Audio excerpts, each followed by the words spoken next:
Looks like we're live. Yeah, we're going. Is it on there?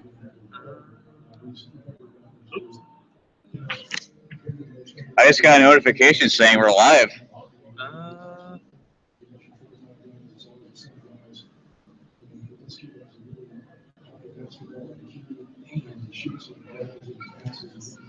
Testing 1, 2, 3. So far we have 0 viewers.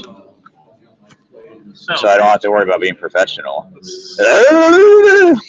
says we're live here. How's it going to show anything? There you are. Looks frozen.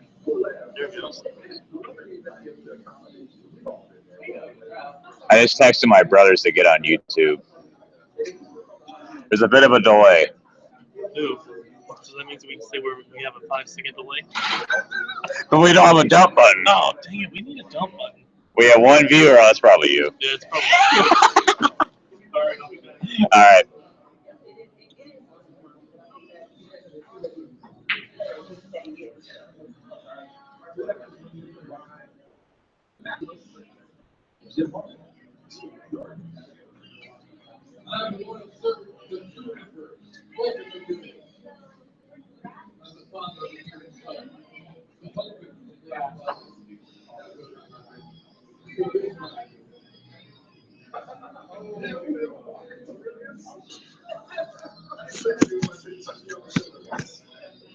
What can we say about the NFL draft, huh? What can we say?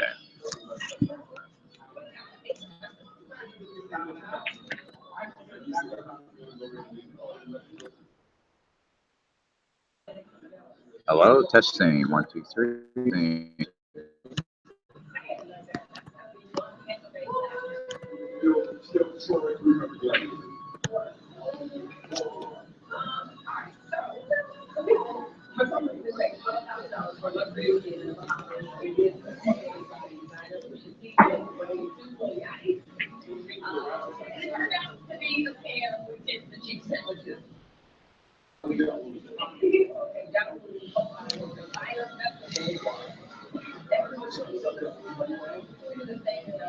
Got 8 minutes.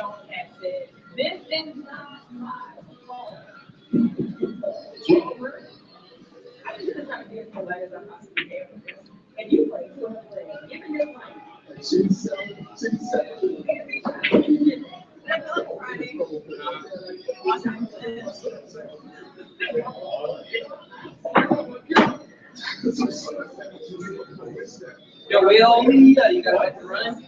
Huh? You got it running? I think I have it on YouTube right now. We're live. Can they see us? It says that it's broadcasting. Who's all watching? Nobody. 0. Let's see if you're on it. Yeah, check on your phone. I texted my brothers to check it on theirs. Who? See, yeah, it's showing up on Ray. There's like a major delay on it. That's okay. There's normally the 5 seconds. Oh, look, I just came in. There's like a 15-second delay, I think. Yeah, sounds about right. As long as it stays on. The Rick and Morty that seasons where they drop all the Jerry's. Hi. Bye. 7 Hi, minutes bye. and counting. Yep. 6 minutes and counting. Hope Randy comes back. I can't do this without him. You can't, but you will. Oh, there he is. Would you be able to get me a water, bud? Sure. I'm starting to feel a little dehydrated. Hey, Randy. Yeah. Did you get the order of water for Willis? Oh, water? Yeah. Thanks, bud. Can I take a Modelo as well? Modelo?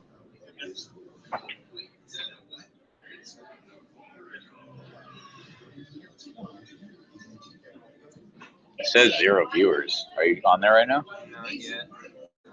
Hello. But he's viewing you right now. How does it still say 0? I know, that's what I'm wondering about. That's why I'm confused. I don't know if my brothers are on there. I just texted them.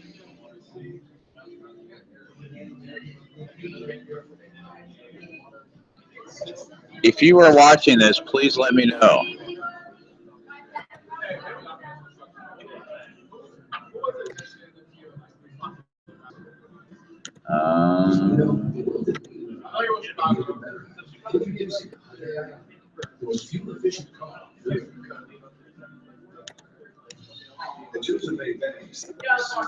Mine's loading on it. Are you connected to the Wi-Fi? I think I am. Maybe try it without the Wi-Fi. Yeah, I like that one. See that? CC3 deep dish pizzas. Dig into our new original and the baked-in flavors of jalapeno cheddar. You got 5 minutes. Even in every bite. All in the unlimited buffet. Just 5 and change at CC's. Hello, hello, hello, hello, hello, hello.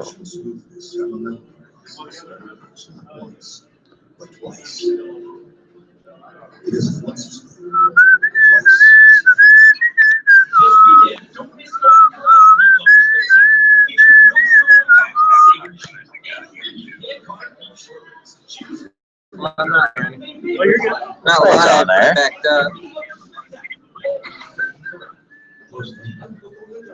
it's gonna make me. So what's it doing? Like a 5? It's doing a delay. It showed that there was a viewer when I was watching it. Yeah, awesome. It's got 1. So I've got mine still going over here. So it starts you from the beginning of the broadcast? No, I moved it back there because it kept on loading, trying Oh. to load and refresh. There's 2 viewers now. That's one of my brothers, I hope. They haven't said anything. Here, Grandma, I'm sitting here making googly eyes at you. They're used to it.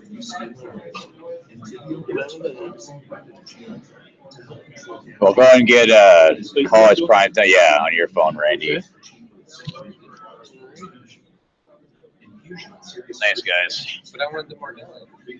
You do? You can have it if you want. That's for later. I need some water right now. Well, of course.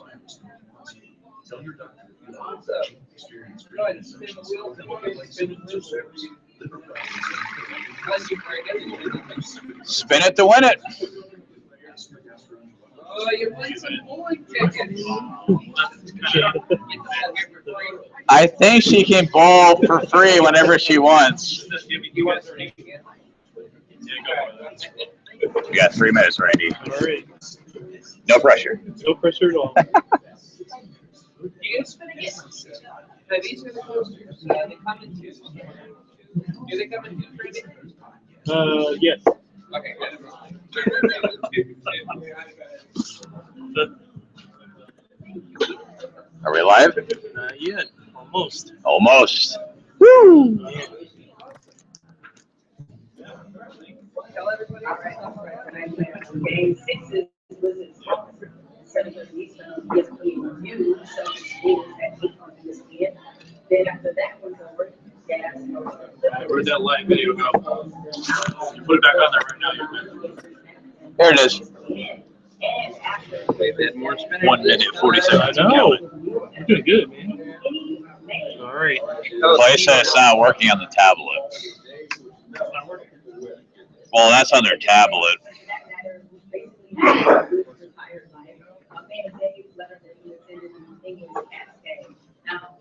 Like 82. But Matt just said it's working on his phone. Yeah. What?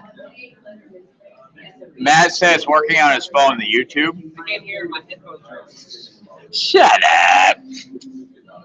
Hey, Randy, I'm switching the batteries from the D to the G. Oh, thank you.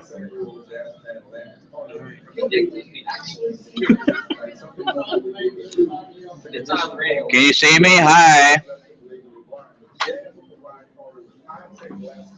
let me turn it so you get there, Randy. Matt said it's working on his phone. Hi, Matt. Clay said it's not working on the tablet, though. So I'm Sorry, confused. Clay. Sorry, Clay Willis. We got 1 minute, Randy. Okay. Crunch time. All right. All right. Come on. Where's that? There it is. All right. Are you live? We got the P going, guys. College, As long as we have the P going. prime time. Second. Ted Williams. NFL draft event. 4 o'clock. Day 2. Day 2. You want to put that? Yeah. Okay. Day Rounds 2 through 3. 2 rounds 2-3.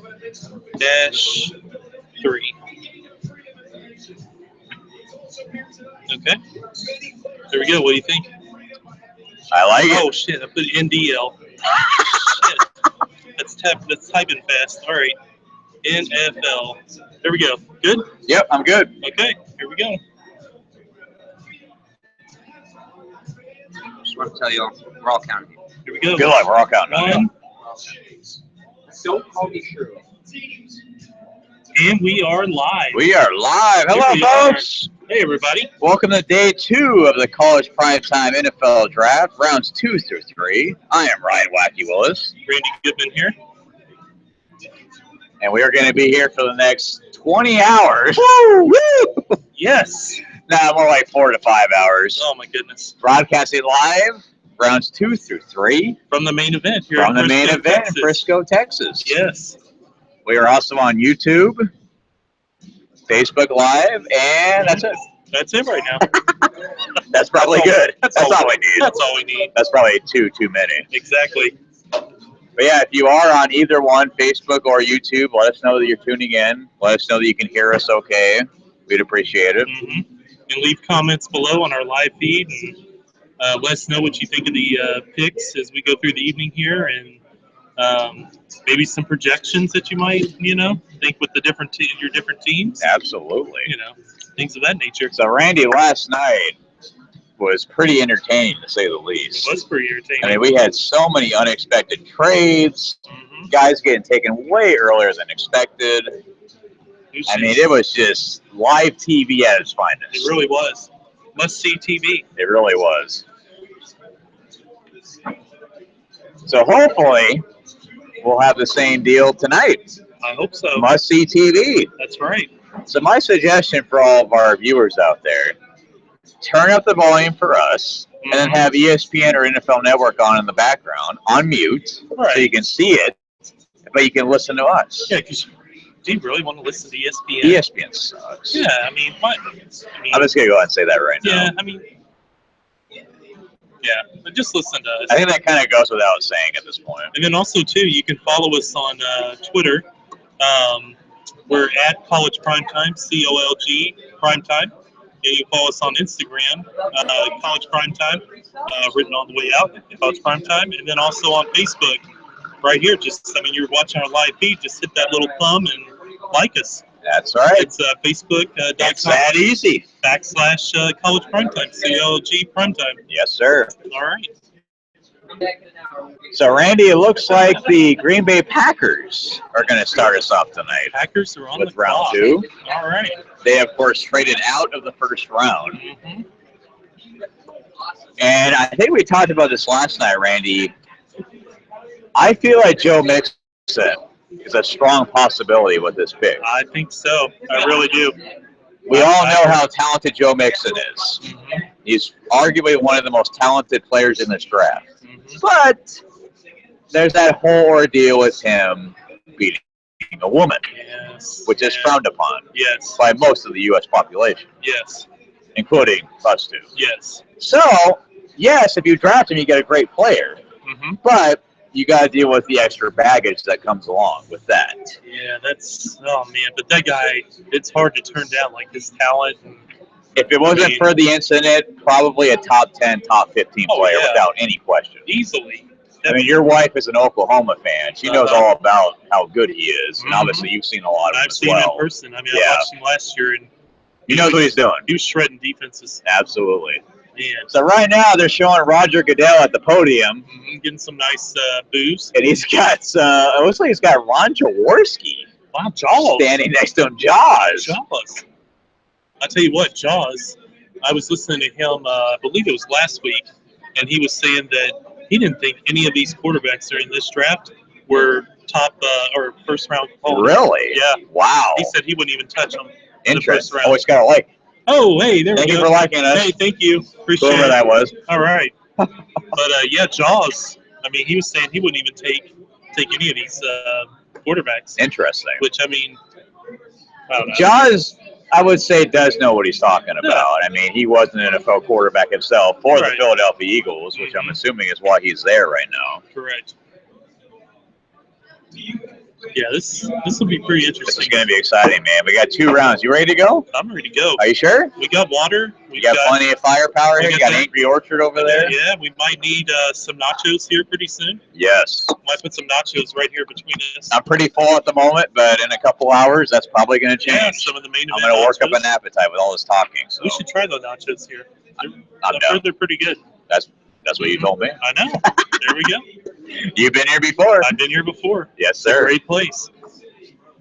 So again, folks, if you're watching on YouTube right now, and if it's not really working all that great, feel free to switch over to Facebook. Just type in College Primetime. It should pop right up, College Primetime Live. We're live on there right now. And if you're on Facebook and you'd rather watch on YouTube, just get straight to YouTube. Yeah, you can switch back and forth if you want. Or if you're, sitting on your couch or up in your man cave and you want to watch us on both, hey, get Why your phone not? out and get your laptop out or your iPad and Exactly. watch both feeds. Yep.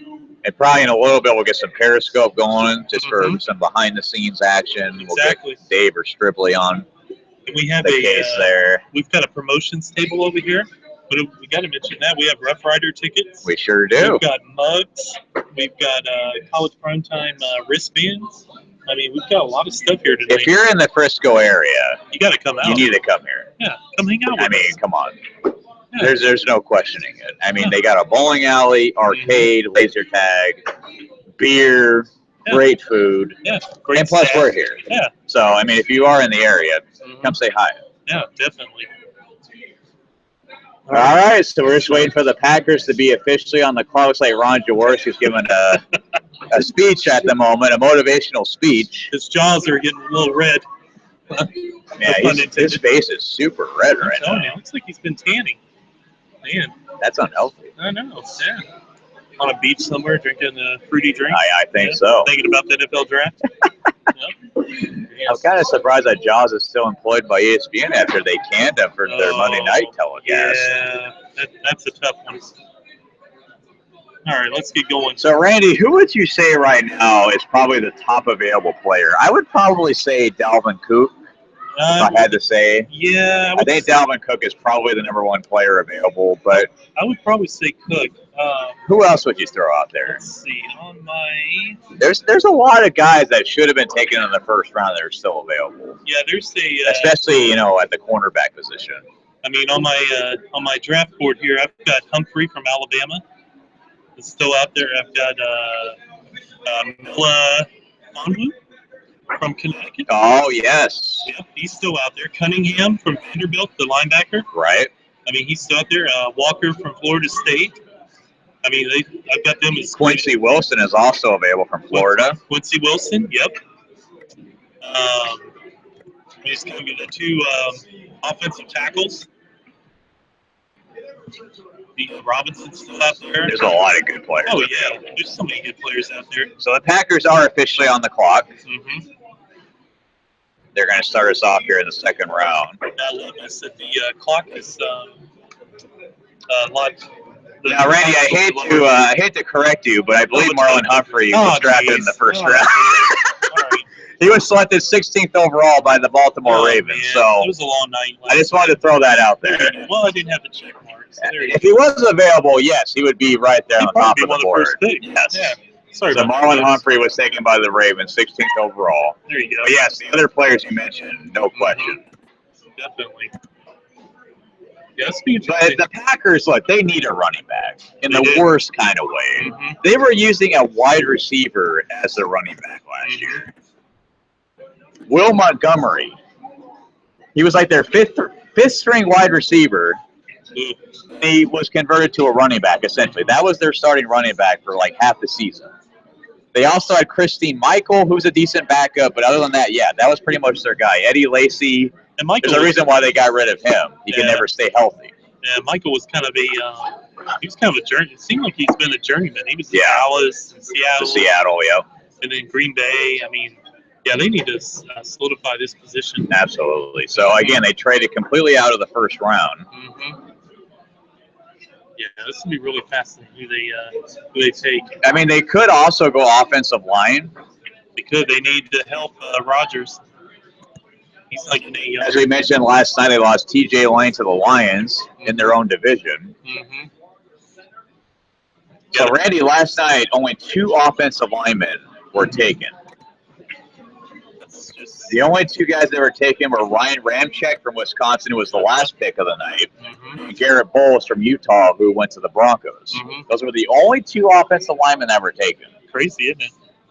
So you would like to think that guys like Cam Robinson, Forrest Lamp, Antonio Garcia, these guys are going to go in the second round. I don't think there's any question about that. Early. I think they'll go early. We talked about it last night. The bottom line is it's just not a very strong group of offensive linemen this year. No, it's in recent years. It's been really strong. Yes. But yeah, I mean, every year you get at least 3 or 4 guys that are good enough to go top 10, top 20, or at least in the first round. Oh, yeah. This year, I mean, we came very close to not having any offensive linemen going in the first round, which probably would have been a first. That's just crazy. But if on the Packers, like I said, I'd probably go with Dalvin Cook or Joe Mixon. But if they're going to look at offensive line, I mean, Cam Robinson standing right there in front of them. I don't know. But also, the Packers are pretty thin at cornerback. And we've talked about how strong this cornerback class is. And we got Desmond King, Kevin King, Jalen Tabor, Sidney Jones, Quincy Wilson. I mean, there's a lot of quality cornerbacks that are still available. I believe weren't the Packers that ranked 22nd or 23rd? Yeah, they were one of the worst teams against the pass last season. Man, they were getting torched. And it's funny because they decided to let Casey Hayward go as a free agent last year, and he, of course, signed with the Chargers. And Casey Hayward had a phenomenal 2016 season. I mean, he was a Pro Bowler. He led the league in interceptions, or he was one of the top guys. So I bet the Packers are obviously really regretting that decision. Oh, yeah. So without any question, they've had Shields has been one of their staples at cornerback for a while, Sam Shields. He's had a very difficult time staying healthy. Yeah. They need another cornerback there. They do. So this is a corner. It's got to be corner, running back, or offensive line. That would be my suggestion if I were the Packers GM or a Packers fan. Yeah, the thing with this division that's really fascinating is really other than Stafford and Rodgers, I mean, then if the quarterback, like the Bears and the Vikings, they're still trying to figure out their situation. Right. You know? So, I don't know. It seems like Rodgers, I don't know. As long as Aaron Rodgers is their quarterback, Randy, the Packers are always going to have a chance. Yeah. You can never rule them out. And do you think they go ahead and take a quarterback maybe later in this draft? The Packers? Yeah, just as maybe as a security blanket? I kind of doubt it. I Maybe think it's a 6th or little too 7th early to round? do that. Yeah. Rodgers still has a lot left in the tank. Yeah, because if he goes down, I mean, certainly, 4th or 5th round, I could see that, but certainly not anytime soon. Oh, no, I was thinking later. Yes, later round, absolutely, I could see that. Yeah, just serviceable backup that they can kind of groom, No question. and stuff. But yeah, it's oh man. So the Packers are still on the clock, and they have about a minute and a half left. Yeah, they're taking their time. So they better go ahead and make a decision soon for all of our benefit. Yeah, they ended up skipping them and talking about the Seahawks next. Who also traded out of the first round. Yeah, there was a lot of trades out of the Who also will probably be in the market for a running back. Could it be possible, Randy, that the first 2 picks are both running backs, Cook and Mixon? That would be something else. That would be something. But I could totally see that because you got 2 teams right here that probably need a running back more than any other team in the league. So it's either running. I think for this pick, it's either running back or corner. Corner. That's what I think. Yeah, now like I said, running back, corner, or offensive line. All right. Well, the pick is in. Let us know who you think the Packers are going to take. We would love to hear from you. Yeah. And no one's coming up to the thing yet. All right. And we're waiting. And we're waiting. And we're waiting. And we're waiting. We got any comments yet, Randy? No comments yet. All right. Well, let us know. No Give us your thoughts. Whatever your team is. Cowboys, Giants, Chiefs, Broncos, Seahawks, Chargers, whoever. Oh, nobody likes the Chargers anymore. Jaguars. Yep. Jaguars. There you go. Packer fans. I know a few Packer fans. I should see some comments down here pretty Yes, soon. sir. Yep. Let us know who you think your team should take. Yeah. No, they're just kind of sitting around in there. Like they're waiting on sandwiches to be delivered. Huh. That sounds pretty good. I know it does. Man. Maybe we'll get us a sandwich sponsor next year. All right. That would be I phenomenal. love a good sandwich. Yes, sir. Oh, man. All right. So the Packers, Randy, remember at one point in time last year, they had a losing record. They did. And everybody was like, man, the Packers just aren't the same. Aaron Rodgers, he's starting to lose a little bit. Mm-hmm. And all of a sudden, they went on this massive winning streak, made it to the playoffs, and they made it to the NFC Championship game. Yeah. I mean, they were one game away from getting back to the Super Bowl. I mean, it was incredible. They got off to such an atrocious start, but they still made it to the Interconference Championship game. And when you get Aaron Rodgers in close, I mean, he's a tough guy to beat. You never can bet against them, You know, honestly. tough guy. And obviously, the Falcons kind of took care of business against them in that game, but Yeah. still, just the fact that they got that far, incredible. Absolutely incredible. Oh yeah, that's off to him. But like you said, when you got Aaron Rodgers, A hot Aaron Rodgers, look out. there's hardly anybody I can think of that's better than him other than Brady. He's one of the best. All right, here we go. Kevin King. Kevin King got a corner. Kevin King is off the board from Washington. All right. All right, so Kevin King, he is 6'3", 200 pounds. Wow. Randy, I believe I touched on him a little bit last night. I like Kevin King a lot. I want that to be made clear right at this moment. But he doesn't have the best speed. Right. And I don't know long term if cornerback is going to be his natural position. I think he might be better off in the long run as a safety. Because usually when you got a guy at 6'3", you want him playing as a safety. You want him backing up your corners who are usually smaller than that. But there's no question this guy's got all the athletic ability in the world to step on the field day one and perform at a high level. Yeah, he's got this length and the size, you know. Here's a stat for you. He allowed just one touchdown over 101 targets. So over 100 targets, essentially, he only gave up one touchdown. Wow. So he may give up his receptions here and there, Randy, but as far as the deep ball or just touchdowns in general, he keeps the receivers at bay. That's what they need. That's what the Packers need in their secondary. And he also has 6 career interceptions. He's not a physical tackler, which, again, we talked about it last night. As a cornerback, I guess that's not really something that is going to be the number one priority. But considering his size at 6'3", 200 pounds, you would like to see him be a little bit more physical in that department, especially if he's going to eventually convert to a safety. So that's a bit of a concern, but again, he's got all the athletic ability in the world, I think, to step on the field day one and perform. Oh, yeah.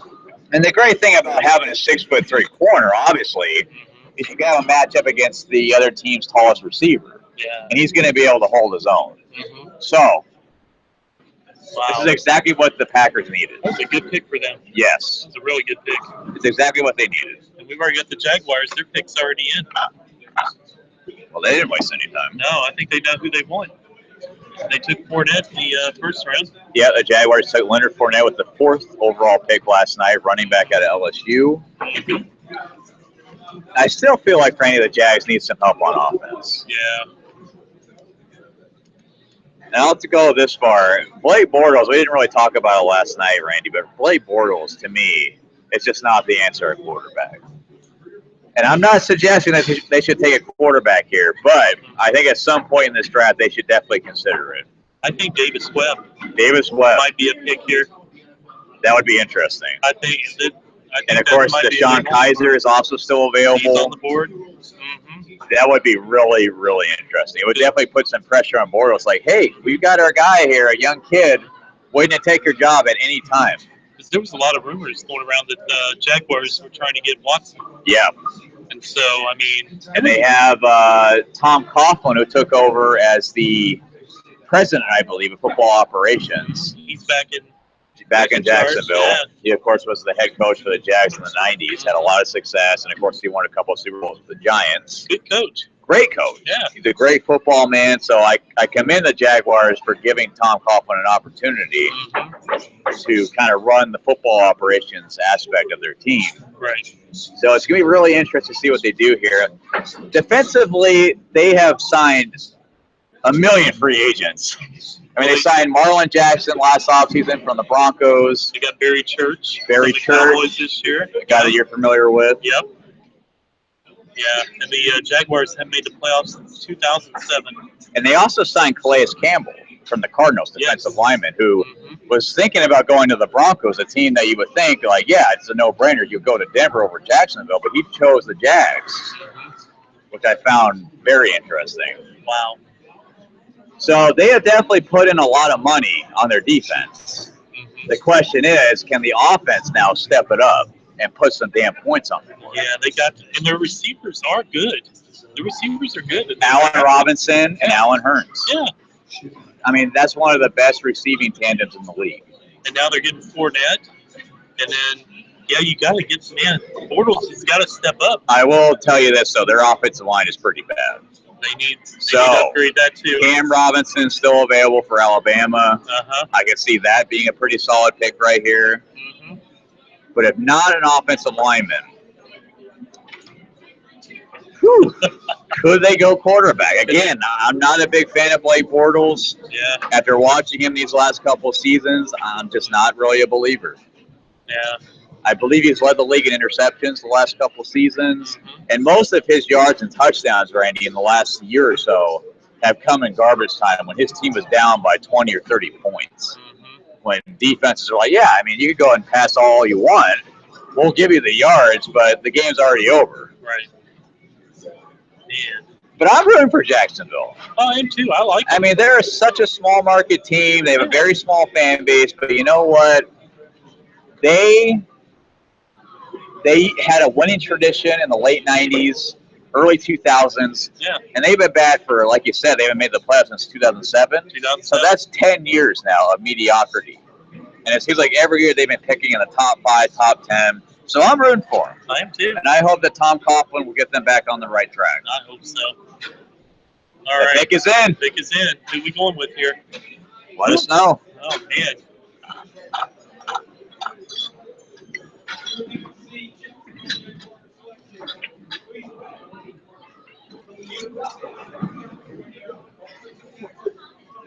Tony Boselli. Wow. Former Pro Bowler back in the 90s, offensive tackle. I think that was pretty good, huh? He was all right. All right. Cam Robinson. There we go. I believe I mentioned his name. You did. They got him. That's what they needed to do. Help the offensive line. So Cam Robinson is finally off the board, a guy that I wasn't completely shocked that he fell out of the first round, but I also thought he was one of the best offensive linemen in this draft. So considering that two guys got drafted before him, that kind of surprised me. Mm-hmm. But this is a great pickup for the Jags. Oh, yeah. They took Luke Jokel with the second overall pick a few years back. He never lived up to the hype. Couldn't stay healthy. He actually just signed as a free agent with the Seahawks this offseason. So there was definitely a need at the tackle position. Yeah, maybe that'll help too, like give Bortles, some time back there to actually. If they still believe that Blake Bortles can be their guy, it would definitely help if he had more protection. Yeah. To see if that is the case. And also too help Fournette. Yes. Because Fournette's not gonna be able. He's not going to be able to go anywhere if there's no blocking in front of him. No, he's not gonna go anywhere. So Cam Robinson, he's out of Alabama. He's 6'6", 322 pounds. He moves well, athletic on the go, strong when he gets hands on the defender, good power with his hands and engagement as a run blocker. That's one thing that you can never question about the guy. He's a great run blocker. Oh, yeah. He demonstrates physical tools to man up. Whoa, whoa, whoa, wake up. Sorry. Oh, no, I'm good. Thank you. But, yeah, he's just a very talented guy. He plays hard in every snap. There's no quit in his game. The thing about him, look, there's a reason why he's going in the second round. He had too many dead ball penalties. He had 23 total penalties in the last 2 years, Randy. That's way too high for a college offensive lineman. Oh, yeah. And he has a tendency to play on his toes, which in effect, he loses his balance. Twinkle toes. Twinkle toes. Oh, nice. Yeah, that's not usually a good thing. That means you're playing on roller skates. That's good in bowling. It is in bowling, but not as an offensive tackle. No. Yeah, So that's not good. overall, I think he's going to be a solid player. But honestly, he wasn't taken in the first round, which I can understand. Yeah. I personally had him as the number 1 overall offensive lineman in this draft, but again, it's a very weak class. Mm-hmm. So the fact that he's going early second doesn't really surprise me all that much. But I think with time, with good coaching, I think he can be a solid player. Mm-hmm. Probably better suited as a right tackle, at least when he starts his career. Maybe can transition to a left tackle. But again, the Jags, they need to give Blake Bortles more time to throw the ball, and I think Cam Robinson over time will help them with that. Maybe not right away, maybe but a year or eventually. two. Yes. Yeah. Develop him and you can go on and stuff. That'll be fine. No question. Yeah. So, according to my sheet here, the top 3 offensive linemen are off the board. So we got Garcia and Lamb. Garcia from Troy. We also have Forrest Lamp, who's still available, is probably going to be a guard, all but likely at the next level. I think you're pretty high on Lamb, aren't you? I am. Yeah. I thought Forrest Lamp was good enough to go in the first round. Yeah. He played tackle and guard in college. Again, I think he's probably more inclined to play guard at the next level. Right. He's doesn't have the best feet work, but again, I mean, a lot of NFL teams don't value guards as highly as they probably should. It's not a sexy pick. It's a position that most teams look at and say, "Oh, we can get a guy in the 5th or 6th round or undrafted. Yeah. We don't even have to worry about it." And then they worry the next year, like, man, We still don't have a why is guard. our offensive line still bad? It's so bad. Yeah. This doesn't make sense. So I guess we got the Seahawks. The Seattle Seahawks are on the clock. All right.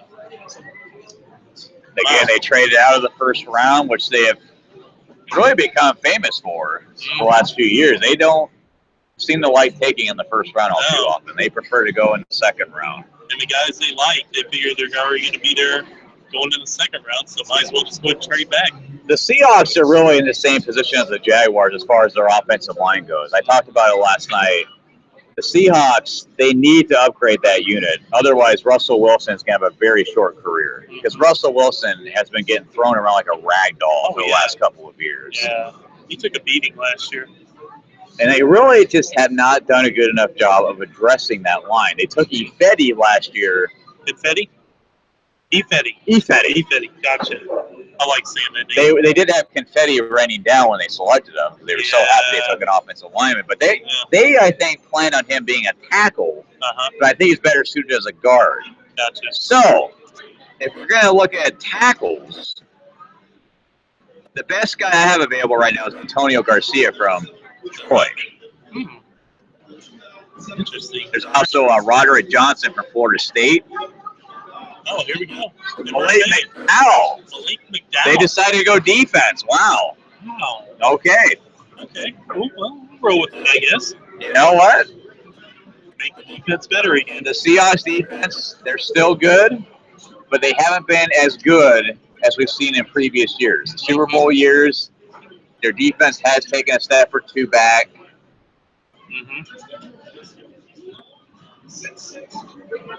34 tackles last year and 1.5 sacks. Not too shabby, huh? Not bad. Not bad at all. Deep McDowell. Wow. I mean, he was one of the guys, Randy, that people were looking at last night and saying, "Oh, he didn't get taken last night? Oh, well, he's definitely going to go early second round." He's good. There's no question about that. Extremely talented kid.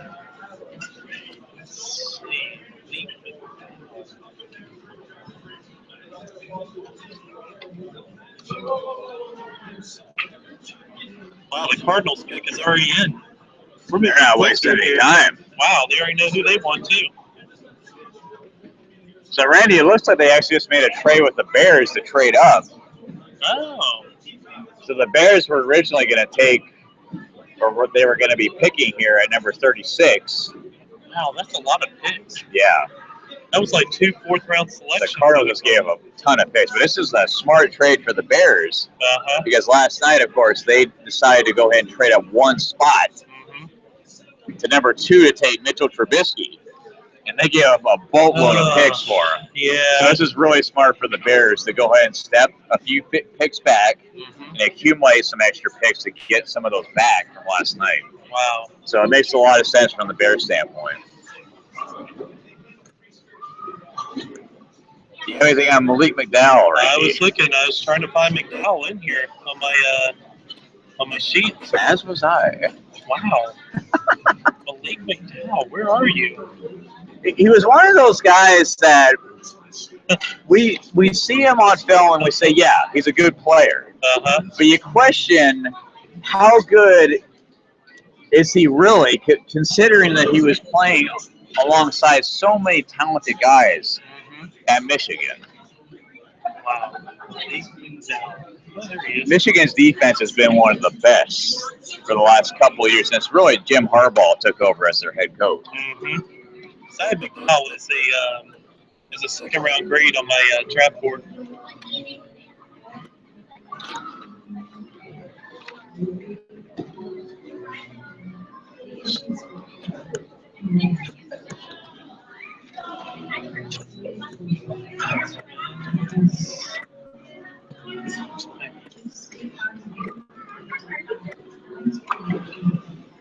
I'm interested to see who the Cardinals are end up taking. They were definitely very high on somebody.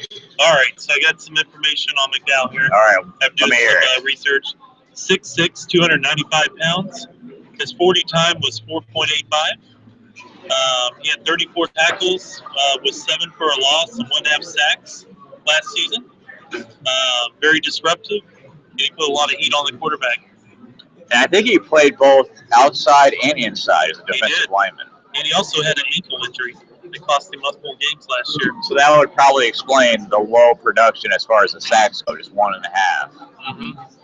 But considering that he played through it, it definitely shows how tough the kid is. He's a 3-year starter. Yes. So, honestly, if it wasn't for that injury, he probably would have gone in the first round, no question. Because he was projected as the 1st or 3rd round pick. Right. So, yeah, it's a really good pick. Not bad at all. Can't argue with that. So the Cardinals are on the clock. Cardinals. What are the Cardinals going to do here? This is going to be an interesting pick, I think. If the Bears want to, well, if the Cardinals want to move up to that position, I wonder just what they're trying to hide. Are they maybe going to take Kaiser here? Very good possibility. I definitely thought that they would consider at least taking a quarterback last night. But pretty much all the main guys got taken before the Cardinals could pick. The Cardinals last night were in the 13th spot, and they took Hassan Reddick, linebacker out of Temple, which I thought was a great pick. But, again, they need a quarterback for the future. They do. Carson Palmer, again, he probably only has another year or two left in him. So they definitely need to get a guy in there that they can groom to be their future. And I really think, too, I think the Cardinals need to, shore up, the middle of their defense. Yeah. Linebacker, kind of get that going. But Cardinals, all right, here's their selection. Well, I kind of thought last night that they would consider taking Malik Hooker. Pair him up with the Honey Badger. Yeah. What about Obi Melifonwu? Safety out of Connecticut. Pair him up with the Honey Badger. That'd be interesting. You got one of the best safety tandems in the league. Huh. I'm going to throw that out there. But let's see. Here we go. That'd be really interesting. All right, let's go. Bubba Baker. So I was close. I said safety. But they just didn't take the guy I thought they would. It's a different guy. Buda Baker. Buda Baker. I love that name. That is a great name. Out of Washington. 5'9". Can I take another water? Thanks, bud. He's 5'9", 195 pounds. A little bit on the smaller side. 5'9". Wow. Yeah. Not sure how I feel about that. I had him as the 4th best safety in this draft, Randy, out of Washington.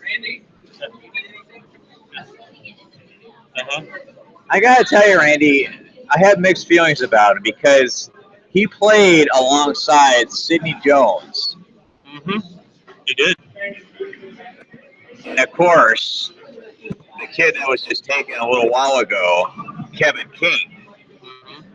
And those are 2 NFL corners. Oh, yeah. That he basically didn't have to worry about. Usually as a safety, you have to worry about, okay, can this guy cover his man? He didn't really have to worry about that too much at Washington.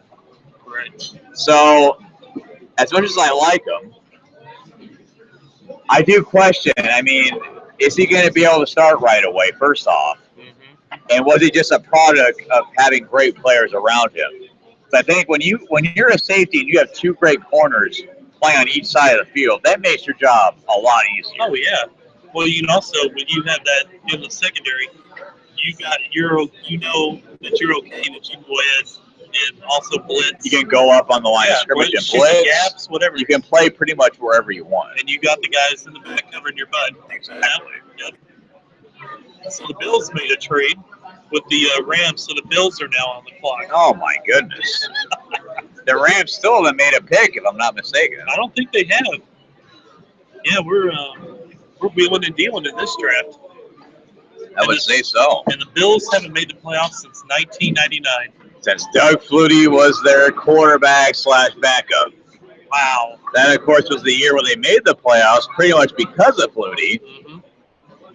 But Wade Phillips, who was their head coach at the time, decided to start Rob Johnson against the Titans. Uncle Wade. And, of course, the Bills lost the game. The Music City Miracle. Yeah, they just... The rest is history. Yeah. So, yeah, I wonder maybe Lamp, or maybe go defense with this pick. Be interesting. Yeah, so they took your guy out of LSU, the cornerback, Tre'Davious White, late in the first round last night. I feel like the Bills need another receiver.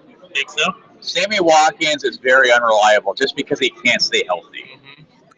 Just for that simple reason. There we go. Wide receiver Samuel is still out there. From Ohio State. Goodwin and Jones. There's first. There's also Juju. Yeah, Juju. Smith-Schuster. There we go. There's a receiver. I called it. Zay Jones. Wow. Interesting pick, but you know what? I like it. I really do. Zay Jones, East Carolina, 6'2", 201 pounds. Very versatile receiver who has lined up all over the field and ran all type of routes, including jet sweeps. Wow. I'm sold. Very good speed. Extremely quick off the snap. Has excellent football awareness.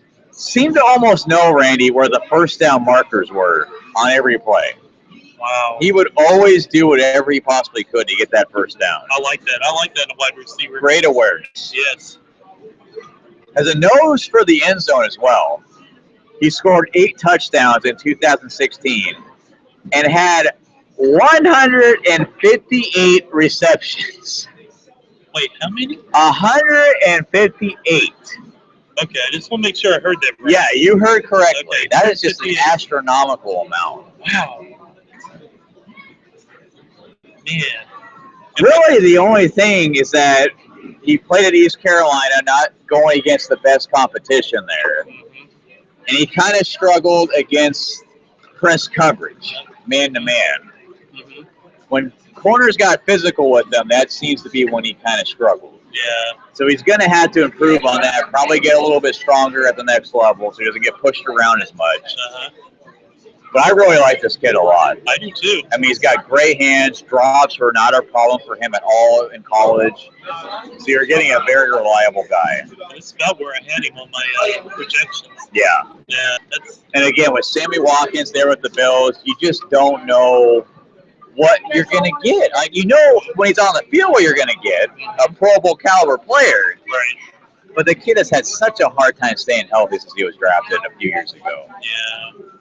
So I can't blame the Bills whatsoever for going in this direction. I like that 6'2", 201. They got to give Tyrod Taylor another option. Yeah, and how long is the leash on Taylor? That's another interesting question. They did just lock him up to a new contract.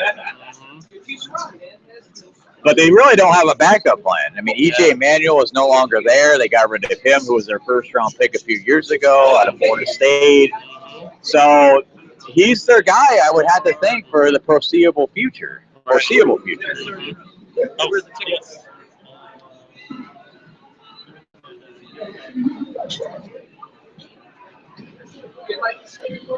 That's a great pick for the Buffalo Bills.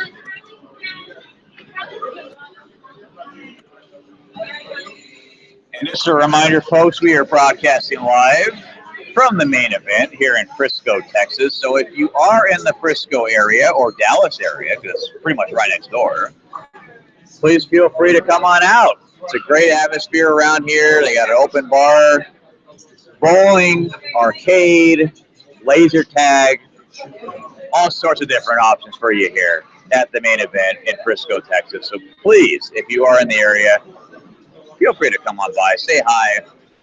If you are not in the area, why not come here as a destination? If you ever do visit Texas, make a point of emphasis to come visit the main event in Frisco, Texas.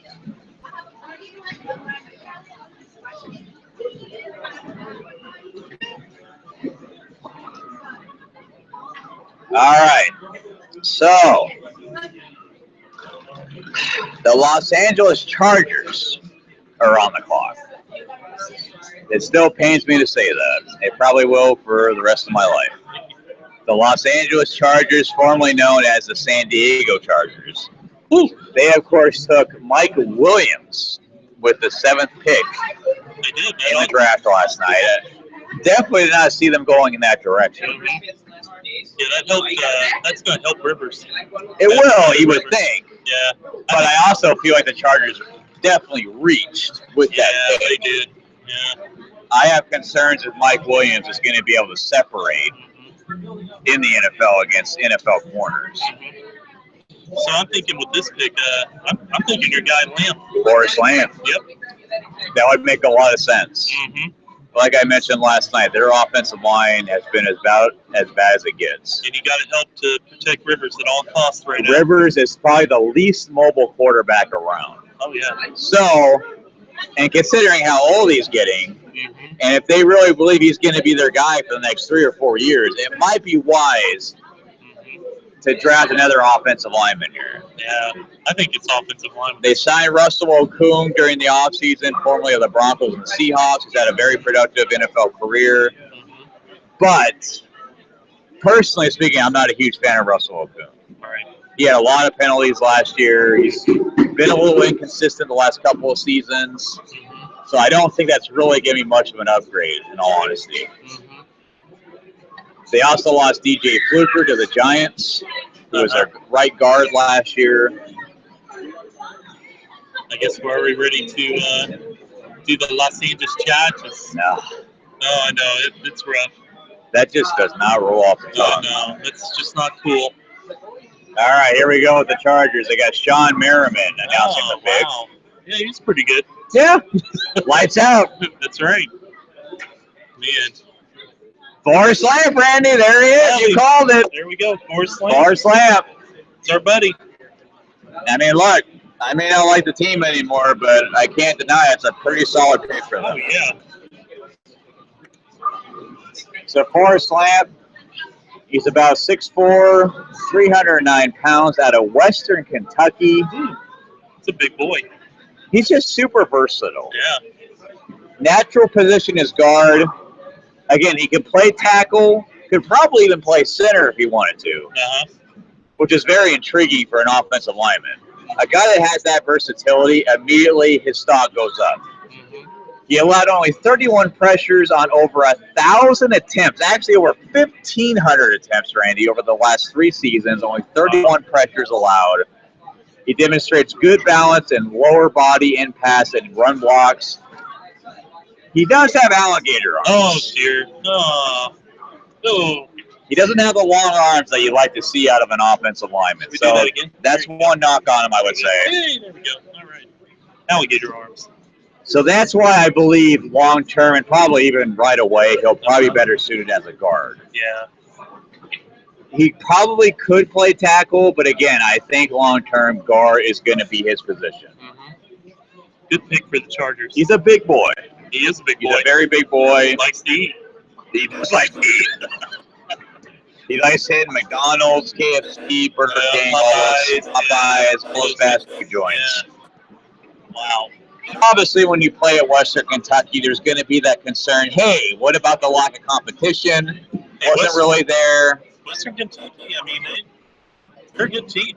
They are. They're a good team. The conference is. But, Randy, they're not going against the Alabamas or the Ohio States or yeah. Michigans or even the USC or UCLAs of the world. That's true. So there's always going to be that concern when you take a kid from a small college. But his body of work is so impressive. Yeah. I think as long as the coaches get in his ear, that was a good pick for them. He's going to be a solid player. Uh-huh.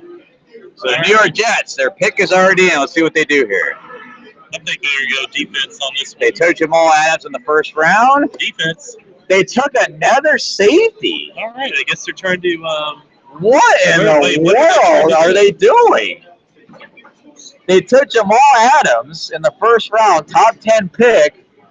And now they just took Marcus May, safety out of Florida. I don't understand this. What gives? Wow.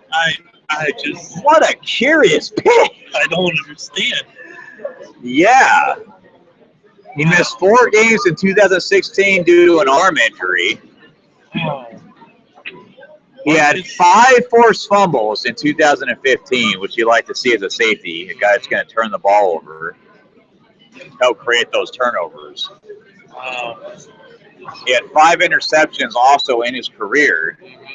But yeah, the Jets' first 2 picks are safeties, Randy. What are they thinking? They're not. I don't think they are. I mean, I didn't mind the Jamal Adams pick because he basically fell into their lap, and I thought he was going to be long gone. I love the Jamal Adams. But to take another safety, yeah, I mean, you're just asking for another couple of years of mediocrity. I mean, safeties are only going to make your team so much better. Oh, my. That is really interesting. Oh, boy. I mean, look, the Jets do have a solid defensive line. We know that. They have Sheldon Richardson. Well, they're really, I guess they're going to stack up, or maybe they wouldn't take this pick and then ship it off to somebody else and another band. Very I think unlikely. This is their baby. Yeah. Yeah. Well, I guess on a positive note, they don't have to worry about the safety position for a while. At least you would think. I think they're covered. I think they are. No pun intended. 2 rookie safeties back there. Wow. Mm-hmm. Very interesting. Wow. Can't say that I agree with the pick, but you know what? In a couple years from now, they might be the best safety tandem in the league. They might be leading the league in interceptions. So they may make a liar out of me. We'll see. But personally, I don't really care for that pick. Yeah, he's not a game changer. You know what I mean? Yeah. It's position. Definitely not Jamal Adams level. No, not at all. Wow. Very interesting. All right, so if you're a Jets fan, let us know what you think about that pick. Yeah, down there on our Facebook feed, Facebook Live feed. Jets fans, we want to hear from you. Also on YouTube. Jets, Jets. Jets, Jets. Wow.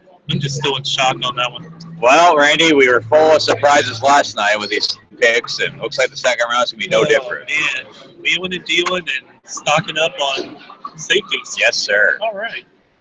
So the Carolina Panthers, they're on the clock. They took Christian McCaffrey last night with the 8th overall pick, which surprised both of us. Mm-hmm. We didn't quite think that McCaffrey was good enough to go top 10. Right. Certainly a first-round talent. all-time back, realistically, in the NFL. But there's no question that he has playmaking ability all over the field, as a return man, as a receiver, and of course, as a running back. So I wonder, with this pick at Carolina, maybe they take the other guard tackle, Garcia, to help shore up the offensive line, maybe? Yeah, I feel like we've been a broken record with all these teams, but the Panthers' offensive line needs an upgrade. They need to find somebody to protect him. Yes. He's running for his life. He is. Yeah. And he's coming off of a very porous season. Nowhere near as good as he was in 2015 when he was an MVP, led the Panthers to the Super Bowl. Right. And a big reason for that, I mean, obviously he made some poor decisions on his own doing, but the offensive line certainly didn't help his case. The Panthers missed the playoffs for the first time since 2012. So they had a nice little run going there. Yeah. 5 years. Wow. Yeah, they had quite a drop-off after they played the Broncos in the Super Bowl. I mean, they came so close to having a perfect season in 2015. And then last year they were 6-10. I mean, you talk about a drop-off. Holy smokes, right? And now to the cellar. There's still a lot of talent there from the Super Bowl team, so I don't think they're far off. They could very easily dominate that NFC South division again this year and get right back into the postseason and be a serious Super Bowl contender. Definitely. But I'm with you. I didn't need offensive line help. I agree. So let's see what they do here. All right.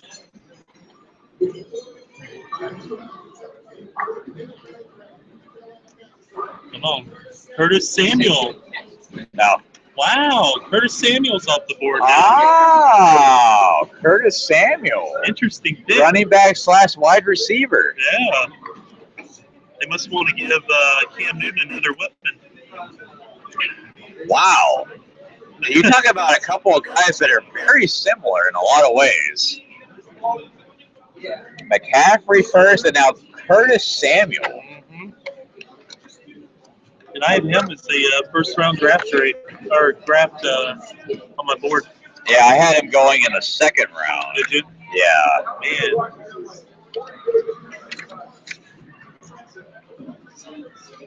Yeah, Samuel had 74 receptions for 865 yards and 7 touchdowns last year. Led the team for Ohio State. That's pretty good. He's 5'10", 196 pounds. And like we said, he's really a hybrid player, Randy. Not just a receiver, not just a running back, a combination of the two. Possibly the best receiving back in this class, next to Christian McCaffrey. So the Panthers, I think, just got 2 of the best receiving backs this draft has to offer. I think so. So, how dangerous of a combination is that going to be for Cam Newton and the Panthers? That both McCaffrey and Samuel potentially lining up in the same backfield. That is just scary good. Wow. You know Cam Newton's like licking his chops right now. Oh, absolutely. Loving this. He's an explosive playmaker and has tremendous speed. Works best on the edge and in space, but can be effective running inside as well, which is surprising because he's a small guy. When you think of a guy of his size, you don't think that he's really going to be capable of taking the ball and running it right up the middle. But he has that capability. He's a tough little guy. But with that being said, he only had 107 carries total in his career at Ohio State, which is not a whole lot of carries. But at least you know there's not a lot of wear and tear on that body.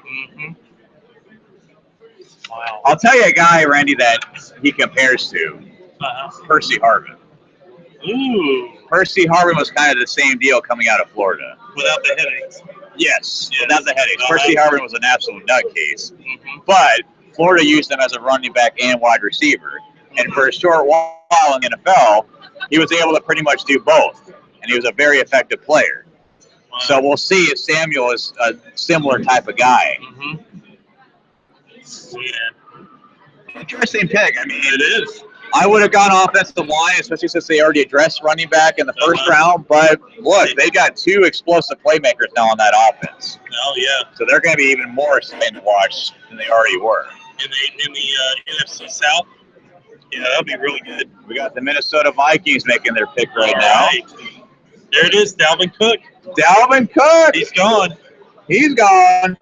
Wow. We knew he was going to go early in the second round. All right.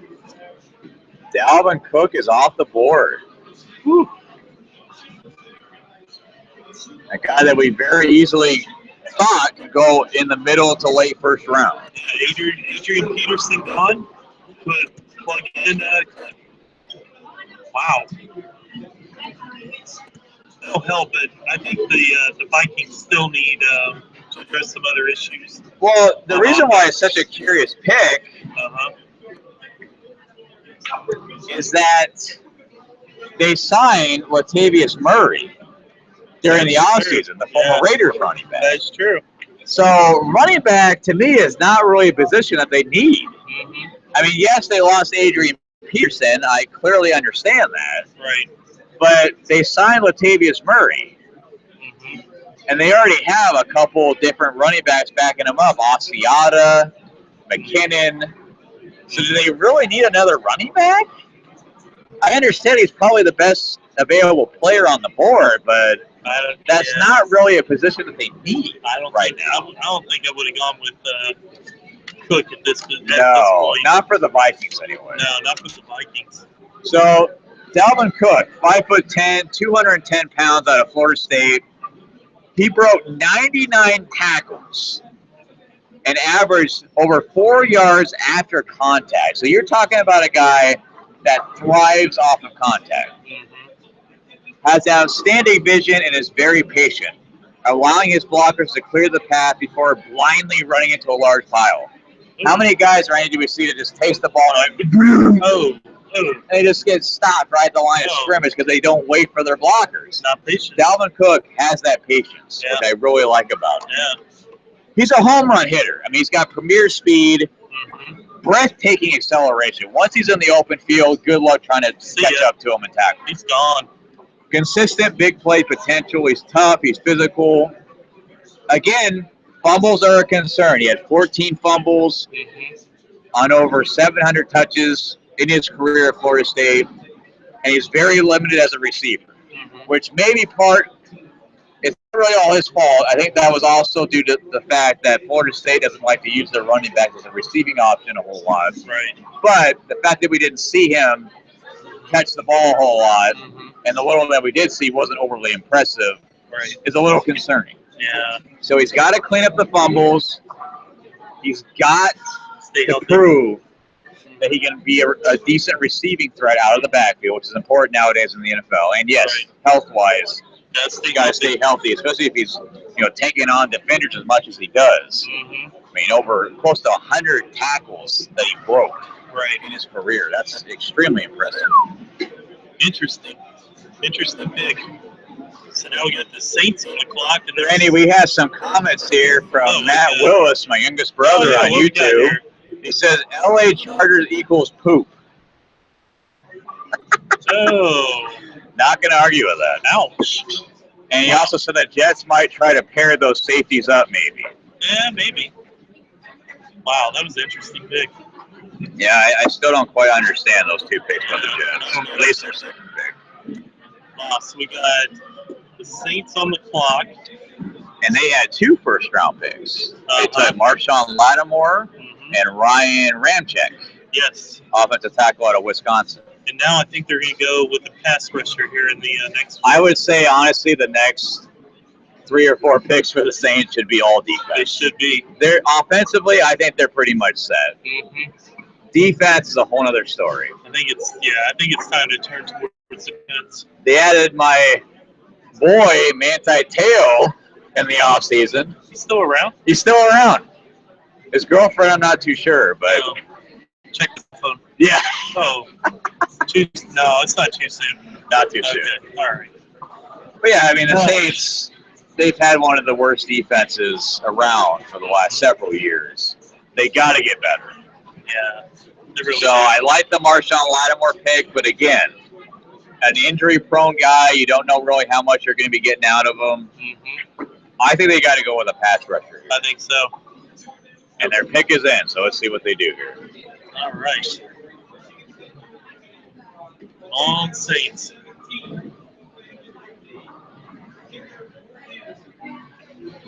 All right, the great Morton Anderson. Morton Anderson just got elected to the Hall of Fame as a kicker. Man, He kicked for about 50 years, I want to say. What a legend. He was around for a very long time. He's a legend. All right, here we go, Randy. Marcus Williams. Another safety is off the board. Marcus Williams. Marcus Williams. Didn't have that one. I had Wow. pressure on that one. Wow. A very curious pick once again. It is. So Marcus Williams, he's 6 foot tall, 202 pounds. He was second team All Pac-12 last year. Definitely at times showed that he can be a legitimate safety. Oh, yeah. The one thing I will say, though, against the run, he struggled. He was much better against the pass than he was against the run. He had 5 interceptions in 2015, which was second best in the Pac-12.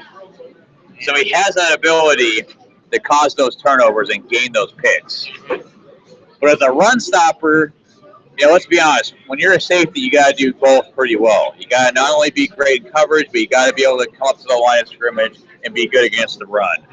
That's where he kind of struggled. So I don't know how much ceiling he has to improve in that area, but as a pure pass defender, he's one of the best. So he's definitely going to make an impact. And they lost Jarius Byrd, safety, during the offseason. Yeah, gave him the bird. So that's yours. Yeah, gave him the bird. So it was definitely a need. But personally speaking, I probably would have gone with an edge rusher. Yeah. Because they need to generate more pass rush. Exactly. And what did I say last night, Randy? I'm a firm believer the only way your secondary gets better is by having a better pass rush. That's what we're saying. You got the guys up front. The business in the back is taken care of. Yep. No question. Wow. So we got the Eagles on the clock. Your favorite team. The home draft team. Oh, gosh. Woo. So the Eagles, they took Derek Barnett with their first round pick last night, which I thought was a great pick for them. I think, what do you think, Randy? I'm thinking defense here. With the Eagles? Yeah, I'm thinking maybe Quincy Wilson. Quincy Wilson, corner. I think corner would be a great pick for them. They definitely have struggled in that department the last couple of years. How about another edge rusher? I mean, I know they took Barnett last night. They got Brandon Graham. To me, you could never have too many pass rushers. Yeah, that's what I mean. Yeah, the Eagles need to upgrade their defense too. I'll tell you what. So many safeties are getting taken. How about our guy here, Melifonwu from Connecticut? Opie. Yeah, that would be a solid pick for the Eagles. Why not? Yes. Yep. Why not? But either way, I would say you got to go defense here. Yeah, you really do. Unless, I mean, look, if Dalvin Cook was still there, that would be a strong possibility. Because we talked about it last night. Running back wise, they're in kind of dire straits right now. They got Ryan Matthews and a 50-something-year-old Darren Sproles, who can still run. Joe Mixon's still there. When's he going to get taken? He's going to get taken at some point, Randy. Well, let's see. What do we got? We got Philly still left. We got Buffalo coming up again, I think, next. Or no, the Chargers. No, I think it's the Rams. Oh, no, yeah, it's the Rams finally up. Who have not had a selection yet. Wow. There's so many days. The Colts could certainly be a possibility for Mixon. Yeah. So we got Philly, LA, Chicago, Indy, Baltimore. Baltimore, maybe? No, Mixon would go to Baltimore. No, we mentioned that last night. I seriously doubt I think maybe they would go that route, considering all that they had to put up with Ray Rice and that whole ordeal. Yeah. I think Indianapolis might be a good place. Yeah, certainly if the Eagles don't go with Mixon here, I think Indy would probably be his best bet. Yeah. But again, if I'm them, I'm looking at somebody in the secondary, whether a corner or safety, or heck, even another pass rusher. Why not? Why the heck not, Randy? You can never have too many pass rushers. That's right. Wow. It'll be interesting to see how the Eagles do this season. I think the future is bright. I mentioned this last night. I think offensive tackle could also be a strong possibility because Garcia, maybe? Jason Peters, Yeah. the guy is just so unreliable. I mean, his whole career, he's been plagued with injuries. Mm-hmm. So what about Antonio Garcia? Maybe he doesn't even have to start right away. You just wait until Jason Peters inevitably does get hurt. Yeah. And then you can have a guy like Antonio Garcia step onto the field and boom, here we go. Here we go. Here's our future left tackle right here. Yeah. Or even if Peters can stay healthy miraculously, Mm-hmm. put him on the right side. Have him play right tackle. Why not? Help Carson Wentz out, the youngin. Yeah, he needs some help. He definitely needs some help. Yeah, I think this is going to be a defensive pick for them. Just have a feeling with that. Yep.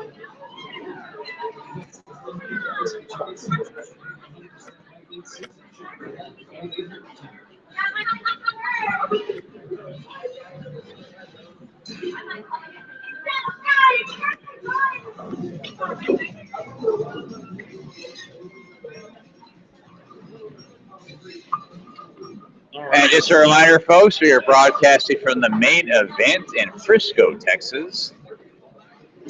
Great place. So if you ever are in this area, I understand a lot of our viewers live all over the country. Mm-hmm. But if you ever do visit Texas, Yes. make sure you get down here to the main event. Definitely. You will have a spectacular time, and they will take great care of you. It's a place to be. Yes, sir. This is popping Friday night. People bowling. See people bowling off to the left. You can hear it in the background. Yeah, man. A lot of Just coming strikes through going my on. headphones. A lot of strikes going on out A there. lot of strikes, spares. Mm-hmm.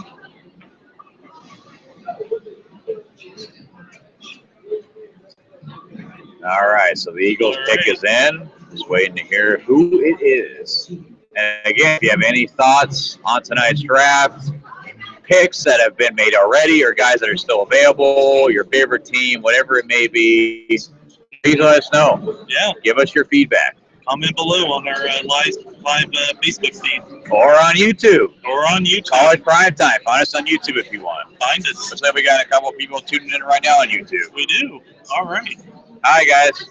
Hey, everybody. Thanks for tuning in. All right. Come on, Eagles. What we got? Should we leave the chant? E-A-G-L-E-S, Eagles. Oh, Oh, that's got to hurt a Cowboys fan to say that that. just makes me sick to my stomach. Oh, You mean it's not the food we had earlier? no, I don't think it was the food. Ugh. They have some great food today, though. They do. Oh, man. But I'm saying we ate a lot. We have eaten a lot We need in the some past couple of Pepto. days. Any Pepto-Bismol in the house? Oh, maybe a sponsor next year? Yeah, possibly. Yeah, possibly. All right, here we go. All right. And the Eagles. Sidney Jones. Wow. Interesting. All right. Cornerback out of Washington. I had him taking the corner, but Absolutely, Randy. Would have been a first-round pick if he had not torn his Achilles at his prone day. I think we were talking about that last night, We too. were. Yeah. A surefire first-round draft pick if it wasn't for that torn Achilles. Gosh. So, look, there's no question that this is one of the top guys in the draft when healthy. It's just a matter of how is he going to respond coming off of that injury? And how long is it going to take for him to get back on the field? Now, I've heard reports say that he's only going to be out for a couple of months and that he'll be ready to go like halfway through the year. And if that's the case, then what a great bargain to get him in the second round. Oh, yeah. With the 11th pick in the second round, that's Yes. a steal. Absolutely. Oh, man. So Sidney Jones, he's 5'11", 192 pounds, extremely physical corner, competes all over the field, right? He does not back down from a challenge at all. Has 9 career interceptions, which you love to see. That means when the ball is in his area and he has a chance to actually catch it, he comes down with it, which is unusual for a corner. That's good. There's just a reason why corners are corners, and not receivers, because they can't catch the ball. But Sidney Jones is an exception. He's got great hands. And he got a hand on 21.3% of passes thrown in his direction over the last 2 seasons. Wow. So usually when the ball is in his general direction, He's either going to pick it off or he's going to get a hand on it. Yeah, that's good. He's a disruptive, Really good. pass corner. That'll be good for the Eagles. There's a lot of receivers in the NFC East. Oh, yeah. Bryant. Des Bryant, Odell Beckham, Yeah, Shepard. Terrell Pryor in Washington. Yeah. Wow. So it makes a lot of sense to me, honestly. They addressed the pass rusher in the first round, and now they got their corner in the second round. I really love what the Eagles are thinking right there. Yeah, that's good. Now I think all they need to do is get an offensive tackle in the third round, and they'll be pretty much good to go. I think they'll be set. Yep. So really like what the Eagles are doing right now. All right. So Randy, we finally have the Los Angeles Rams on the clock for the first time in this draft. They, of course, didn't have a first-round pick because of last year's trade to move up to take Jared Goff at number 1. So this is their first pick of the draft. I mean, really, the Rams, I think, are in a very similar situation as the Browns, the Bills, the Jaguars. I mean, they have a lot of holes. Defensively, you look at some of the guys that they have, and you would think that they'd be pretty good, pretty set, but they really struggled defensively last year. Yeah, the Rams. Oh, man. Oh, no, and a new coach. Yeah, Sean McVay. Yeah, they got a new coach. Who was the Redskins offensive coordinator. He's now the youngest head coach in the league. I believe he's only 32 years old. 32? Wow. Yeah. I didn't know if he was old enough. I'm really not too far away from that. Wow. I couldn't even imagine being a head coach in the National Football League. 32. But nonetheless, the Rams, again, they have so many holes. They do. They really do. I mean, I would love to say they should go after a receiver here. So you think about their receiving core, Randy, it's non-existent. Oh, yeah. I mean, they had Tavon Austin. Tavon Austin is really nothing more than a great special teams player. Yeah. Great return, man. Sure, like when you get the ball in his hands, it's exciting. There's always that possibility that he can take it to the house. But as a pure wide receiver, Tavon Austin does not bring much to the table at all. Yeah, they need a real true number 1 receiver. Now, I don't know if this guy is ever going to develop as a number 1 receiver, but I think he's going to be a very solid guy, which at this point the Rams would take with open arms. Juju Smith-Schuster from USC. I think that would be a very solid pick for them. Or Carlos Hernandez, or excuse me, Henderson from Louisiana Tech. Wow. Either of those two, I think, would make a lot of sense for the Rams with this pick. They got to help Jared Goff out. Yeah, they really do. Jared Goff needs a lot of help. Let's be honest here. He looked absolutely lost when he finally got out on the field last year as a rookie. Deer in the headlights, look. Pretty much, essentially. Yeah. The only way he's going to get better is with better talent. That's it. To me, I don't look at him and say, oh, he's a franchise guy. He's going to elevate everyone else's play around him. No, to me, he needs more help. Definitely. Yeah, let's be interested to see which way the Rams go with this pick. And Todd Gurley had a very disappointing season last year. Gurley, man. Gurley broke onto the scene as a rookie, was a fantasy darling in 2015. A lot of guys were taking him first overall in fantasy drafts. Oh, yeah. And he had such a bad year. But it wasn't all his fault. It was because they were stacking the box, 8 or 9 guys up front, because they were saying, hey, we're not going to let Todd Gurley beat us. Yeah. We're going to make the rookie beat us. And of course he could. Yeah, he wasn't beating anybody. He wouldn't beat anybody. That's why I'm saying they need to get a receiver here, Randy. Yeah. They need somebody that can stretch the field, because otherwise they're just going to be doing the same thing again this year. Go with Juju, maybe. I like Juju a lot. Yeah. Go with Juju. One thing I really like about Juju, he had several different injuries while he was at USC. He played through all of them. He never missed a game. Wow. He had a dislocated finger. He had a shoulder issue. I think a chest injury. All sorts of different problems, and he played through it every single time. So he's a tough guy, a competitor. So you're getting a guy, if they do select him, that's going to be on the field. That's pretty much a for sure thing. That's definitely what you want out of a receiver. So looks like the pick is in for the Los Angeles Rams. Bah! How fast they see what the Rams do with this pick. Because they added Robert Woods. They did. But to me, Robert Woods is nothing more than a number 2 or a number 3 receiver. They need somebody else. And again, Juju Smith might not be a #1 guy in the long run, but I think he's got a chance to be just a solid guy. And they just need somebody to help out Jared Goff. I agree. Totally agree. The Rams 4-12 last season. Oh, That's been the case for several years now. and their defensive rank was 9th. That is Says true. a lot. That says a lot. Their offense. I think they're promised. Sweet. Yes, they have the talent. They're just inconsistent. Yeah. Yes, exactly. I mean, if you want to look at defense, there is Carl Lawson at Auburn, defensive end. Derek Rivers. I like Derek Rivers. From Youngstown State. Youngstown. I like Derek Rivers. That would be interesting. Kind of under the radar. How about Jordan Willis? No relation to me, by the way. Is that your brother? He's not. Oh, okay. But a lot of guys, draft experts, had him going in the first round. He's still available out of Kansas State. So if the Rams were to go defense, those are a couple of different guys that they would probably be looking at with this pick. Huh. That would be interesting. But again, they need a receiver in Yeah, the they worst really possible do. way. So let's see what they do here. Oh, Jack Youngblood. Well, that guy was Oh $2 my God! steak. Played on a broken leg in the Super Bowl in the Oh, my 70s. goodness. I wouldn't mess with him, man.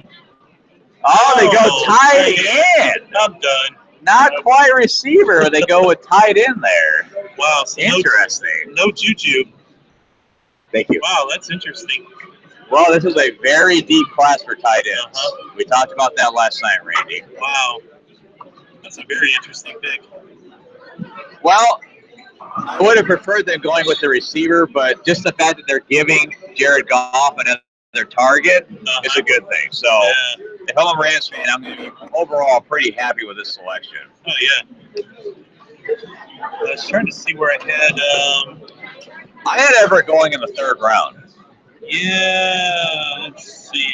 Everett. I actually had him going in the 4th. Kind of down About middle of the pack there. Kind of down there, yeah. Yeah, so Gerald Everett, he's from South Alabama, not Alabama, South Alabama. Huh. He's 6'3", 239 pounds. He led all tight ends with 24 missed tackles in 2016, 9 more than any other tight end in this class. He also led in 2015 with 22. Okay. Moves well for a guy his size. He's agile.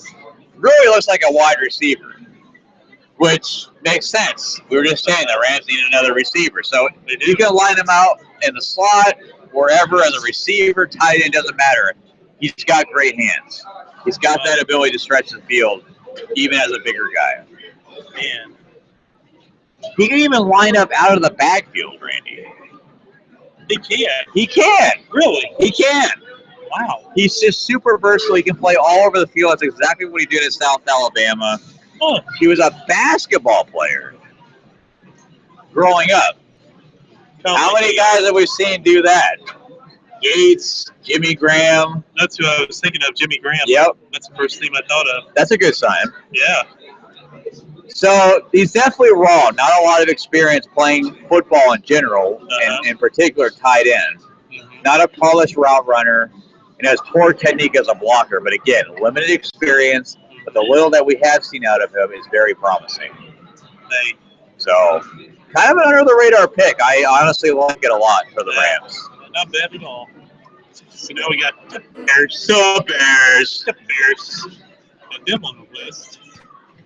The next pick, and the Bears. They, of course, traded up one spot in the first round to number 2. Say Mitchell Trubisky. So I wonder if Chef surprised the hell out of us. Yeah, that really surprised us. So now they got to actually concentrate on what they need to do to make their team better for 2017. Because I don't think Mitchell Trubisky is even going to see the field this year. No, I don't either. So they need somebody that's going to be able to step on the field right away and make an immediate impact. Starter. So who's that going to be, Randy? Oh, goodness. What direction do you think they're going to look at here? Bears. Oh man, should I go? Jordan Howard last year, their running back, had a great rookie season. Kind of came out of nowhere. Had a very productive year for them, so I don't think they needed to go running back. They did lose Alshon Jeffrey to the Eagles this offseason, wide receiver. Do they try to give Mike Glennon another target? That's what I was thinking. Maybe receiver. Receiver, tight end? Yeah, that's what I'm thinking. Maybe a receiver. Offensive line, possibly. Yeah, to help. I mean, they can only make him better, you know? Mike Glennon's not very mobile, assuming he's going to be their guy.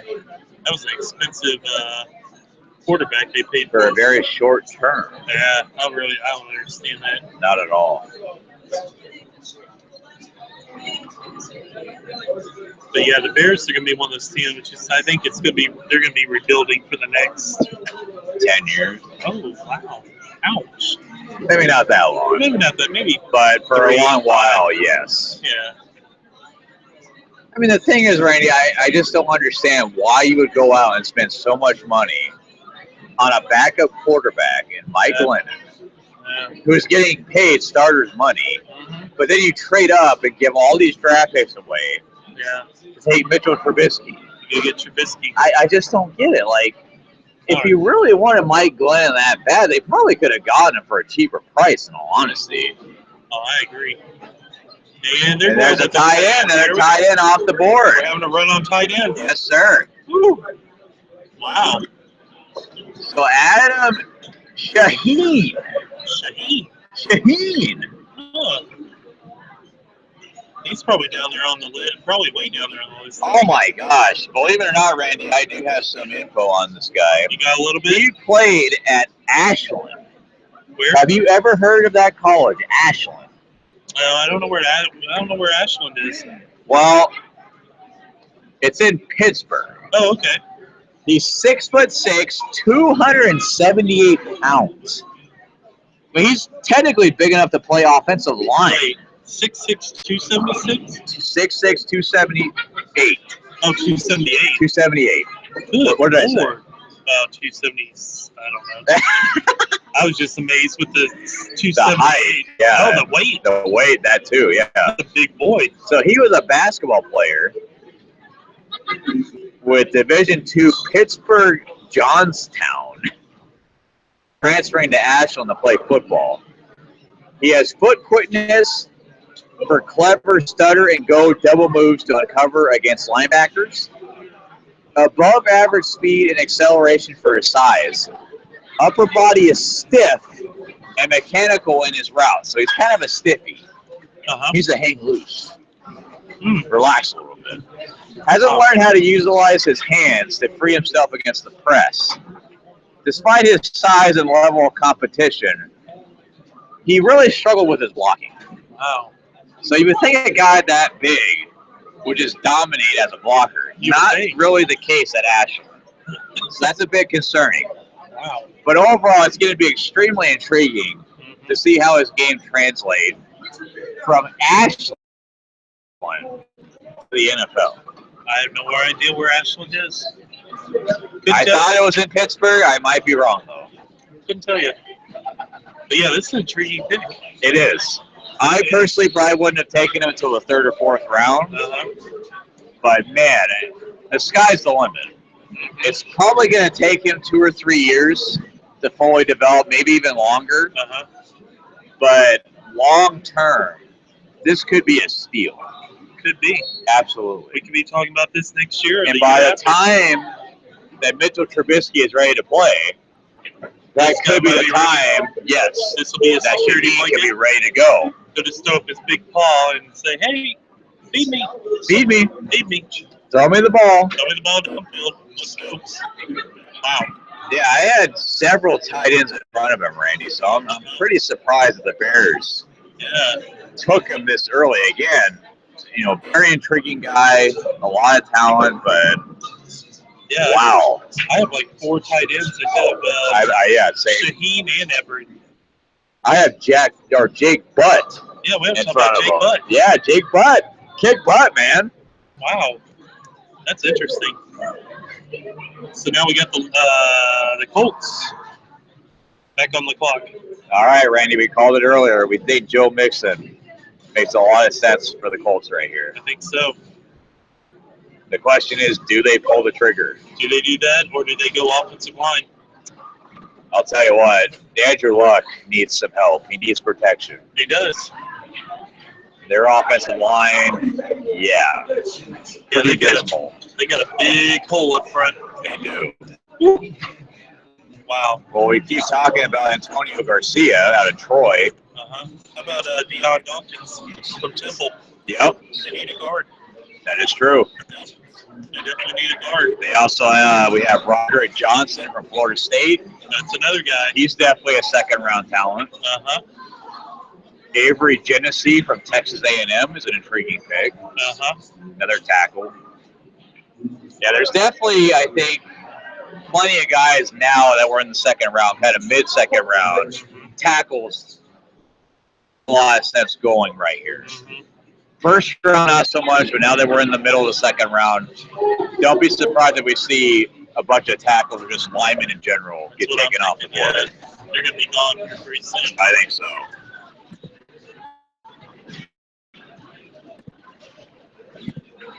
Is that the great Eric Dickerson?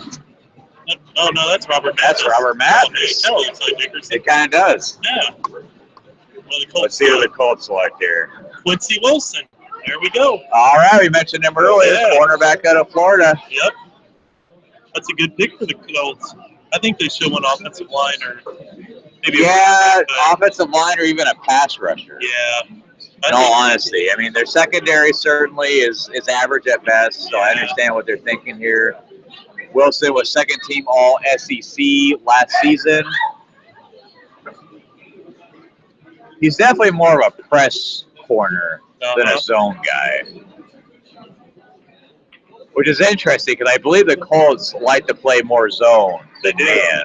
They really do. So I have to wonder how that's going to translate in the NFL.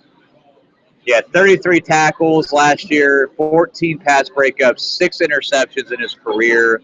He really was all over the field, right? He's a physical guy, not afraid to tackle, good, solid coverage skills. You see him making an interception right there on the NFL Network. Played up along the line a lot. I mean, a good all-around player, honestly. There's really not a whole lot to say as far as negatives go, in my opinion.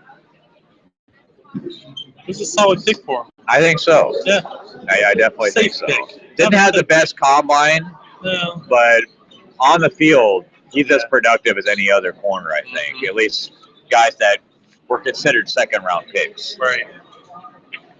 Yeah. I think you could have made a strong argument to have him go ahead of Sidney Jones just because of his injury. Exactly. Yeah, there's I was noticing also too on the cornerbacks. I still have Moore out from UCLA. Yep. He's still out He's there. still out there. On the big board. There's still plenty of corners available. Awuzie? Yep. He's still out there? He's still there. I could see the Cowboys might take him in the later on this round, but yeah. So the Cowboys are going to be coming up, Randy, within like the next 10 picks. They sure are. So the Baltimore Ravens just took Tyus Bowser out of Houston. Huh. Tyus Bowser. I had him pretty high on my board. They did. Let me get him up here. Tyus Bowser. Out of Houston, 6'3", 247 pounds. He's explosive, quick twitch athlete. Bursts out of his stance and challenges the edge. Extremely athletic. Change of direction and explosiveness, all off the charts. I mean, you watch this kid play, Randy, for just one game, and you're just going to be blown away by how talented this kid is. Man. When offensive tackles don't get a clean punch on him off the line of scrimmage like this, folks, I mean, good luck to you. Because he's already around them on the outside. Because he's just that quick. That quick, huh? Has such great closing speed on the quarterback. He will not let the quarterback get away. Even the guys that have great scrambling ability, they have no chance against this guy. And When he's he's there, linebacker. according to me. Yeah. I mean, I might be alone on that, Hey, but you might take I absolutely love Tyus Bowser. Wow. So the bottom line, really, for me, he's super raw. Not a lot of experience.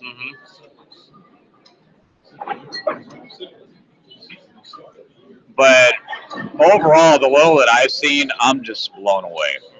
I think the sky's the limit for this kid. I think you can throw him out there right away. Just let him learn on the fly. He's going to get you sacks. Worth mentioning, I suppose, he was in a fight with his teammate back in 2015 where he broke his orbital bone. You know where that is, Randy? It's in your eye. Ow. Ouch. So that I would want to look into about the GM. Like, hey, what exactly happened with that fight? Is this really a good team-oriented guy, a good character guy? But other than that, Or could have just a scuffle. Joe Mixon. oh my gosh, the Cincinnati Bungles. There we go. Just select. Oh, sorry, man. Sorry, we got a Bengals fan in the house. They just selected Joe Mixon. Gone. He is off the board. Wow. We've been wondering since last night where he would go, and here we go, Randy. Joe Mixon. He's off the board. Woo. Well, I'm going to go ahead and let you have the floor because you've seen Joe Mixon play a lot more than I have. Well, Joe Mixon. Certainly one of the most talented guys in this draft. This Joe Mixon, I mean, he can catch the ball out of the backfield. He's speedy running back. He had 2,300 all-purpose yards in 2016. That was a school record for OU. Great receiving back. Receiving back, he can catch the ball in the backfield. He could run. He had 10 touchdowns last year. He can return punts. He can do pretty much whatever you want to. It just all comes down to his character. His character, he's got the character. He punched the woman a few years ago, and right or wrong, that's going to follow him like a dark cloud for the rest of his life. Yeah, but Mixon. And he has said all the right things since then in interviews that I've listened to. And obviously, these NFL teams, when they worked him out, they met with him. They obviously, I'm sure, tried to dive into his brain and really get to know him as well as possible, try to find out what was going through his head when that incident occurred. So, look, I believe in second chances. Obviously, what he did was absolutely awful and in a lot of ways unforgivable. But if he has moved on from it and he has learned from it and he's become a much better person because of it, you're getting a great player. Oh, man, I'd probably say one of the best top 10 prospects. talent. One of the best prospects in this draft. Yes. And this is a loaded running back class. Probably, I would think. Probably the strongest position out of any of the positions. I would say that he's probably the best running back in this class. Even better than Leonard Fournette, Randy? I think so. Wow. That's coming from an LSU guy. I love Joe Mixon. Interesting. The guy there he is leaping over somebody. Just dynamic. So this is going to help the Bengals. No question. It'll definitely help. No question. Because right now they have Jeremy Hill and Giovanni Bernard. Bernard's really more of a change of pace, third down running back. Jeremy Hill has been very inconsistent. You look at Jeremy Hill and you think, oh my God, is that Jerome Bettis running the ball? He's a huge guy. Right. But he has his problems with fumbles. He doesn't give you much in the passing game. It's just been really inconsistent for the most part. Yeah. So it's not really a need for the Bengals. But again, you're getting a dynamic player that without the incident would probably be a top 10, top 15 pick. Yeah, he would have gone quick. So long term, this could be, one of the best picks of the draft. Yes. Assuming that, he keeps his nose clean and stays out of trouble and actually performs the way that we think he can at the next level. He'll be fine. So very interesting pick. Very interesting. He's finally off the board though, so we can go and cross him off. Oh, get him off. Finally. Get him off my. So now that Mixon's off the board, Randy, who's the best running back available now? So right now I've got Kamara from Tennessee. That's the best running back left. Yeah, I definitely think he's in the mix. I also have Samaje Perine from Oklahoma, who backed up Joe Mixon. I think he could be a very interesting pick. He's good too. There's Deontay Foreman from Texas. You got Mack, McNichols, Hunt. Jamal Williams from BYU. This is just such a loaded running back class. It really is. Oh, yeah, we finally got Joe Mixon out. He's off the board. Off the board. So the Washington Redskins, or as Randy likes to call them, the Deadskins, are on the clock, and actually their pick is in already. Oh, they're ready to go.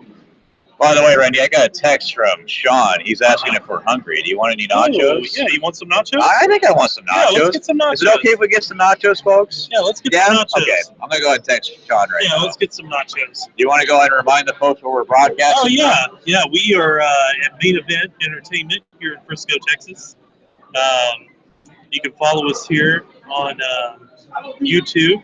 Just go to our YouTube channel. Just go YouTube.com/College Primetime. You can also watch the show on Facebook, our Facebook Live. And then also, too, come out to Main Event and join us. We've got a promotions table. We're giving away mugs. We're giving away our wristbands. I mean, we've got all sorts of stuff going on out here at Main Event tonight.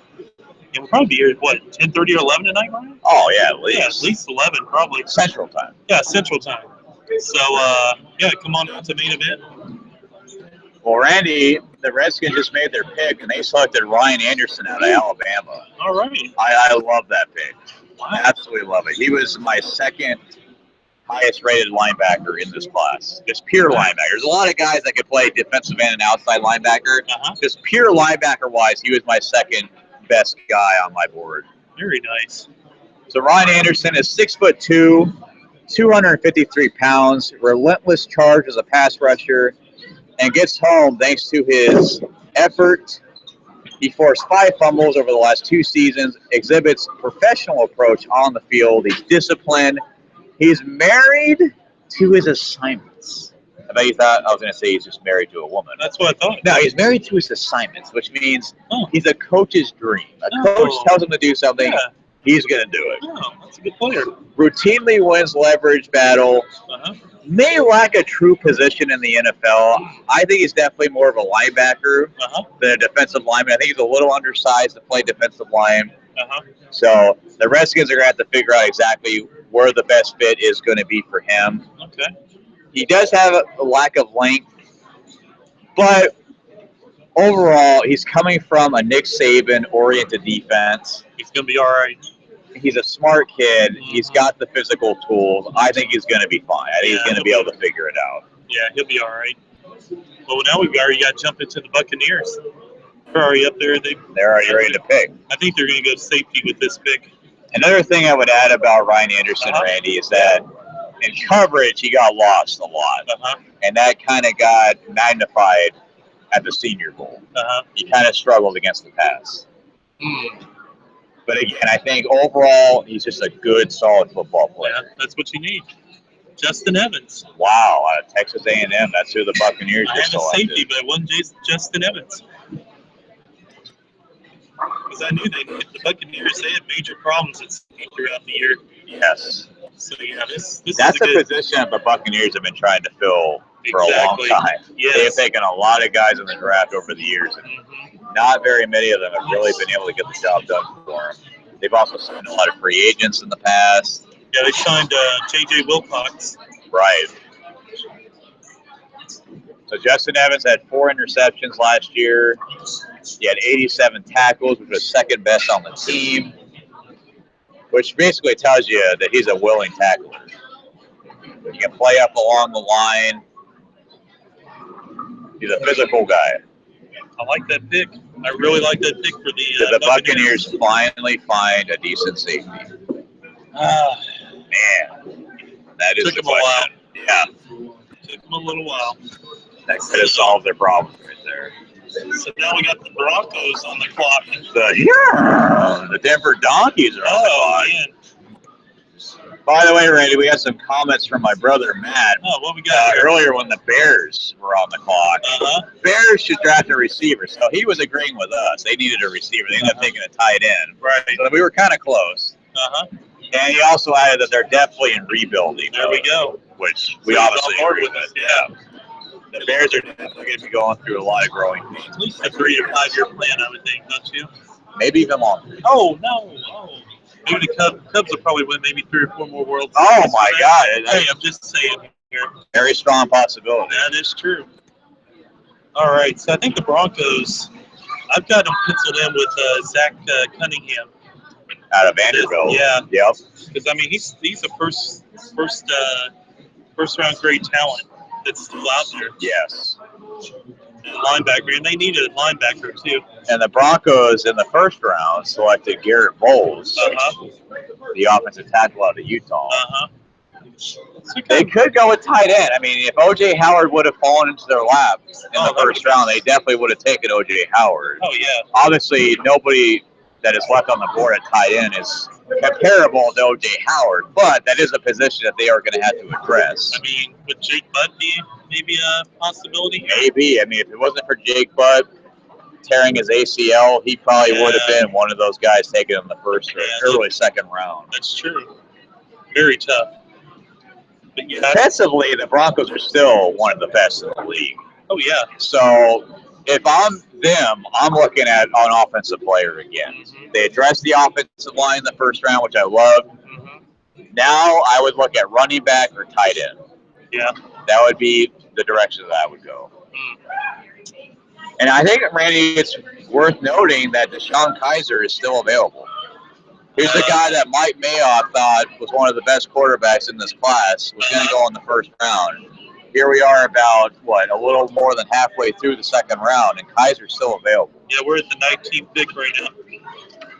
Where's Deshaun Kaiser going to land? I don't know. I have Kaiser. I actually have him going towards the end of the second round to the Steelers. Oh, wow. The Steelers? Yeah. Interesting. Well, like we said last night, Roethlisberger was contemplating retirement. Yeah. And they've been inquiring about Kaiser, too. That's true. I've been reading and stuff. Very interesting. So, I don't know. I mean, that would be an interesting thing. But back to the Broncos. Yeah, let's go back to the Broncos. I mean, could they be looking at Kaiser with this pick? Because, yes, they took Paxton Lynch in the first round last year, but he looked completely lost, the little that he was out there on the field. And I understand he came from Memphis, completely different offense, was not a pro-style offense whatsoever, so we knew he was going to have his struggles. Right. But he just looked bad, right? Yeah, he did. Really bad. And Trevor Siemian is a serviceable starter. But I don't think he's really a guy that's going to get you over the top. No. He may be able to help you get into the playoffs, but you're not going to get very far. Yeah, I think the Broncos ranked like almost near last in offense last year. Yeah. So 27th or 28th, somewhere in there. I don't know how John Elway feels about Paxton Lynch, but if he's still iffy on him, I mean, Deshaun Kaiser is sitting right there. Yeah. I don't know. I would consider it. But at the same time, if you do make that pick, you're basically giving up on Paxton Lynch after his one season of very limited work. Yeah. Then you got two rookies in there. I seriously doubt that they would go in that direction. Yeah. But I'm just saying, I mean, the fact that Kaiser's still there, right? You just never know. Yeah, I think Cunningham's going to be the selection on this one. I think Von Miller would help him out a little bit. I think so. Shane Ray. That'd be a hell of a linebacker core. Wow. Oh my goodness. And their defense is already one of the best. It is. All right, here we go. Here we go. What do we got? Oh. And we have DeMarcus Walker, defensive end out of Florida State. They did go defense. So they just want to continue to amp up that defense, Randy, as much as they possibly can. Yeah. It's never enough for them. Never enough. All right, so we got Walker in there. Marcus Walker, Florida State, 6'4", 280 pounds. He had 68 tackles, 21.5 tackles for loss. He was 8th best in all college football. And then he had 16.5 sacks, for the 2nd best in all college football. 16.5 sacks. You pair him up with Von Miller? Oh my gosh! That's scary. That should be illegal. That is scary. In that part of the country. Oh my. That's really scary. He has very active hands. Even when a tackle into his body, he rarely stays engaged long. So even when a big tackle gets his hands on him, he finds a way to free up. It's an inside swim move that is deadly. That he's definitely going to bring to the NFL. And I mentioned his active hands. His hands are like a boxer, Randy. I mean, he's just going to just be all over you. Boom, boom, boom. Very active. wants to deliver a blow. He was super durable and dependable at Florida State. Played in 90% of the defensive snaps last year. 90%. So this isn't a guy that you're just going to have out there on first and second down. He's going to be out there pretty much all. Doesn't need to be taken off the field much, which means he has great stamina. He's in great shape. I like that build, 6'4", 280. Yeah. I really like that for defensive. So I'm thinking that Denver, I mean, like they know how to use their linebackers / defensive end. So I feel like he's not just going to be putting his hand down. He's going to be also standing up to rush the quarterback. Oh, yeah. So I think Denver's going to figure out how to utilize him the right way. That was a good move by the Broncos. Yeah, and I'm surprised that he was so underrated coming into this draft. I didn't hear a whole lot of buzz surrounding him. Yeah, I thought he was good enough to go in the first round, in all honesty. The last one I had left on my draft. He's just a classic get after the quarterback guy. He will thrive, and I think Denver just got a steal. Yeah. So now we got the Cleveland Brownies. Oh, the Brownies are back on the Are they clock. going to screw this one up? Probably. Yeah, probably. Maybe Sorry, a cornerback any here. Brown fans out there. Sorry, Brown fans. Here's their pick. Deshaun Kaiser is off the board. There he goes. Oh my goodness. Finally. Finally gone. Deshaun Kaiser, the best quarterback available according to pretty much everybody. So now he's going to be Finally what gets number is taken. he on their list of quarterbacks. Well, I know Mike Mayock believes he was one of the best. All right, you guys ready for this? Definitely, top 5. Who's ready to spin the wheel?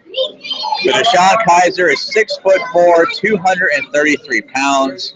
So, he's got the physical tools and the height you look for.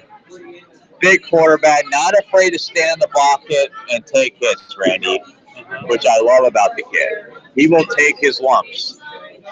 He has a smooth, over-the-top release, solid arm strength, super athletic, great mobility. The problem with Kaiser, other than his lack of experience, is he was super inconsistent, especially late in games.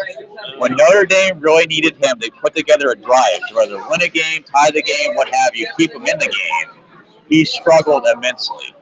He would throw just terrible interceptions, back-breaking picks. He has sloppy footwork and mechanics, which is something that will obviously improve over time with coaching. And he also struggles with accuracy more than he should with shorter passes. He seemed to be a better deep ball passer than he was with the short dump off passes, which doesn't make a lot of sense. So in a way, he's kind of a project right now. Absolutely a project player. For at least maybe 2 years. Absolutely. 3 years. Some experience. And considering the Browns have Brock Osweiler, I guess Osweiler can kind of be that bridge for the next Kaiser develops. They also have Cody Kessler. Now, you actually had a pretty decent rookie year when he was out there. So they do have a couple of guys that they can throw out there instead of Kaiser, which I hope they do, because if they throw out Kaiser immediately, he's in trouble. Oh, man. And I mentioned it last night, Randy. His coach at Notre Dame, Brian Kelly, even said, he shouldn't have entered the NFL draft. He's not ready. He should have came back for another year. If your coach is saying that, that's not a good thing. Not good at all. So, like I said, he's got a lot of things about him that you love. Physical tools, his overall body, you like what you see there. But he's a project guy. Yeah. He's not a guy you can throw out there day one. No. So that was an interesting pick for Cleveland. But with that being said, I do believe that he has the ability to be the best quarterback in this draft. Really? Over time. It's not going to happen overnight.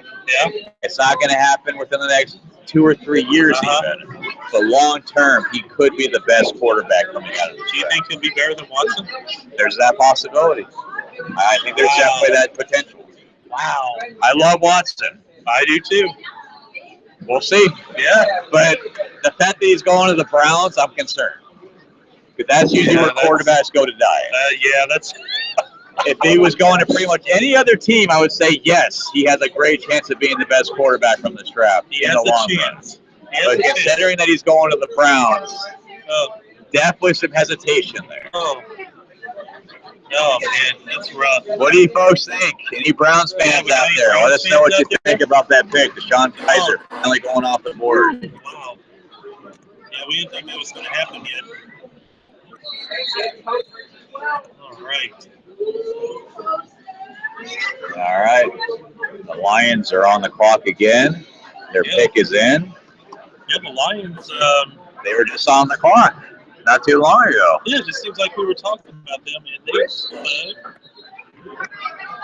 Oh, did they take anybody in? I don't see them take anybody in round 2. I think they need to go defense with this next pick. Yes. I think it's time to go defense. I think it might actually be. I thought the Lions were on the clock, but apparently they're not. Oh yeah, they're on the clock. I meant earlier. Oh, earlier, yeah. You were trying to give them an extra. Yeah, I know. Come on. It felt like they were just on the clock, but no, I'm mistaken. I apologize. So the Lions. The Lions. Detroit Lions. Woo! That's a new team. Wow. That's your new team. From one loser to the next. Oh, jeez. Well, they changed their uniforms, too. How do you feel about that? The Lions? Yeah. Oh, they change it every couple of years, it seems like. Well, they figure like, oh, well, we've lost For these 50 many years, so Let's why don't we change it up? Yeah, let's put some new merchandise out there and sell it. The Lions drafted Jared Davis in the first round. That was a really good pick, I thought, out of Florida. That was a good pick. Physical linebacker, probably more of an inside guy than an outside guy. Yeah, I think they need to replace somebody for Ducky Sue. Ducky Sue. You know, I think you need to find a replacement for him. Oh, for sure. So, yeah. Well, you know what? Defensive tackles have not been coming off the board. Has there been a defensive tackle, like a true defensive tackle that has been taken yet? I don't think there has been, right? The ones I've had have been defensive end / defensive tackle. Who would you say is the best overall defensive tackle or nose tackle in this draft? The best one in this one was probably Allen, of course. But then the next one, I've got Wormley. Wormley From Michigan. Yep. Is the next best one. Yeah, he's probably the best overall. That would make sense. I think that they might go with Wormley. Yeah. With the next pick. I would definitely think that they would go defense again with this pick. If it's not going to be defensive line, I would go with somebody in the secondary. Record, but this secondary group is just out of this world. It really is. There's so many guys in the draft. So deep. Man. So my best available corner right now is Desmond King from Iowa. But we still got more. Is it Moriam from UCLA? Oh, he's still there as well. Yeah. So you got those two. They got those guys in there. There's also Jalen Tabor. Not quite as good as Quincy Wilson, his former teammate, but yeah. So there we go. The Lions pick is in. Move right along here.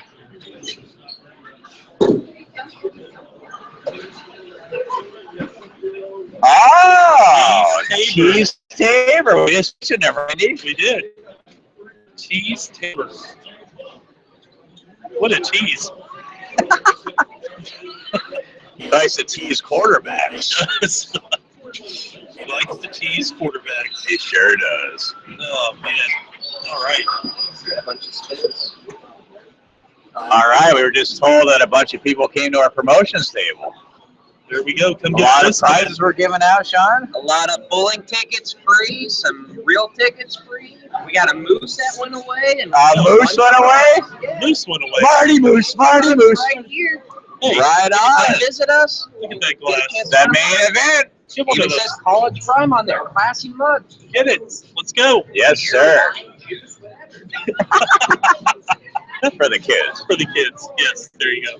If you had a little kid with a mug, it's like, oh, you put your kids in that. There we go. Oh, my God. It's a win. We're giving kids mugs around here. Oh, man. Oh, all right. So, Cheese Tabor. 104 tackles, 10 tackles for loss in his career. Definitely more physical than Quincy Wilson, his teammate at Florida.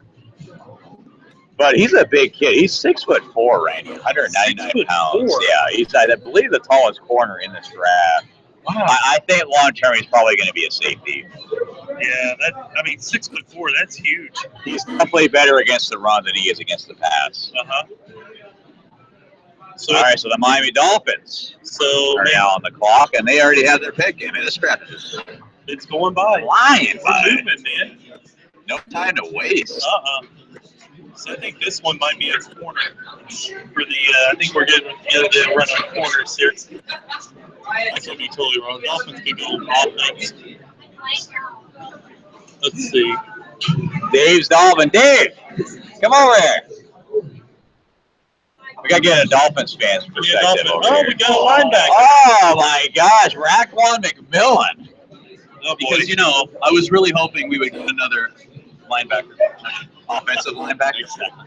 I was hoping tight end or another quarterback because there have been like 6 safeties now, right, that have been picked. Oh yeah, safety have just been going off the board like hotcakes. We should just call it S for Skittles now. It's in the rainbow. All the teams have this. Well, there you have it. David Abraham, Miami Dolphins enthusiast. Well, Randy, what do you got on Raquan McMillan? Well, 102 tackles in 2016, led the Ohio State Buckeyes. Definitely an inside linebacker. Yeah, he's an inside linebacker, definitely. Which I think is a need for the Dolphins. They have a ton of pass rushers. They took Charles Harris last night in the first round, which I thought was a great pick. So they need somebody inside for the linebackers, a big, tough, physical guy. That's exactly what they just got with McMillan. I mean, I had McMillan as a third grade talent, but yeah. You know, middle linebackers is one of those positions that's very underappreciated. Yeah, it was a good pick for the Dolphins. Definitely. I love how they're focusing on their defense. Like we talked about last night, when you play against the Patriots and Tom Brady twice a year, you got to not only have a pass rush, you just got to have a good defense in general. Stop him. Or a great defense, to be more like it. Or try to stop him. You can't stop him. You just got to try to limit. Absolutely. Keep him. The key to beat Tom Brady is keep him off the field. Yes. That's the key. And also, too, if you give him 2 minutes or less than 2 minutes for a drive, right, and you're up only 6, 3 points, 4 points, 5, it's pretty much game over. Game over. The Giants showed that twice in the Super Bowl. Yeah, big game Tom, man. Yes, sir. Woo. All right, here's the Giants. All right. Dalvin Thompson. Oh, we were just talking about the defensive tackles, right? Finally, a true defensive tackle is off the board.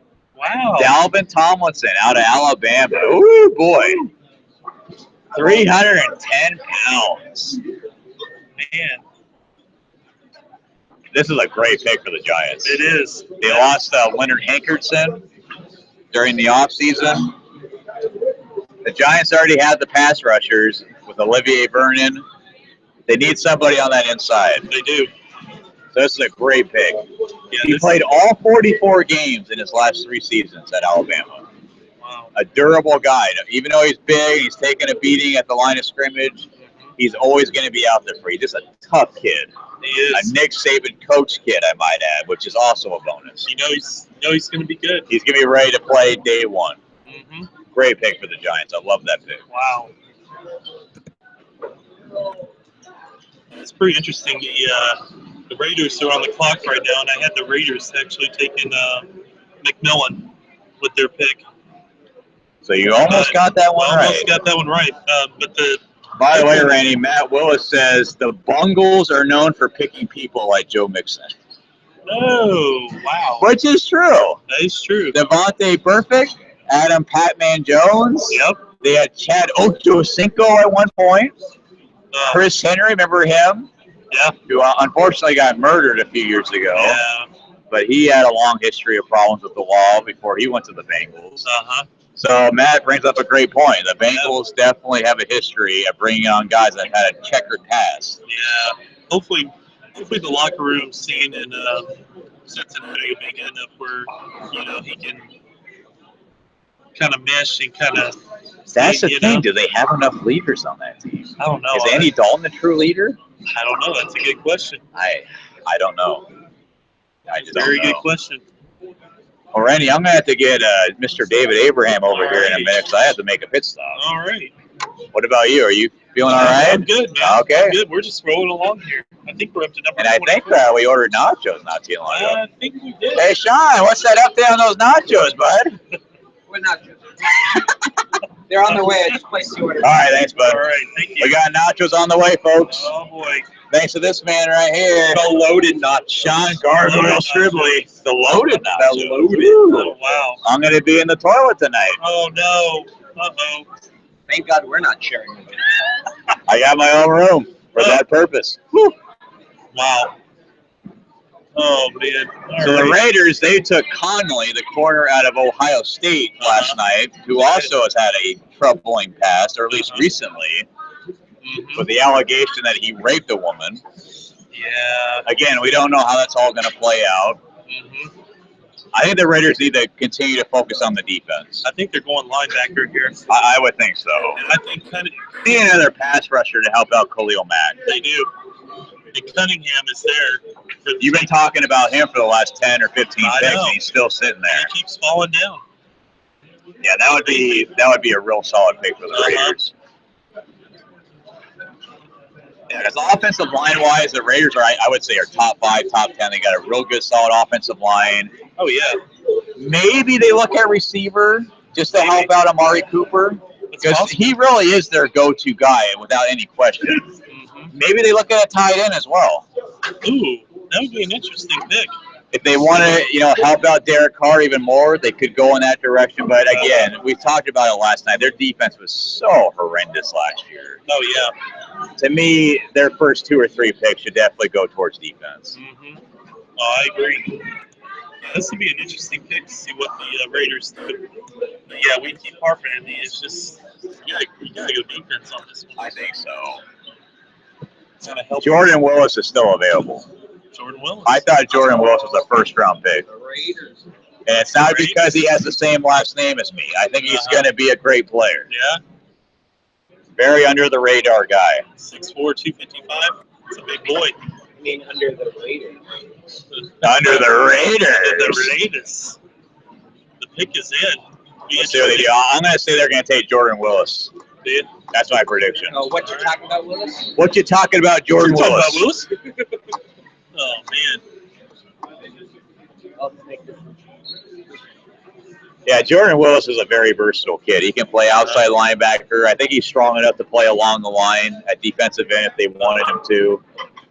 That's what I like about him. He's just got a lot of versatility, a lot of options. Yeah. Yeah, this will be interesting. Well, they've already, the commission's already up at the podium. All right. So they got an old ex-Raider on the Sure podium there. Oh, man. Who is that? That's a good question.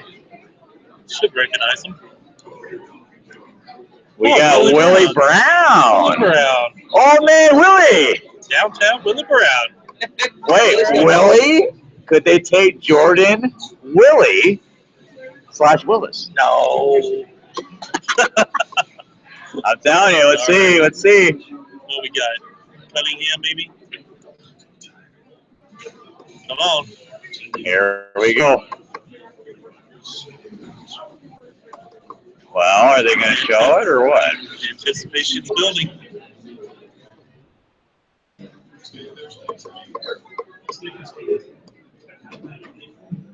Come on, we're Can we waiting. get a drum roll? We're waiting. Come on. Jordan Willie Willis. Oh, There he is. There's the guy we've been talking about this whole night, or at least earlier in the drill. Yep. They finally went. Obi Melifonwu. I have his pronunciation here. Let me see. Let's get it correct. I probably butchered it. Obi Melifonwu. Oh, that was close. He was a first-team All-American Athletic Conference selection and his team's top tackler in 2016, making 118 tackles, 2.5 for loss, leading the team with 4 interceptions and breaking up 3 other passes. Downhill tackling machine, Randy. I like that. I love this He's kid. probably one of the best tackling safeties in this draft, and I'm honestly surprised that so many other guys have gone before him. I am too. He has great range with a wide net to bring runners down once he gets his arm around them. Oh. He's not giving you a hug, right? Oh, no. Oh, okay. I thought he was giving you a hug. I hate to bring it to you. Oh, sorry. But Yeah, I mean, I love this kid. I thought he was good enough to go early second round, a lot earlier than this. I had him a first-round talent. It wouldn't have surprised me. He had over 350 tackles in his career at Connecticut. Wow. Woo! Woo! That is incredible stuff. That was right for you, there. Ric Flair. Yes, sir. If you're watching, sir, I know you're. Hi, still Rick. watching. Hi, Rick. Woo! There you go. All right. Oh, All right, so I got to admit, I like what the Raiders are doing, I Randy. do too. They got some They're momentum. addressing that defense. Yes, indeed. Exactly what they should be doing and need to be doing. Yeah. So now we got the Texans. Houston on the clock. Texans are on the board. Wow. So I think the Texans might be going safety with this pick. They, of course, took Deshaun Watson in the first round last night. Uh-huh. They got their future quarterback. Yep. I think it's safety with this pick. I think I they think- need safety help. I think if Melvin Fonwu was still available, Yeah. that would make sense. But It would. now that he's off the board, I think they're going to go back towards the offense. You think so? I think they're going to be looking at a tight end. That'd be interesting. I think May from How about Jake Butt? Jake Butt. Butt. Kitty Butt. That'd be an interesting pick. Or how about Bucky Hodges from Virginia Tech? Yeah, Bucky. Bucky would be good too. I got to make a pit stop. All right. I can't stand it anymore. Come on over, buddy. But I got you 3 beers. Oh, okay. Come The on, wide Houston receiver. Texans select. I say tight end. I'm saying wide receiver. All right, we'll Safety. see. Oh, we're all right. Got him. Drinks all around. Got him. There Zach we go. Cunningham, you've been talking about him. Got him. All righty. I'll give the scouting report. All right, folks. I'm going to go and let David Abraham take over for a few minutes. I got to take a pit stop here. All right. So, I got the, be gentle with him. yeah, be gentle with Dave. Be nice. Yeah, He's come a on, good guy. folks. Come on, folks. All right, Randy, or Dave, step on up. All right. Randy's already been stepping up. All right. So, Yep. with Zach Cunningham here, Zach Cunningham. scouting report on him, I've got him as he's a fluid, fast, and aggressive tackling machine. He's got an explosive first step, and he's got the core strength to chase through traffic and make plays. With Cunningham, I mean, he's an aggressive player. He shoots gaps and closes fast on the ball carrier. And then also, too, with Cunningham, he has a star potential, ideally as a 3-4 inside linebacker or at a 4-3.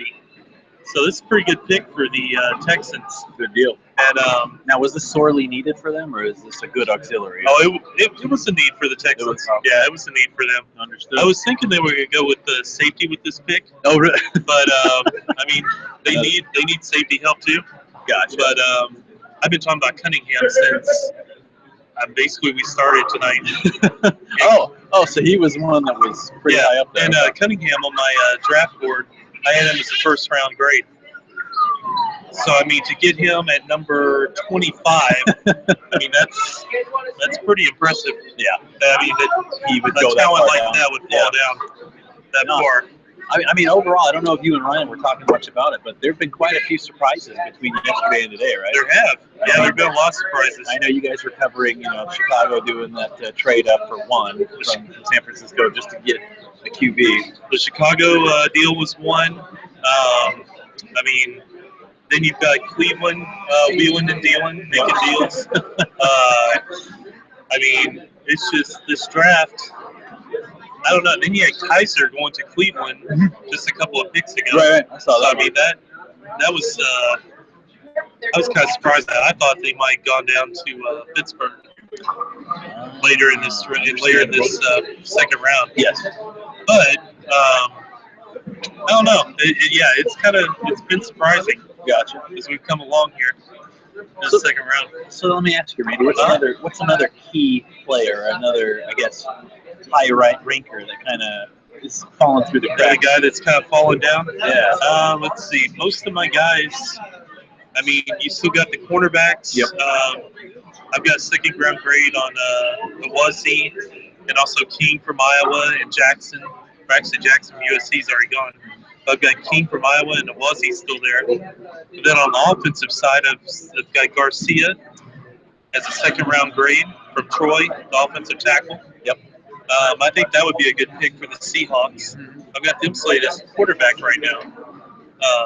But I think the Seahawks need to address the offensive line too, For sure. in this draft. But get back what you were asking me. I would say probably Garcia on the offensive side.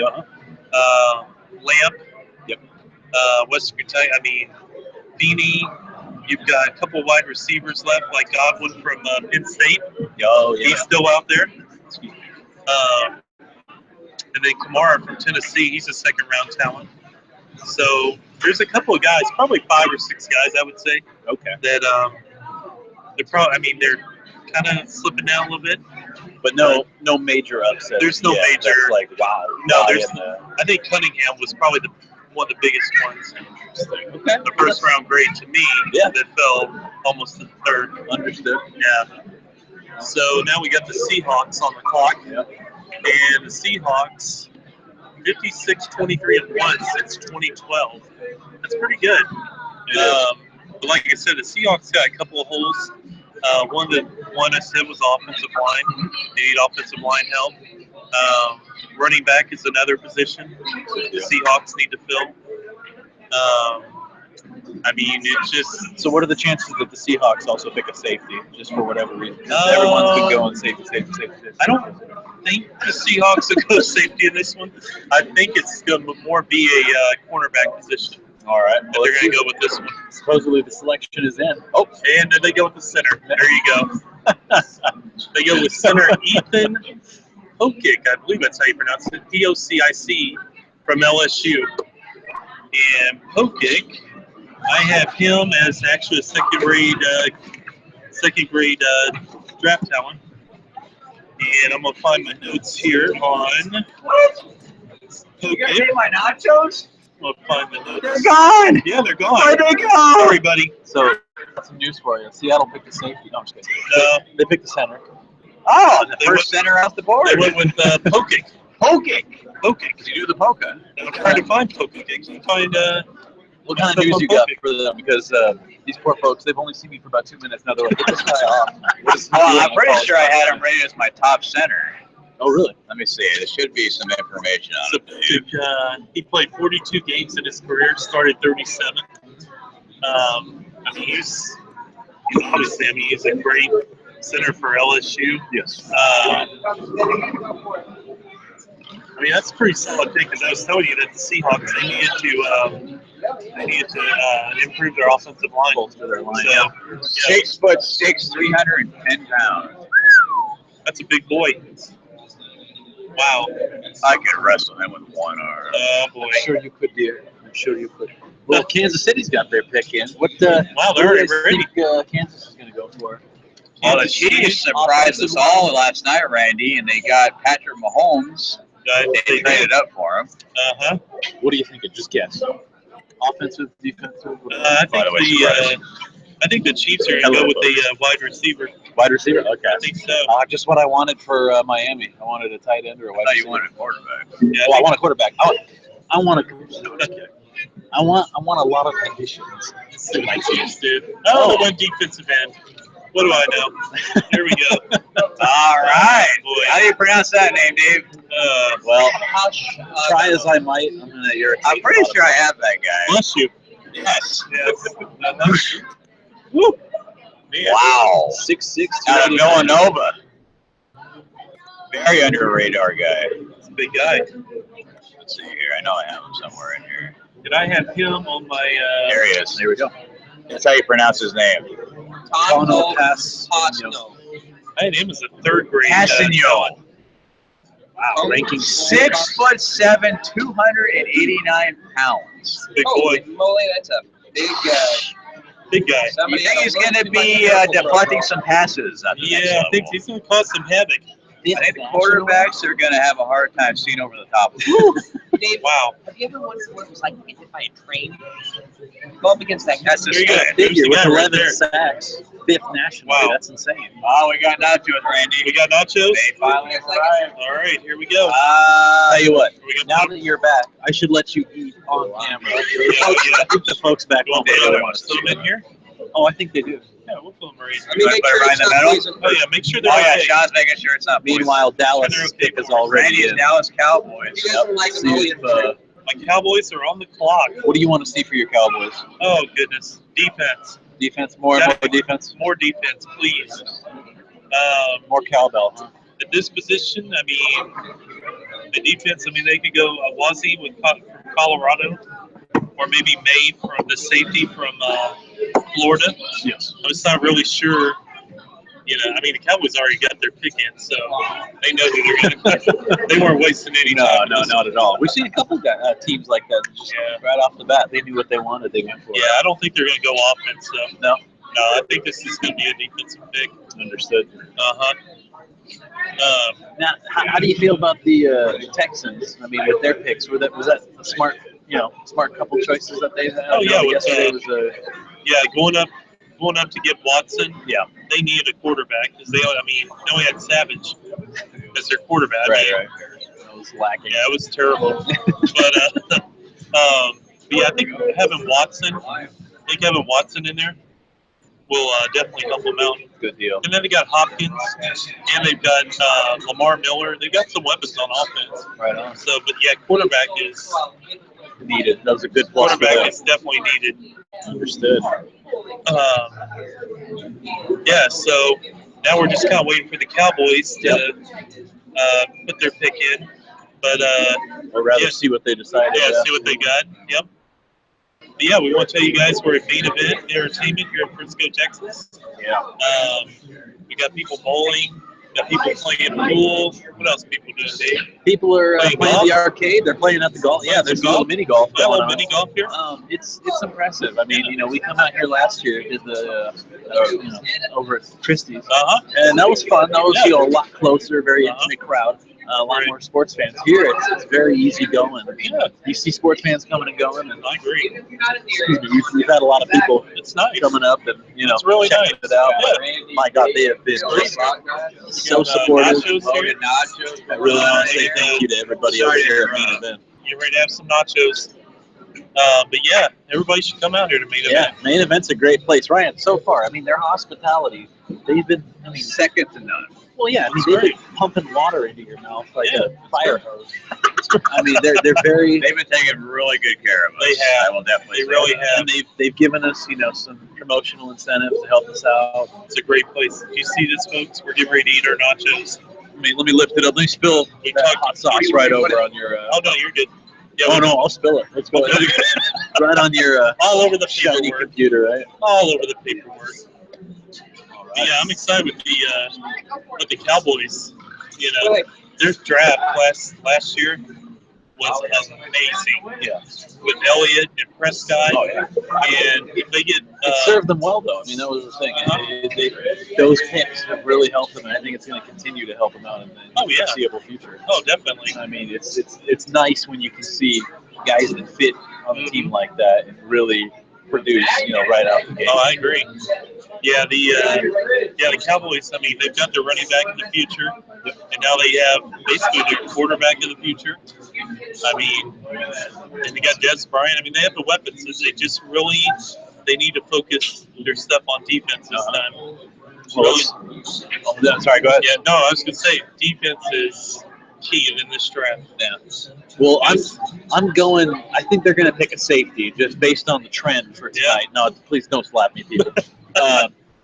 It was just amazing. I'd be throwing guesses out. I mean, I'm maybe about 1/5 as knowledgeable as you guys with just guys coming up through the ranks. I mean, really, there's some. I feel like all-stars that just show up every year in the draft, and it blows me away when I see their stats and what they can do on the field. Yeah, there's so much talent out there. Yeah. There's so much talent. Yeah, and to see that, they went with this or they went with that. Oh, nachos. Oh, I haven't had one yet. Well, Randy, what are you waiting for? I was so He's being a Come good host. on, man. Oh, he's waiting for the Cowboys to get picked. Cowboys. All right. All right, come on, Cowboys. What we got? Oh man. But yeah, so I really think I feel this is going to be a defensive pick that they're going to take here. What do you think, Ryan? Defense on this one? I think these nachos are awesome. Forget defense. We're talking nachos. Nacho talk. Nacho talk. This man's Achilles It's heel. about time. Nachos. Cowboy fans, come on. We got that on tape, right? Come on. I'm going to. Let's go. Come on. Yeah, Drew Pearson's Getting him pumped up. he's fired up. Let's see. It looks like some Oh, people come are on. ready to roll. What do they take? Come on. Apparently they drafted a bunch of fans. Man, it's taking forever. Oh no, he's That's still Drew- rallying That's along. Drew Pearson, man. He's fired up. Oh, yeah. He's Great fired up. receiver. Oh, yeah. It's a legend. Come on, Drew. One of the best. Man. Oh, safety. Oh, wow. I said it. How was he? They got a corner. They got the corner. They got a corner. You were Dave, you absolutely were right. close. Did you say safety? Got it. You should probably assume you're thrown, my good man. You're doing such a great job. Yeah, Wassy, man. That's a good pick for the Cowboys. I have him as the second round great talent. Yeah, Randy, you've been very high on him. I love a Wassy. So, Randy, remind everybody, who did the Cowboys take in the first round? The Cowboys, No, we were just talking about that. they took Taco Chalk. That's right. They took the That's right. Taco Man. They took the Taco Man. That was a good They pick, went man. from Taco to a Wazoo. Well, Wassy. A Woozy. Yeah. I like him. 22 tackles for loss in his career, most by DB in the Buffalo's history. 3 interceptions in his career. I mean, effective blitzer, ideal nickel. I mean, the Cowboys need a corner bad. In the worst possible way. Yes, they needed one bad. That was really one of their biggest weaknesses last year, was their coverage. Yes. Now I know, one of the things that they test in the combine is personality, how well you can get along. Now, where do you see this guy? I mean, really, he thinks like Good kid. he could gel with a lot of the Oh, players. yeah. He'd be fit right in. Yeah, because the Cowboys locker room right now, I mean, it's Full leaders. it's awesome. Yeah. Like leaders. Jason Witten. Yeah, and Prescott's kind of I think you said full of come up. Stepping in, exactly. No, Ryan, I was telling Randy, we're talking about how it's really nice, after seeing the guys they brought on last year, Yeah. they're already producing. They're able to Oh, fit yeah. the team. It's nice when you have that sort of compatibility No to doubt. then last and carry into the future. Yeah, and last year, their first round pick, Ezekiel Elliott, the entire league in rushing as a rookie. Oh, And then Prescott, Leave what, me a fourth more. round pick, I believe? Fourth round pick for fourth Prescott. round pick, yeah. Had an unbelievable rookie. And then you forget about Jalen Smith, who Didn't even play last he year. might be coming But he back. was one of the most talented guys in the draft last season. So, Oh yeah. Oh man, they really hit it. I just wish Miami's coaches were, they were all 17 of the Wouldn't head get coaches fired every were- year? Yeah, well, pretty much. That's what I want. Can we draft coaches? I know I said that last year. So. I wish the Right. Chargers could draft a new owner. The Packers are making their selection. Way to go. Made me spit up on college prep. Oh, there's a safety. There's another safety. Josh Jones. Another safety. Break You're me off. off a piece of that safety bar. You're off this pick, Dave. Way to go, Green Bay. Well, here, my good man. Let me turn over, folks. Thank you for putting up with me. Hopefully, you don't have to see me again. You'll be back on later. Oh yeah, he's We coming still have back. a whole other round. Again, huge shout out to Main Event. Really happy to be here. Great place, great people. Definitely come check it out if you're in the Frisco area. I mean, These nachos. Oh man. right on. Good. I'm glad I got you guys something delicious. Oh man. So good. Hell of a job there. I'm getting fired, aren't I? Smoked apple bacon. Oh my goodness. I will Smoked see you apple in bacon, the folks. Right, smoked apple bacon. Oh I know my they're gosh. good. They definitely got good. Oh, They got some great food. Nachos. All right, I guess I'm officially back. welcome back, sir. Thank you. All right. So who do we got on the clock here, Ray? The Steelers? We got the Steelers. All righty.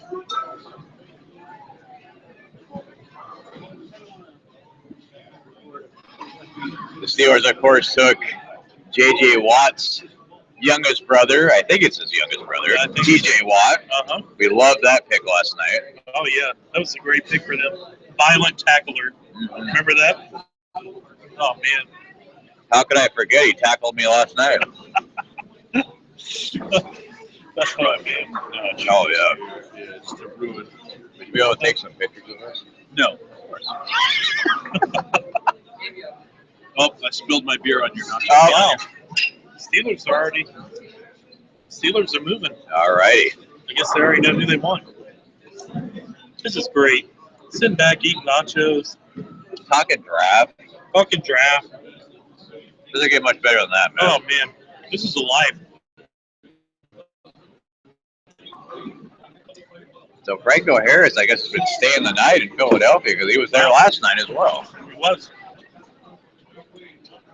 All righty. All right, who we got? We only have 3 picks. Oh, Juju. Juju. There's my guy. There we go. Juju Smith-Schuster. Wow.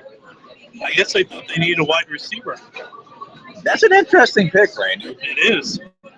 Like I mentioned last night, Martavius Bryant is coming back from his suspension. Uh-huh. They already have Antonio Brown, a top 3 receiver in this league.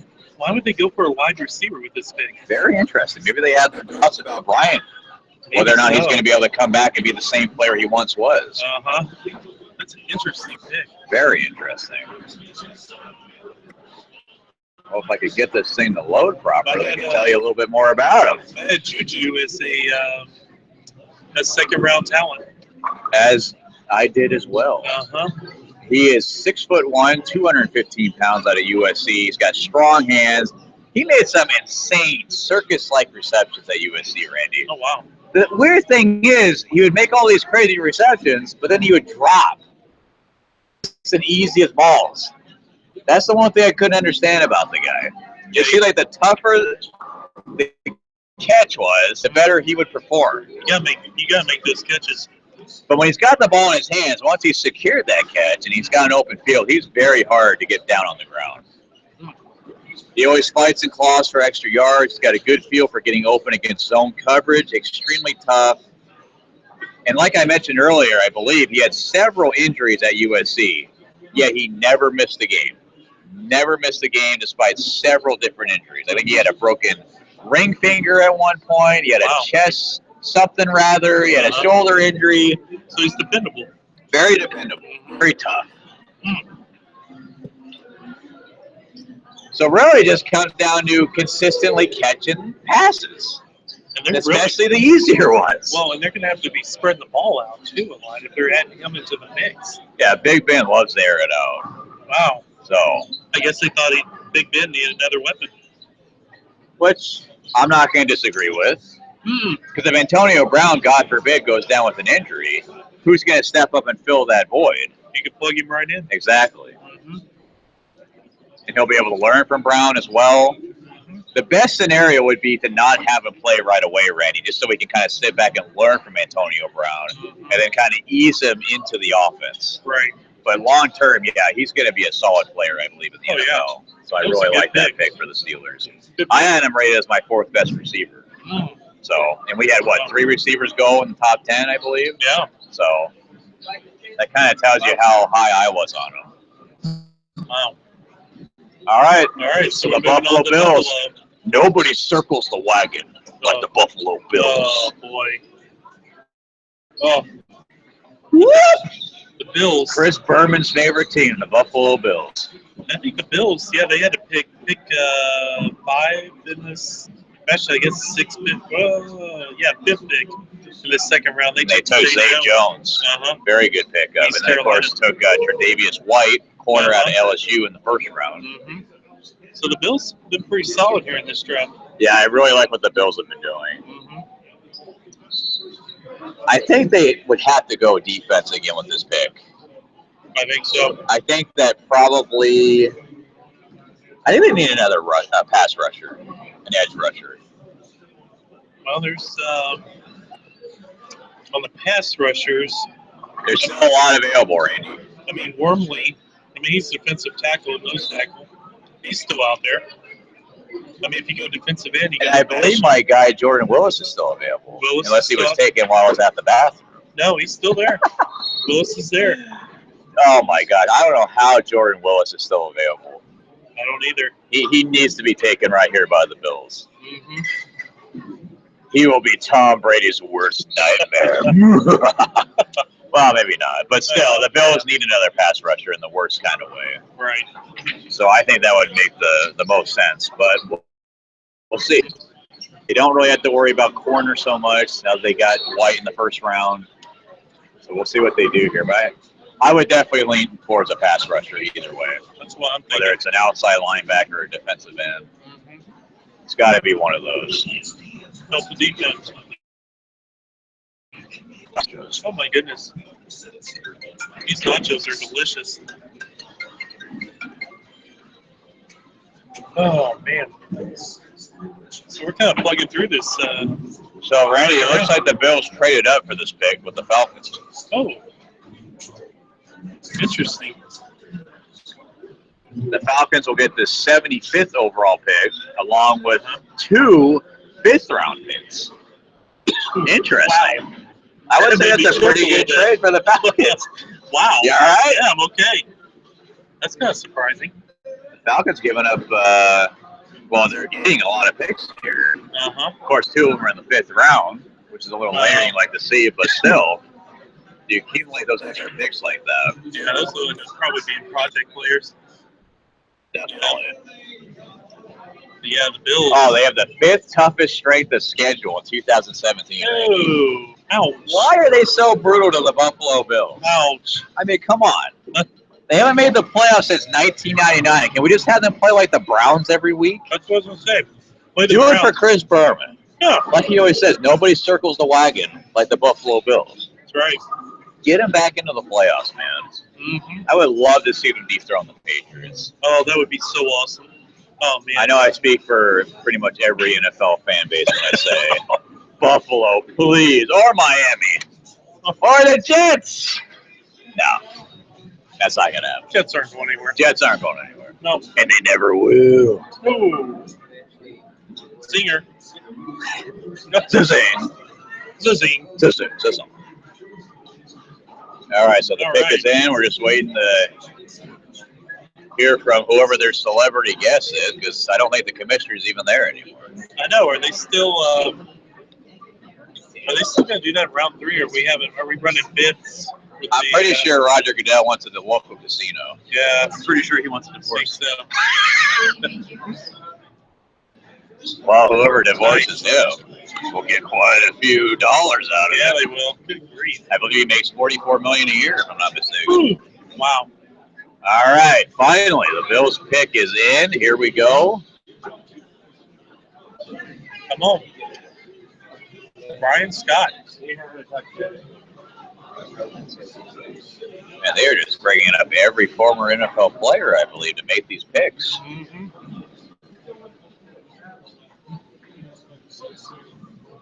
Right.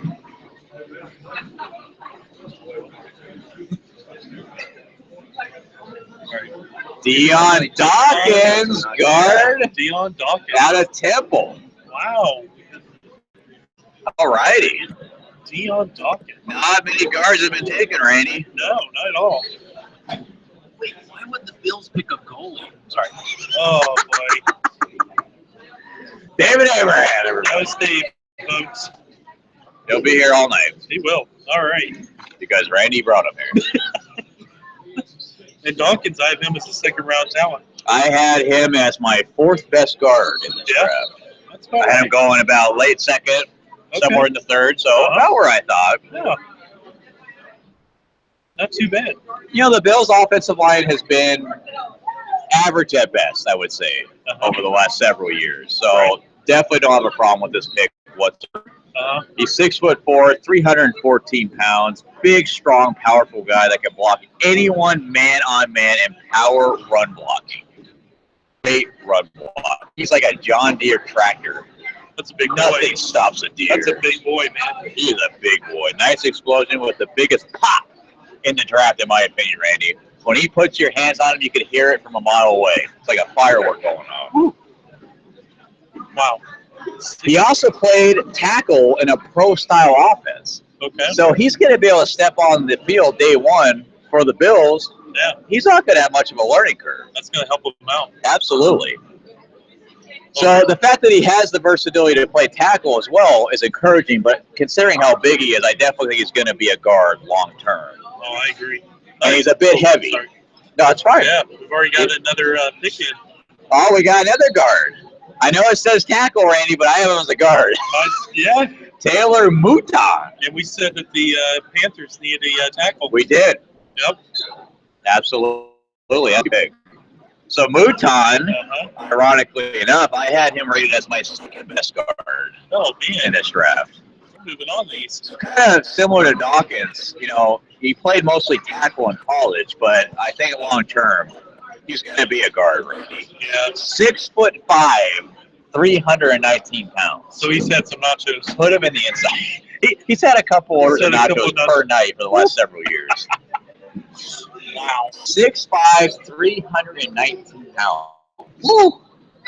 That's a big boy, man. So he could possibly play right tackle early in his career in the NFL, but again, I think guard is where his home is going to be. Yeah, I think so. He gave up only 2 sacks, 7 quarterback hits, and 25 hurries collectively on 1,376 over the last 3 years. So think about that. Well over 1,000 pass attempts.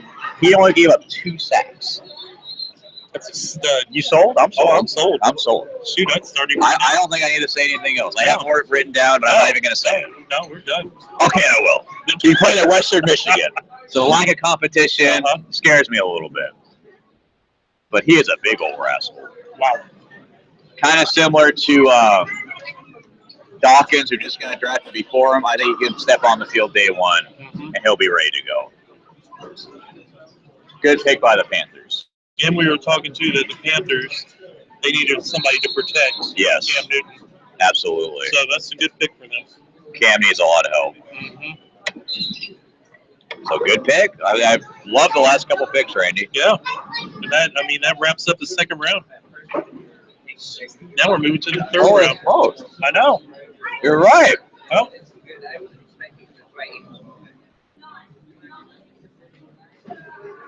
All righty. Okay. Are you guys fine? I think we'll be all right. Yeah. For like, I know it won't take me that long to Like 20 minutes. own a bunch of little kids and, you know. If I need you for anything, I'll just Watch text they all you. gang up on me. Does Dave have my phone?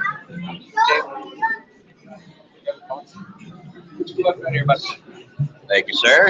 But yeah, so we got the third round starting up. So we got Cleveland, San Francisco, New Orleans, and Jacksonville. Did that second round go by fast or what? It went by too quick.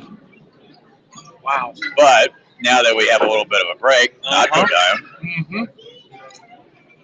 So let's have a little nacho talk. Sorry, I'm talking my mouth full here. My favorite topic, other than NFL draft talk. Yeah, I know. If you boys need any food money, there you go. Oh, There's Oh my God! Dave's coffer right there. What in the world? well, we're going to Mexico. Let's go. Don't tell my future ex-wife. We're out of here. That's not too far of a drive. Well, folks, after the show, we're going to Mexico. Come join us. Taste of the town. Taste of the country. I just realized I might need to pay for something. Yeah, take it back. Take it back. Well, folks, we're not going to Mexico. Oh, well. What a letdown. I know. So what were you saying your favorite topping is?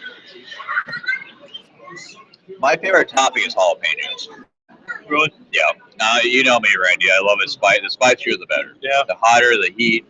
I'm all for it. See, I like the jalapenos. I like them kind of chopped up. Yeah. On the top. But then I also like the sour cream. And Oh, like the yeah. guacamole. Sour cream. You can never go wrong with sour cream.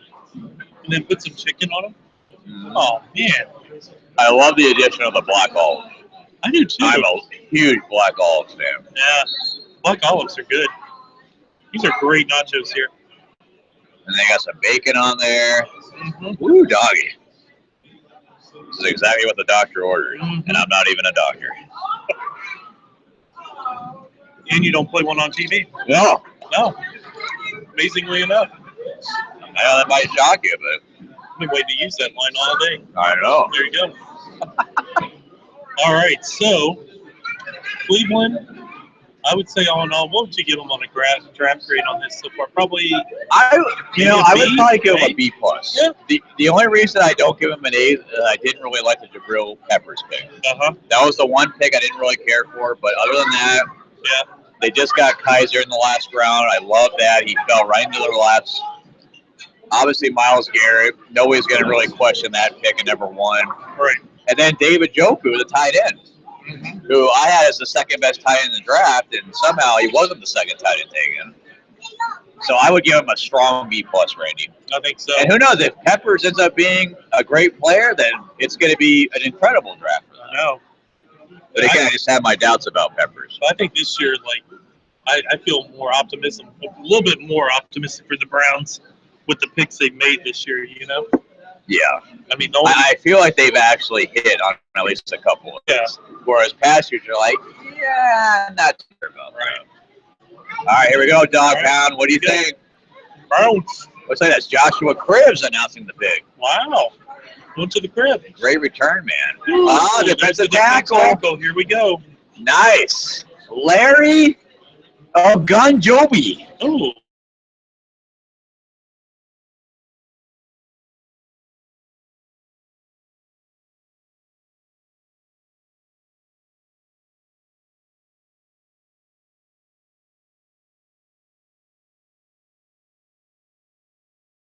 See this guy, Randy. Uh-huh. He had 13 and a half tackles for loss and 3 sacks in 2016, which is pretty darn good for an interior lineman. Uh-huh. Because usually when you draft a defensive tackle, you're not thinking about sacks. But he had 13 total in his career, which is also a school record at Charlotte. So you got to love that. Mm-hmm. And he also had 217 tackles in his career. Wow. So not too shabby. I think that's a good pick for them. I mean, look, he's coming from a small school, obviously, but I mean, those are impressive numbers. Oh, yeah. Yeah, I think it just... I'm not quite ready to give the Browns an A now after that pick. I think it's still right at a B plus, but I do like that. Yeah, I do too. Solid. Rejoice, Cleveland. All right. So now we're at San Francisco again. All righty. They've already got their pick in. So they already know who they want. Not wasting any time, Randy. Not any time at all. In San Francisco, I thought I think this is where they take, is it Moreo? Moreau from UCLA? Oh, yeah. I think this is where they take him. I don't know, because they need a corner. 49ers do. They need a lot of things, but they need a corner.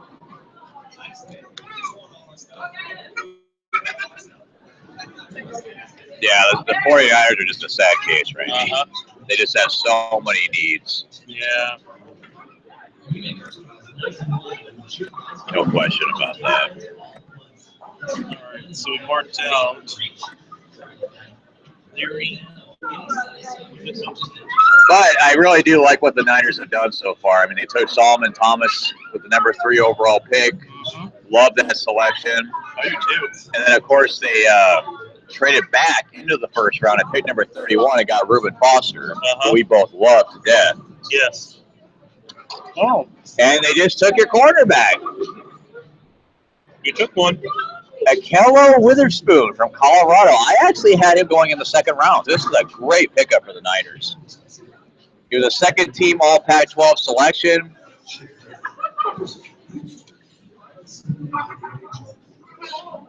Yeah, 23 pass breakups and an interception last season. Honestly, if he had more interceptions last year, Randy, he probably would have been taken for sure in the second round. Oh, yeah. He dropped a lot of passes that definitely could have gone the other way. I like this pick for them. Out of 14 games, 12 of those 14, he had a pass breakup. So he's very active. It also means that the other team was targeting him quite a bit.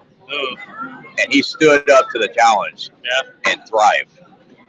So he's battle tested. Again, I think if it was just for him getting more interceptions, he probably would have gotten taken higher. Wow. I like what the Niners are doing, Randy. I do too. They are beefing up that defense right John now. Lynch is. Well, he is a former safety, played on the defense, so I guess it makes sense. He's going after defensive guys. Yeah. Wow. So the Saints ended up taking the 49ers third pick here in the third round, or I guess you call it the 67th selection. So with the Saints, well, which way do you go here? Well, let's see. They took a corner in Lattimore. They took their offensive tackle in Ramchuk. Do you go with the wide receiver Godwin from Penn State? Ooh, That would be an interesting thing. Honestly, I don't think it matters who the Saints take at wide receiver. With Drew Brees and that offense that Sean Payton runs, anybody can step in there and produce. I mean, look at Michael Thomas last year as a rookie out of Ohio State. Had a tremendous rookie year. Which I think is why they got rid of Brandon Cooks, because they were like, why are we hanging on to this guy? Yeah, they need. Oh, Alvin Kamara. You mentioned him earlier in the program, Randy. Yeah. You were very high on him. Kamara. I have him as a Yeah, I love Alvin Kamara. a second round selection. Honestly, Tennessee did not use them the right way. They did not have enough carries at Tennessee. I think if he would have been their full-time back, he would have been taken earlier, because this guy has just got a lot to like about him. He's 5'10", 214 pounds, a shifty runner, one of the better runners laterally in the draft class. Slips off tackles He's forced 90 missed tackles on 284 touches. I mean, that's almost like half of his touches. He's breaking tackles, Randy. I mean, that's incredible. Wow. Had great production behind a porous offensive line in Tennessee. That was a bad offensive line. It was terrible. But he performed at a very high level. Wow. Really, the only thing you can say is that we didn't see a whole lot of him. There wasn't a large sample size. But other than that, I loved pretty much everything that I saw about the kid. Yeah, he has a lot of potential. Absolutely. Not necessarily a power runner, per se. But again, the fact that he broke that many tackles, and he's not even really an overly huge guy. Right. I mean, that's a great sign. So I really like that pick for the Saints, although There we have Ingram and Peterson. Yeah. So holy smokes, and I'm pretty sure they have a couple other guys on their team in the running back department. Yeah. But Peterson, Ingram, and then this guy, that's I mean, they're absolutely loaded. stocking up. I mean, you figure Adrian Peterson's not going to be there any more than 2 years. I mean, this coming year for sure. After that, no guarantee as an option for 2018. Right. And I believe Mark Ingram's contract is up after the season. Wow. So in a lot of ways, it does make sense. Hey, let's go ahead and draft a running back for our future now.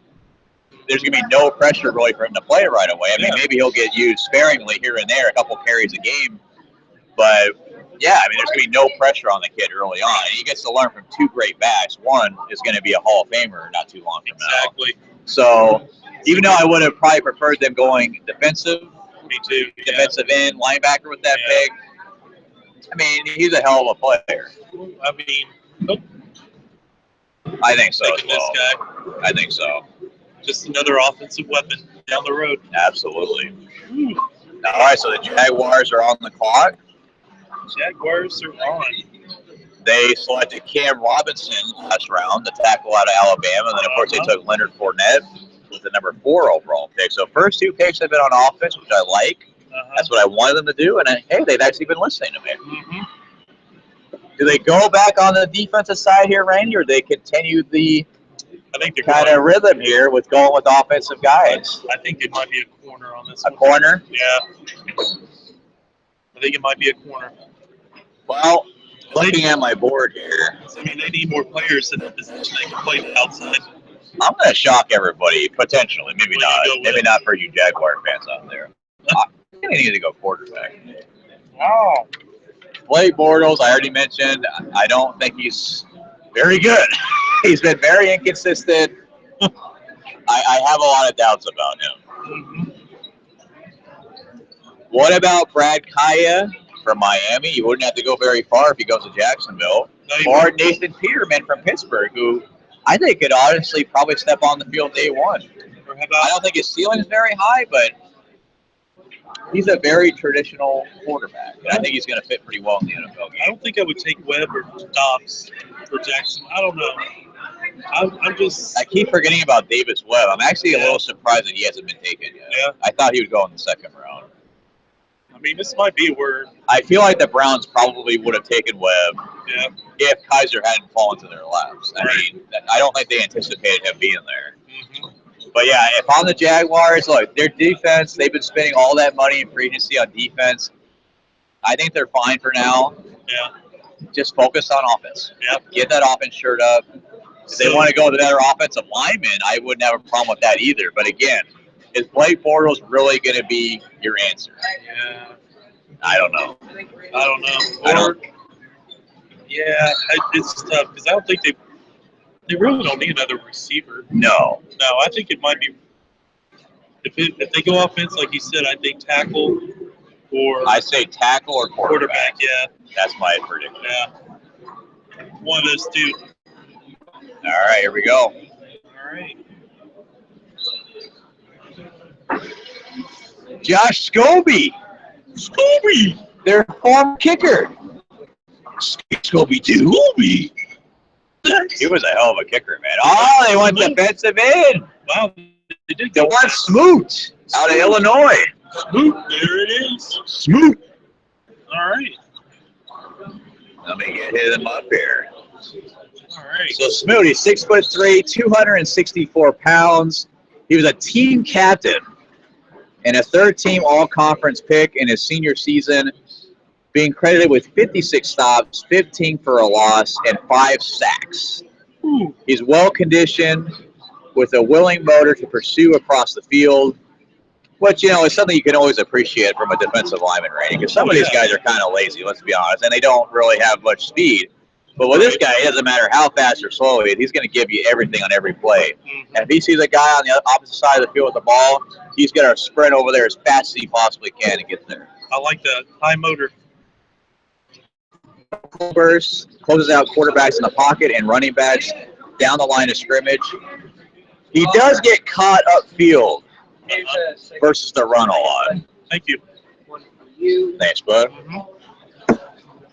And his awareness on incoming blocks in the run game is lacking. So really, I think he was probably a better pass rusher than he was against the run, which a guy for his size, I would like to see a little bit more in the running game as far as defending him. He's a little sluggish off the ball. And honestly, the reason why he's going in the third round instead of earlier, Randy, is because I think he had a much better year in 2015 because he had 8 sacks compared to his 5 last year. Oh. So he had a much better junior year than he had that's senior the year. drop-off. Yeah, there was a bit of a drop-off there. Wow. Which is why he has dropped off in this draft. They might need to check. I mean, not check, but kind of question his motor. Well, I said he had a high motor, but kind of question like his play, like Klopp just taking off plays and stuff.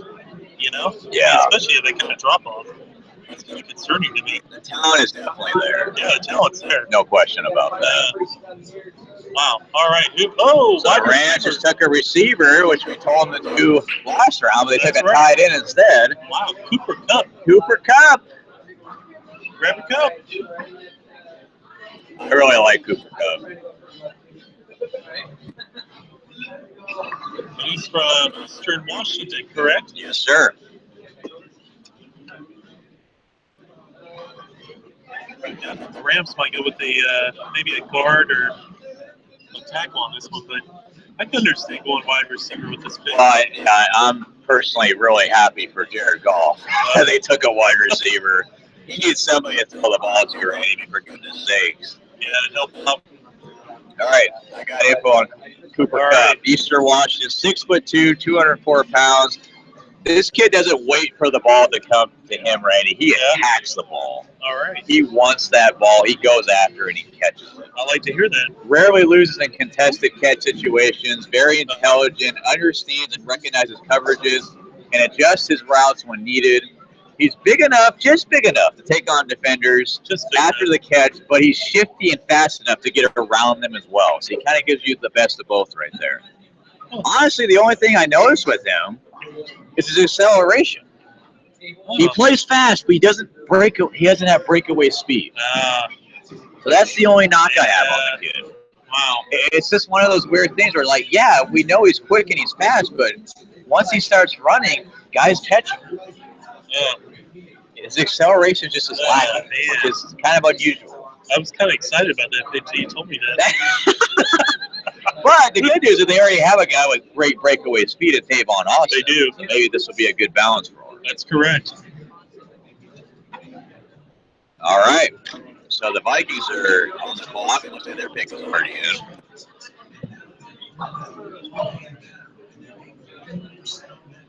Not wasting any time, Randy. No, not at all.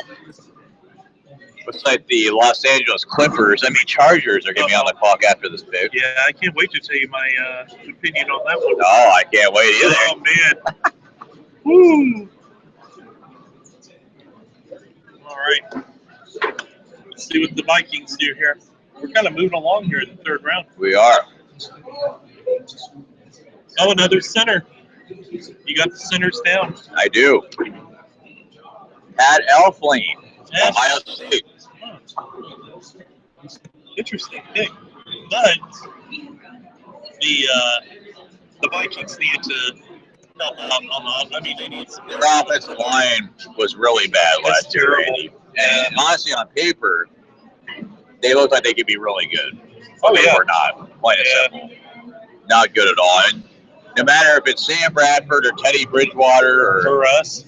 who's the other guy they signed recently? Or us, yeah. Yeah, or anybody back there. I believe they signed Case Keenum recently. Yeah.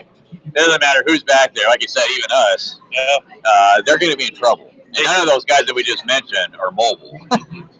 They had to address that. Address the offensive tackle position. Definitely. So let me get him up here. Again, Ohio State, 6'3", 303 pounds. Elflein produced good run blocking grades in all 3 years as a starter. Struggled with pass protection last year, however, yielding 3 sacks, 2 hits, and 11 quarterback hurries.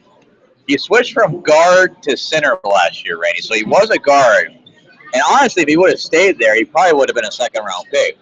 But because he switched to center and he had mixed results, now all of a sudden people are kind of questioning him a little bit. So he might be better off going back to his natural position at guard. But again, he did play center last year, so at least he has the option of playing either or. A little flexible. Yes. He struggled with reads and making right line calls at times while at Ohio State, but he is a solid run blocker. I think his best fit will probably be playing guard in a zone scheme. As far as I know, the Vikings usually run a zone scheme. So I think that's going to be a good pickup. Again, it really just comes down to where the Vikings feel like he'll be best in the long run. Will it be guard or center? I think it's going to be guard, but who knows? With some coaching and more experience at the center position, maybe it will work out for him there. We'll have to wait and see on that. But either way, you got a good interior player that I think is going to develop into a solid guy. And like you said, they need to beef up on the offensive line. They have to. So, I mean, otherwise Bradford's going to be carried off his stretcher again. which is very possible because the guy always gets hurt. He does. Injury I was surprised he made it through the season last year. I know. That was one of the first times he's ever done that. Poor guy. Felt sorry for him. Oh, I know. He's making millions. Oh, man. Yeah, he did have that last rookie contract. Do you remember? Yeah. That he got paid. The last big payday for a rookie. Yeah. What was that like? Was that like 50 million or something? Yeah, it's big 50, 60 million. I mean, then the NFL was like, oh no, we're done with that. Because these guys were just getting all these bloated contracts. And Yeah, they weren't going to mess around with that. And basically, like, you go out there and you get that $80 million or $50, $60 million contract. You play maybe 1 or 2 games. You get a broken leg. Done. You're giving all these college kids that have never played it down in the NFL millions of dollars. Yeah. How does that make any sense? Yeah. I mean, I can understand giving them some money, but not back the truck up and, you know what I mean? Yeah. Yeah. No question. Where you just have salary cap issues like down the road and everything. Right. But yeah. All right, so we got the Chargers. And Ryan, here's where I'm going to put my foot down. I'm going to say they're going to go with Nathan Peterman. Quarterback. Now, wait a minute, Randy. I remember last night I said I need to take a quarterback at some point, and you said, oh, no, Phillip Rivers is good, man. He doesn't need any backup support. I flip-flopped right now. All right. Yeah, well, I changed my mind. I'm glad to see I taught some sense in. You taught some sense into me. Yeah, they definitely go with a quarterback. I'm on board. Yeah, I think Peterman would be a pretty good pick here. Mm-hmm. Maybe even Davis Webb. Yeah. I think that would also be a great fit. And also, Davis Webb is a very similar type of quarterback to Phillip Rivers. Not quite the arm strength, but they're both very, how would you say, flat-footed. They don't move very well, not very mobile. Mm-hmm. So because of that, you know, obviously the offense is already designed for a classic drop-back passer like a Phillip Rivers, and that's what Davis Webb is. So I think that would be an ideal fit for Mr. Webb. Yeah, I just think, I think somewhere they're going to address the quarterback issue. All right. All right, let's see what happens here, Randy. You going quarterback? Come on. No, they go with another guard. They took Forrest Lamp last round.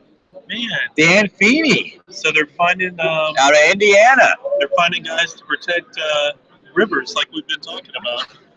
So I guess they apparently plan on having Phillip Rivers being their quarterback for the next 10 years. Yeah, I guess even though he's almost 40. Gosh. Oh my goodness. So by the Los Angeles Clippers of Anaheim. Dan Feeney, 6'4", 305 pounds, excellent in pass protection when playing guard. Overall, allowed only 2 sacks, 4 hits, and 19 hurries on 1,239 pass block attempts over the last 3 years. He was only penalized 10 times in 3 years. You like to hear that? Only 3 years. Clean. He doesn't create big movement in the run game, Randy. He's difficult to get him. Balance issues when playing right tackle. So he did play guard and tackle at Indiana. Okay. Obviously, I think it's much more suited as a guard. There's no question about that. So I think that's not going to be that much of a concern. He did often struggle in pass protection, but again, having to move inside is going to help him tremendously. He's not going to deal with those speed rushers quite as much moving inside. And 2016 was really an up-and-down year for him. He missed 4 games due to an injury. I felt like the previous 2 years he had better production, played a little bit better than he did last year. But when he plays, you know, at his top level, when he's gone, it's one of the better line drafts. Yeah. It's really just a matter of finding that consistency. And that's a good pick for the Chargers. I think so. Mm-hmm. I mean, I've been preaching that for years and years. They need the offensive line help, and they've ignored me for so many years. Now that I'm not a fan, they apparently want to listen to me all the time. They want to try to reel you back in. They probably just want to piss me off. Oh, Tavon Taylor. All right. Western Kentucky. Wow. That's the Titans pick, number 72, wide receiver. For Mariota. Yes, sir. They, of course, took Corey Davis with their first pick in the first round. Wow, their wide receiving core is going to be kind of scary. Yeah. Yeah, I had him right on as the third round grade on wide receiver. I had him going in the 4th round. Did you?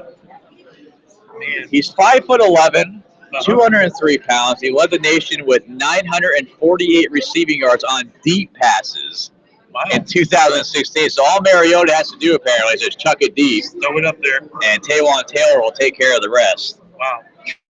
Tremendous downfield threat and can work the middle of the field in traffic as he is not afraid of contact and can absorb hits right after catching the ball. Plays his best when it matters the most as he put together his best performance in the Conference USA Conference Championship game. Oh. Was straight up owning corners in one-on-one drills. I love that. At the Senior Bowl during practices. The only knock I have, Randy, is he's inconsistent catching the ball. He had quite a few drops. As much as I love his deep threat, he has dropped quite a few balls in his college career. But other than that, I like him a lot. I really do. I think it's going to take some time for him to develop. Obviously, size-wise, 5'11" is a little small. But again, he's got such great speed. Obviously, you have to be a deep ball threat like that. Wow. So again, maybe not right away is he going to develop, but I think long run, I like that pick. he's going to be a good one. Oh, yeah. They're finally giving Mariota some options. Willis. They finally drafted my guy, That's your brother. Jordan Willis, my long lost relative, Randy. Oh, man. Jordan Willis is off the board. Big boy. Finally. Again, I thought he was good enough to go in the first round. Oh, I do too. So the fact that the Bengals are getting him in the third round, holy smokes. What an absolute steal, Randy. It is. I cannot believe he fell this far. It just boggles the mind. So Jordan Willis, 6'4", 255 pounds. He was the Big 12 Defensive Player of the Year in 2016. Third Team Associated Press All-American honors, as he made 52 tackles and led his team with 17.5 tackles for loss, and topped the conference with 11.5 sacks. High motor, high energy player who brings it down after down. He does not allow that offensive lineman to rest, Randy. Well, we'll see. Played 841 snaps, ninth most of any defensive lineman in the country. I'm sold. He finishes his tackles, rarely allowing runners to escape his grasp. Plays far too high at times, which leads to balance problems. So he needs to get lower. He needs to work on staying consistent with that. Against the run, he had his struggles. Yeah. He's definitely, I think, better as a pass rusher. But again, he's such a good tackler that you could definitely coach him up, and there's so much potential there. Love the pick. Man. I think he's going to excel once he gets his feet wet. So a first-round pick dropping all the way. Think about it. The Bengals got John Ross in the first round. Correct. Joe Mixon in the second round, who's a top 10 talent. And then they just got Willis, who's a first round talent. Or at the worst, early second round. Right. So Cincinnati is actually doing pretty good. I'll tell you what, Randy, I think Cincinnati has had the best draft so far. Think so? I think so. Yeah. Obviously, not everyone's a fan of Joe Mixon about what he's done off the field, but just pure talent-wise, That's wow. I think the Bengals are hitting it out of the park right now. I think so. Wow. Gotta love it. Oh my. So yeah, there's not that many players left that we've got first round grades that are still out there. Yeah, I'm gonna check and see Second round grade. I mean, if there's anybody really. We've got Garcia, I thought he'd be probably a second round guy. And we've got D.D. Westbrook from Oklahoma. I was gonna say D.D. Westbrook. He reminds me so much of Deshaun Jackson. Yes. I'm really surprised he hasn't been taken. I know. I'm surprised too. And Godwin, he's such a threat. Godwin from Penn State. Yep. That's another one. There's definitely some really good, solid receivers still on the board. So if there is a team out there in this round that needs a receiver, this would probably be the time to jump on This it. would do it. There's also, Randy, plenty of good running backs available. There are good running backs. Listen to that crowd, folks. Great atmosphere here at Main Event, Frisco, Texas. Yes, for third round talent, I've got Hunt from Toledo, Mack from South Florida, and McNichols from Boise State. And I had Jamal Williams from BYU. Kareem from Oklahoma. Yep, got him. Foreman from Texas. Yep. And I also have Kareem Hunt from Toledo. Yep. I'm surprised P-Ryan hadn't been taken yet. Yeah, I mean, there were times where he was outperforming Mixon. It didn't happen very often, but, I mean, he was such a solid number 2 back. Right. Maybe not a guy you want to have starting for you, but if you already have a decent running back ahead of him, great guy to have backing him up. Oh, yeah. Fast. Fast runner. Oh, man. So the Ravens are on the clock. Ravens are moving. Yeah, we're moving right along. We're already at the 10th pick in the third round. Motoring right along. Yeah, I think here the Ravens with this pick. I think they might go defense on this one. Well, you know how much Ozzie Newsome loves his defense, Randy. So I think they need to address the defensive line. The last round, they took offensive linebacker Tyus Bowser, which was one of my favorite picks, honestly, from the second round. Uh-huh. So they've actually got nothing but defense up to this point, Randy. Yeah. So that's why I think they got to go offensive line or somebody on offense. Yeah. And they didn't listen to me. They went defense. They didn't listen to me. What a surprise. They needed a defensive end, and they got one. Because they also took Marlon Humphrey, of course, in the first round. So they got their corner, they got their linebacker, and now they got their defensive end. Yeah, Wormley. Who can also play inside. I have Wormley as a second round great talent. As did I. Yeah, that's a good pick. So the Ravens are just going balls to the wall with their defense. 3 picks, all 3 defense in different areas of the field. Wow. Corner, linebacker, defensive end / defensive tackle. I really like it. Very interesting. Hey, look, I'm not going to hate on the pick. I like Wormley a lot. But he was surrounded by a lot of talented guys at Michigan. He was a lot of NFL talent. Right. He's 6'5", 200 pounds. He finishes up the Wolverines by winning the team's Defensive Lineman of the Year award in each of his final 2 seasons. Team All Big Ten pick in 2015. 14.5 tackles for loss, 6.5 sacks, and a first-team selection in 2016. 9 tackles for loss, 6 sacks for the Wolverines. He's a natural bender with ease of movement and agility for a man his size. Has experience playing inside and outside, like I mentioned. Pursuit speed, honestly, is very surprising for a man his size, and it gives him extended tackle radius. Has extremely good balance. Hardly ever see this guy on the ground. Remains engaged with blockers longer than desired at times. So sometimes when a lineman is blocking him, he doesn't push them out of the way or get around. He just kind of like, oh yeah, shoving them around, which is great until the running back sprints right past him.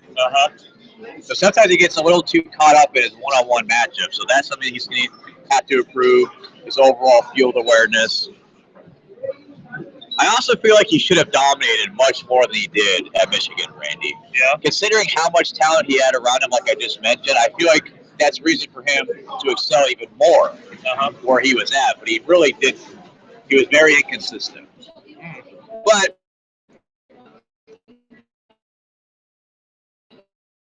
there's no was, a leader on a great Michigan defense and team over the last couple of years. So I like him a lot. Like you said, you had him going in the second round, as did I. Yeah. He's going to be able to, I think, step on the field day one and give you some results. And the Ravens' defensive line needs some help. They do. So even though I would have preferred them going with an offensive lineman or a receiver or even a running back for that matter, it's hard to hate on that pick. I like it. Because when Wormley falls to you in the third round, I can't blame you for jumping on that. Man, you got to. So the last pick was the linebacker Jake Riley from LSU that went to the Falcons. Man, that was fast. That was really fast. And just now, the Saints. Oh, Randy, I got info on this guy. All right. I like this guy a lot, although I'll tell you why I'm very concerned about him Anzalone? in a second here. Alex Anzalone. Oh. Anzalone. Hey, Rigatoni. He's 6'3", 241 pounds. Has spent almost as much time on the trainer's table as he did on the football field. Oh, no. But when he's on the field, Randy, this kid is phenomenal. Yeah? He played in 10 games as a true freshman, only making 2 tackles as he struggled with a shoulder issue. Then Anzalone played in all 12 games as a reserve in 2014. He's like, okay, he made it through an entire season. That's great. He made 14 stops, 1 for a loss. Then he finally got his chance to start as a junior, but had the red shirt after injuring his shoulder again in the second game of the year. So that's 2 years that he pretty much missed. Wow. Then he started the Gators' first 8 games in 2016, collecting 53 tackles, 3 sacks, was doing a phenomenal job, outstanding. And then he was sidelined with another injury into the season. So, ow. Oh, he's out 4 games. He broke his arm last year. Oh, well, that'll do it. That will do it. So it's his shoulder a couple of times, and he broke an arm. Oh. But despite all the injuries, this kid's got the size, he's got the speed, he's got the athleticism. I can understand why he was just taken in the 3rd round. Yeah. Pure skill-wise, this kid is a first-round talent. He just can't stay healthy. He's fragile. That's why I wouldn't take him. If I was a GM, I would not take him. That's tough. So the Saints, they have 2 guys, Randy, that they have taken. Lattimore in the 1st round, and now this kid from Florida, Anazzoli. Wow. Just 2 very injury-prone players. That's a concern for me. Man. Talented as hell, but man, can you trust these kids to stay on the field and ultimately develop into the players you want them to be? Serious question marks there. They're going to be riding the bench. Yeah. All right, so on the trainer stage. So our next pick was Carolina. All the ambulance. We had The Carolina. Ravens are on the clock again? Well, we missed Carolina. Oh, sorry, I was going on and on about the injury-prone guy. They took Deshaun Hall, the defensive end from Utah. Oh, okay. And I think where's Hall at? Yeah, I had him as the 4th round. I had him going in the 5th round. Did you? Wow. Yeah. What do you got on him, Randy? Well, let's see. On Hall, it's going to take me a minute because we had him like way down on our. I honestly didn't think we were going to have to talk about I know that's why we're kind of digging deep here. I thought that'd be Mike Mayock's problem tomorrow. Oh, yeah. We're like, Or Todd McShay. Or Mel Kiper. Who are these guys? Right? Let's see. Hall. Where are you, Hall? Well, I got him right here, Randy. You have him up? From All Texas right. A&M. Yep. 6'5", 266 pounds. Switched to playing with hand on the ground recently. So he was a traditional just rusher off the edge as a linebacker, but now he's been putting his hand on the ground. Whoever his new team is, which is going to be Carolina. Yep.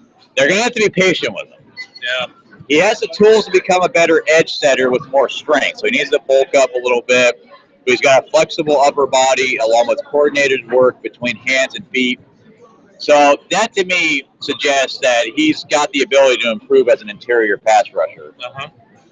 Appears to have lost a little foot quickness with addition of weight over the final 2 college seasons. So yeah, because they wanted him to start putting his hand on the ground as a more traditional defensive lineman, he gained some weight, quickness a little bit. So that's a bit of a concern for me. Like I say, he needs to bulk up. And honestly, I don't know if he's not all that physical. From the little that I've seen, he didn't really do a whole lot for me. Yeah, he should be consistent on his pass rush production. Solid pass rusher, but Yeah. as far as the physicality, I'm pretty concerned. Yeah. Because when you're in the NFL and you're going to play defensive line, you need to be ready to go, Randy. You're going to get thrown around. You got to get your feet down. They're going to test how tough you are, and I do question this kid's toughness a little bit. Yeah, that's nice to me. Is he going to be able to handle getting banged up in the trenches? I don't know. I don't know. I'm a little hesitant on him, which is why I had him going in the 5th round, or as you said, in the 4th round. Yeah. So the Ravens are back on the clock. They got to go offense. Defense. Come on, first 3 picks have been defense. Are all their picks going to be defense here? I mean, come on. I'm thinking they're going defense on this. Let's not forget, offensively, they've been in the middle of the pack for the last several years. Let's see who Joe Flacco needs some help. He's good, but he's not that good, Randy. Well, they did take Wormley just a few picks ago. So okay, I'll go offense with you. I think it's going to be receiver, offensive line, or running back. I'm gonna go with. I would go with receiver. Receiver, maybe Westbrook or D.D. Westbrook, the perfect replacement for Steve Smith Sr. Yeah, perfect replacement. Yeah, very similar style, more of kind of a slot receiver, on the smaller side, but he's got great speed. He's tough for a little guy. I would love to see the Ravens take D.D. Westbrook right here. Same here. That'd be a really good pick for them. And I'm really surprised he's still on the board. I thought he was going to go in the 2nd round. I did too. Somebody's going to get a great player. Yeah, Joe Flacco needs some help. Oh, yeah. Definitely. So we got Baltimore, the Jets, Indianapolis, Washington, and Denver coming up. Interesting. The Ravens did add Danny Woodhead this offseason, which is going to help in the backfield. But West, I believe, is their full-time back, correct? I believe so. And, he had some games where he really produced for them. He had a few 100-yard games. Right. But I don't know if he's really that dependable long-term. But, again, I would go with receiver over running back if I were them. I think so. All right, Ravens Nation, here we go. Yep. Let's do it.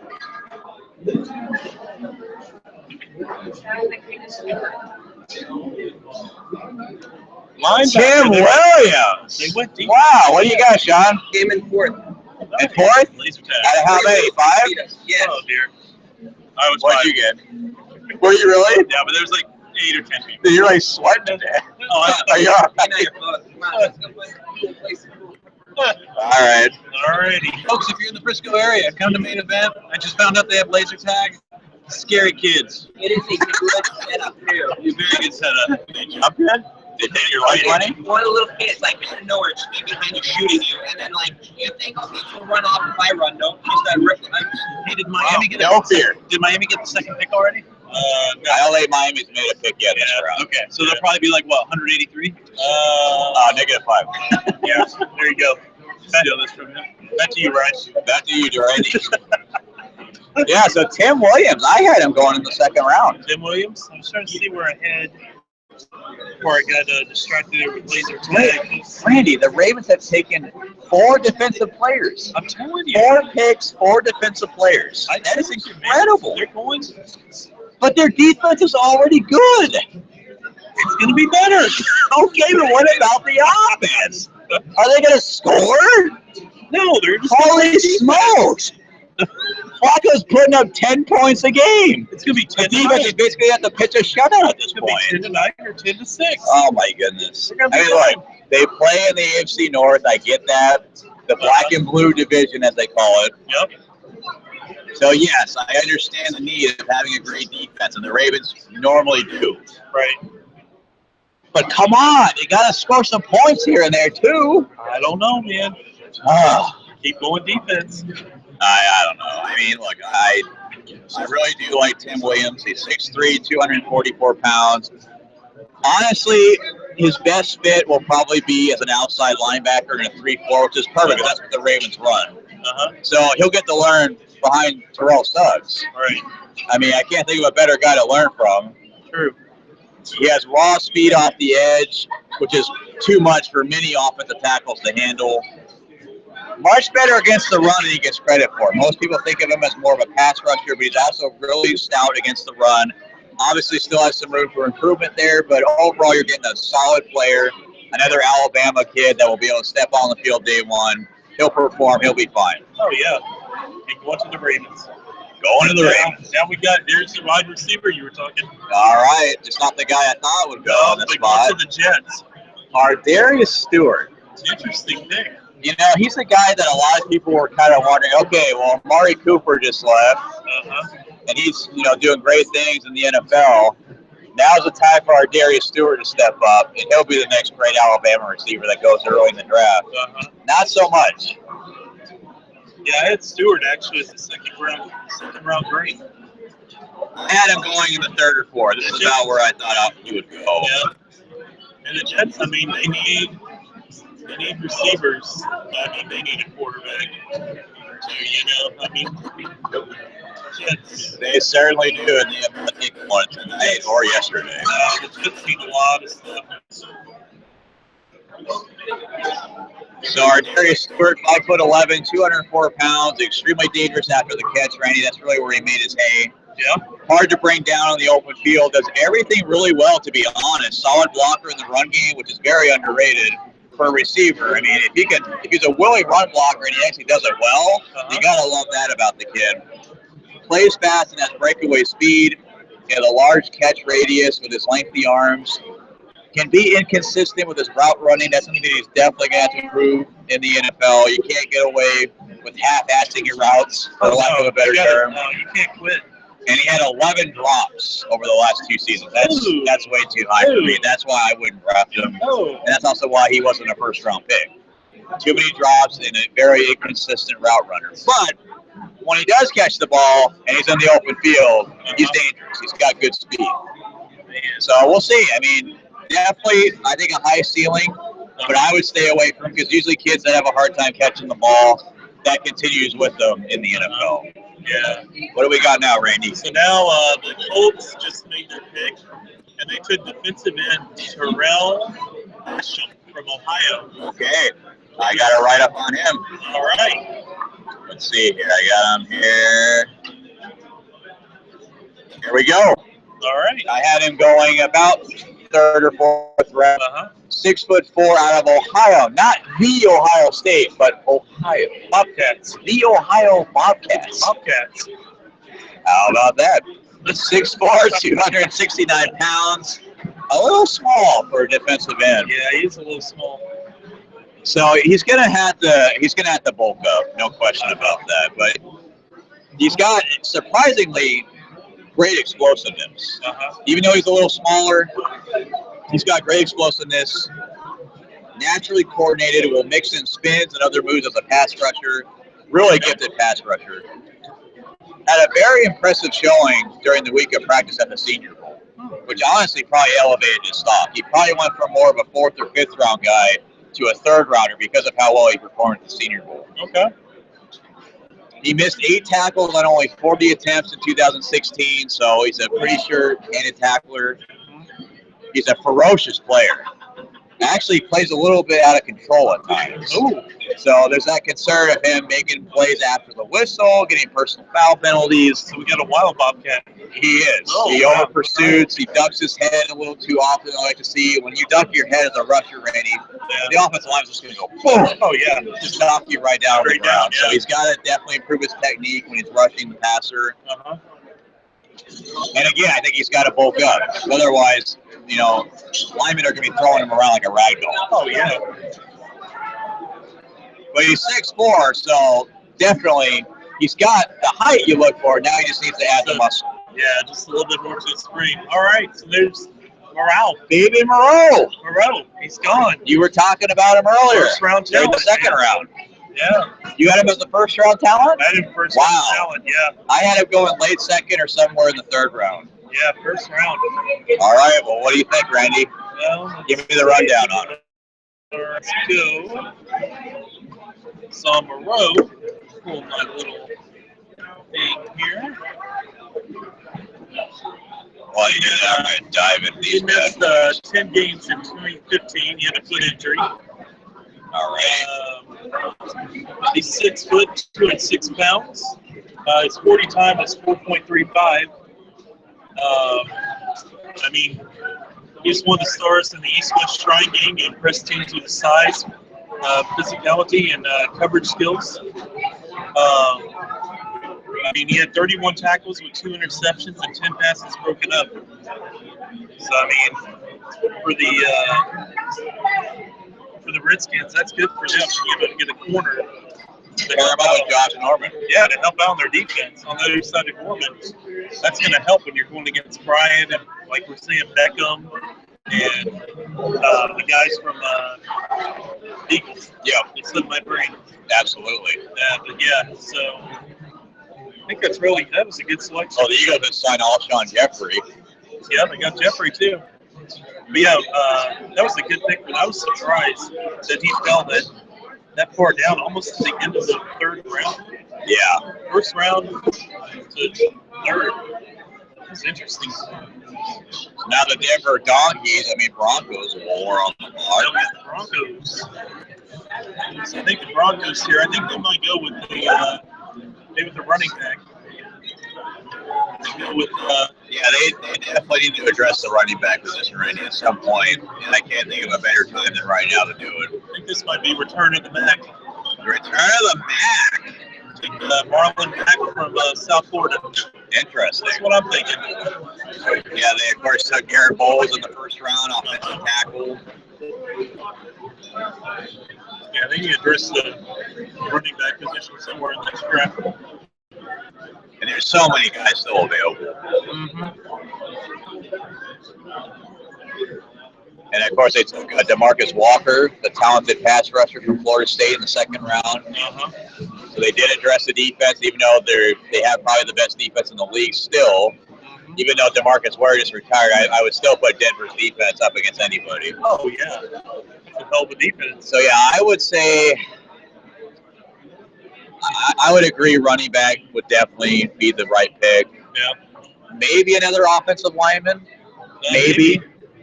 Because they do value offensive linemen more than running backs. I mean, let's be honest. They've had so many different running backs over the last few years. Yeah. C.J. Anderson, Ronnie Hillman, But Monty Ball. But they got Booker, too.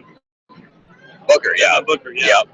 Yeah, we were talking about him last night. I think he's got a lot of potential still. Didn't really show a whole lot his rookie year, but when he did have a chance to play, he definitely showed some flashes. Yeah. And at C.J. Anderson, he's been kind of injury prone. Let's be honest. So this might be a pick where they go running back. I mean, I don't know. I'm just kind of feeling strong about that. I mean, I don't know. I don't think you really need to go defense anymore with them, do you? I mean, maybe another pass rusher. Maybe. Just because you did lose DeMarcus Ware. Yeah.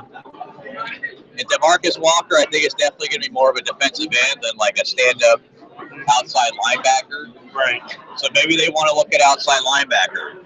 Although they have Shane Ray, who's ready to take DeMarcus Ware's spot, who's been phenomenal when he's got a chance to play. They still have Von Miller, obviously. Oh, yeah. But, like I said last night, you can never have too many pass rushers. No, You really can't. How about JoJo Mathis from Washington? We've seen so many Washington kids get taken in the last couple of nights. That's a possibility, too. That would be, I think, a really good fit. Yeah, that would be interesting. All right, well, we're about to find out. I know. We're getting ready to move on. So I say running back or outside linebacker. Outside linebacker. All right.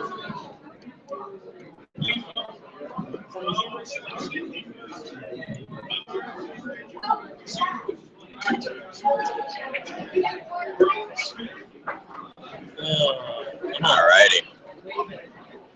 Oh, Rod Smith. Oh, man. Such an underrated receiver. Oh, man. Hell of a player. Couldn't stand him when I was younger. He'd carve up the Chargers every time. Oh, yeah. Oh, wow. Anderson. Wide receiver. They went with the wide receiver. Interesting. Even with Emmanuel Sanders, Demarius Thomas. Interesting. They felt like they needed another weapon. That's very Or Trevor Siemian or Paxton Lynch, depending on who ends up being their quarterback. Wow. Well, I'll tell you one thing, right? Even if I don't particularly like the pick as far as the position goes, I really do love Carlos Henderson. Yeah. I had him rated as my 5th best receiver in this draft. Oh, wow. Excuse me. He's 6'1", 191 pounds out of Louisiana Tech. He forced 48 missed tackles last season, by far the most by any wide receiver in the nation. Explosive player, can turn a simple screen pass into a big play. That's what they need. Could possibly be the best after the catch receiver in this entire class. Has phenomenal field vision and knows when and where to cut to make guys miss. Phenomenal acceleration, and he's also an excellent kick returner. He's got that ability. Yeah. He averaged over 32 yards per punt return last season and scored 2 touchdowns. It started to make sense. They already got Thomas and Sanders.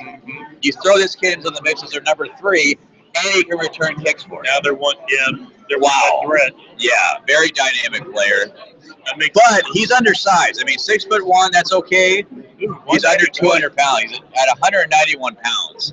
Wow. So that's a bit of a concern for me. Yeah. But I think he's going to be a great slot receiver, especially for Denver. There's going to be no pressure for him to be a number 1 guy or even a number 2 guy for that matter. Yeah, they'll find a spot. Bearing injury, of course. They'll definitely find a spot for him. Man. He's a talented kid. Wow. And like I said, I had him as the 5th best receiver on my board. John Elway saw something. I had him going in the 2nd round. Yeah. So, I mean, again, I think they should have gone running back or outside linebacker, but at the same time, I mean, they have a great return guy now. Yeah. And I think eventually he'll develop into a pretty solid receiver as well. Wow, that's awesome. Look who's on the clock, Randy. We talked about this team. I don't believe they've had a pick. No, Have the they? Patriots. The New England Patriots are on the clock. The Flygate. Of course, their head coach, Belichick. Oh, jeez. And Tom Brady. Brady. Oh, man. Wow. I'll be here all night. Oh, yeah. Andre Tippett. Oh, Hall of Famer. Yeah. Wow. Where we going there, Jeff? Oh, Derek Rivers. Remember we mentioned him earlier. Youngstown State. Wow. I like that guy. Yeah, that's hate to say it, that's a really good pick for the Patriots. I think he's probably not going to be a defensive end in the Patriots scheme, Randy. He's 6'4", but he's only 248 pounds. I don't know if that's going to be big enough to play along the line in a 3-4 defense. That's interesting. Yeah, so he'll probably be an outside edge rusher without any question. 6'4", 248. He was a third-team Associated Press college football All-American as a senior with 58 tackles, 19.5 for a loss, and 14 sacks. Gotta love that number, which ranked second in the nation.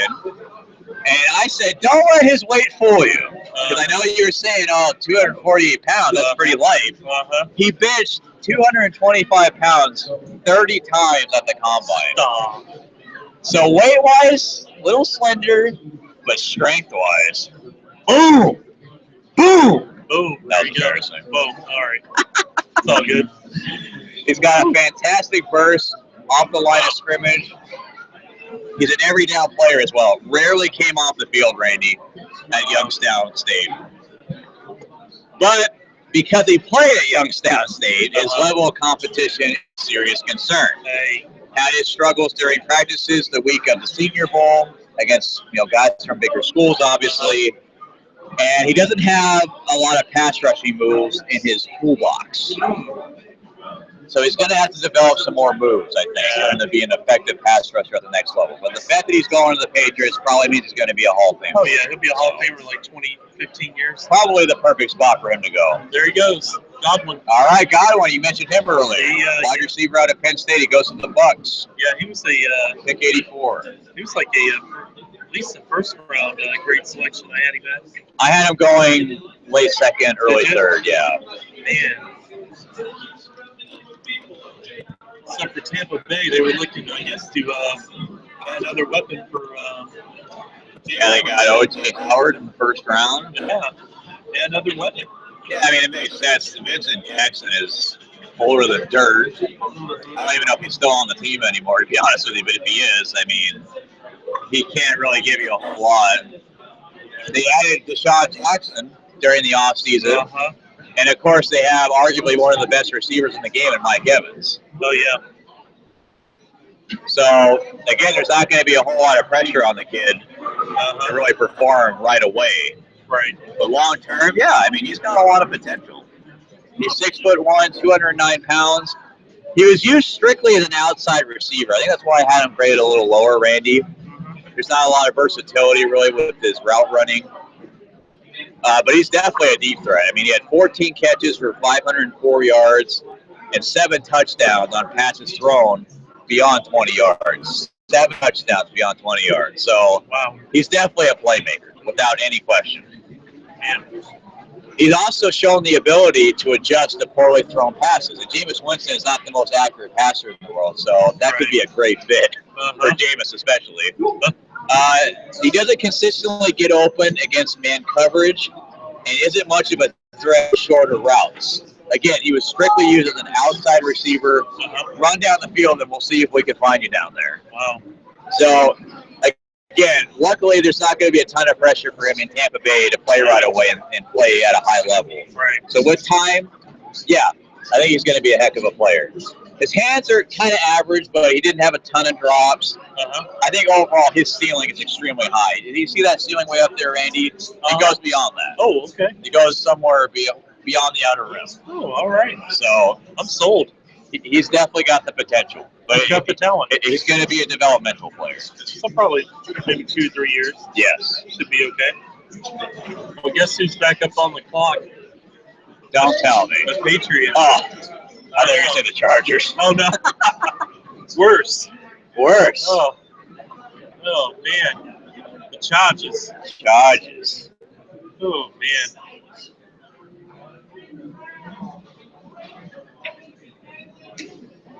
Yeah. Well, the Patriots, so yeah, they just had their pick. Yeah, I don't know what the. They took Derek Rivers from Youngstown State. Yeah, what the Patriots gonna end up doing here? Well, I'm sure whatever they decide to do, it's going to be the right decision. Right, they can't go wrong. I mean, they don't need a receiver. They don't need a running back. They re-signed James White, the Super Bowl hero, the one who scored the game-winning touchdown. They signed Rex Burkhead from the Bengals, and they got touchdown Mike from the Bills, so they're loaded at running back. I'm sure. I also think they have Deion Lewis still as well. I believe so. So, yeah, offensively, I mean, offensive line is kind of middle of the pack average, so they could definitely go offensive line here. They're pretty, famous for selecting offensive linemen middle to late rounds and turning them into starters right away and productive starters. Right. Defensively, I mean, they've lost a lot of guys over the last couple of years, but it hasn't really seemed to affect them anyway. Yeah. You remember last year they got rid of Jamie Collins, and there was someone else they also traded. Was it the guy to Dante Hightower? They traded somebody. Was it to the Browns? Yeah. Is that Jamie Collins? Might have been. I can't remember now. I mean, they got hurt so many really good players, but it hasn't affected them. I know. In any way. They just plug and go. And they brought back Malcolm Butler, who I thought was going to go with the Saints because they were talking about that possibly as a trade. That hasn't happened. And then they stole Stephon Gilmore from the Bills. So corner's not really a concern. Maybe a safety. Maybe. They could upgrade there, I would say. Yeah. I would say safety or offensive line is where they should go. Yeah, I think so. But they don't need my advice. I think it's probably be defense. Yeah.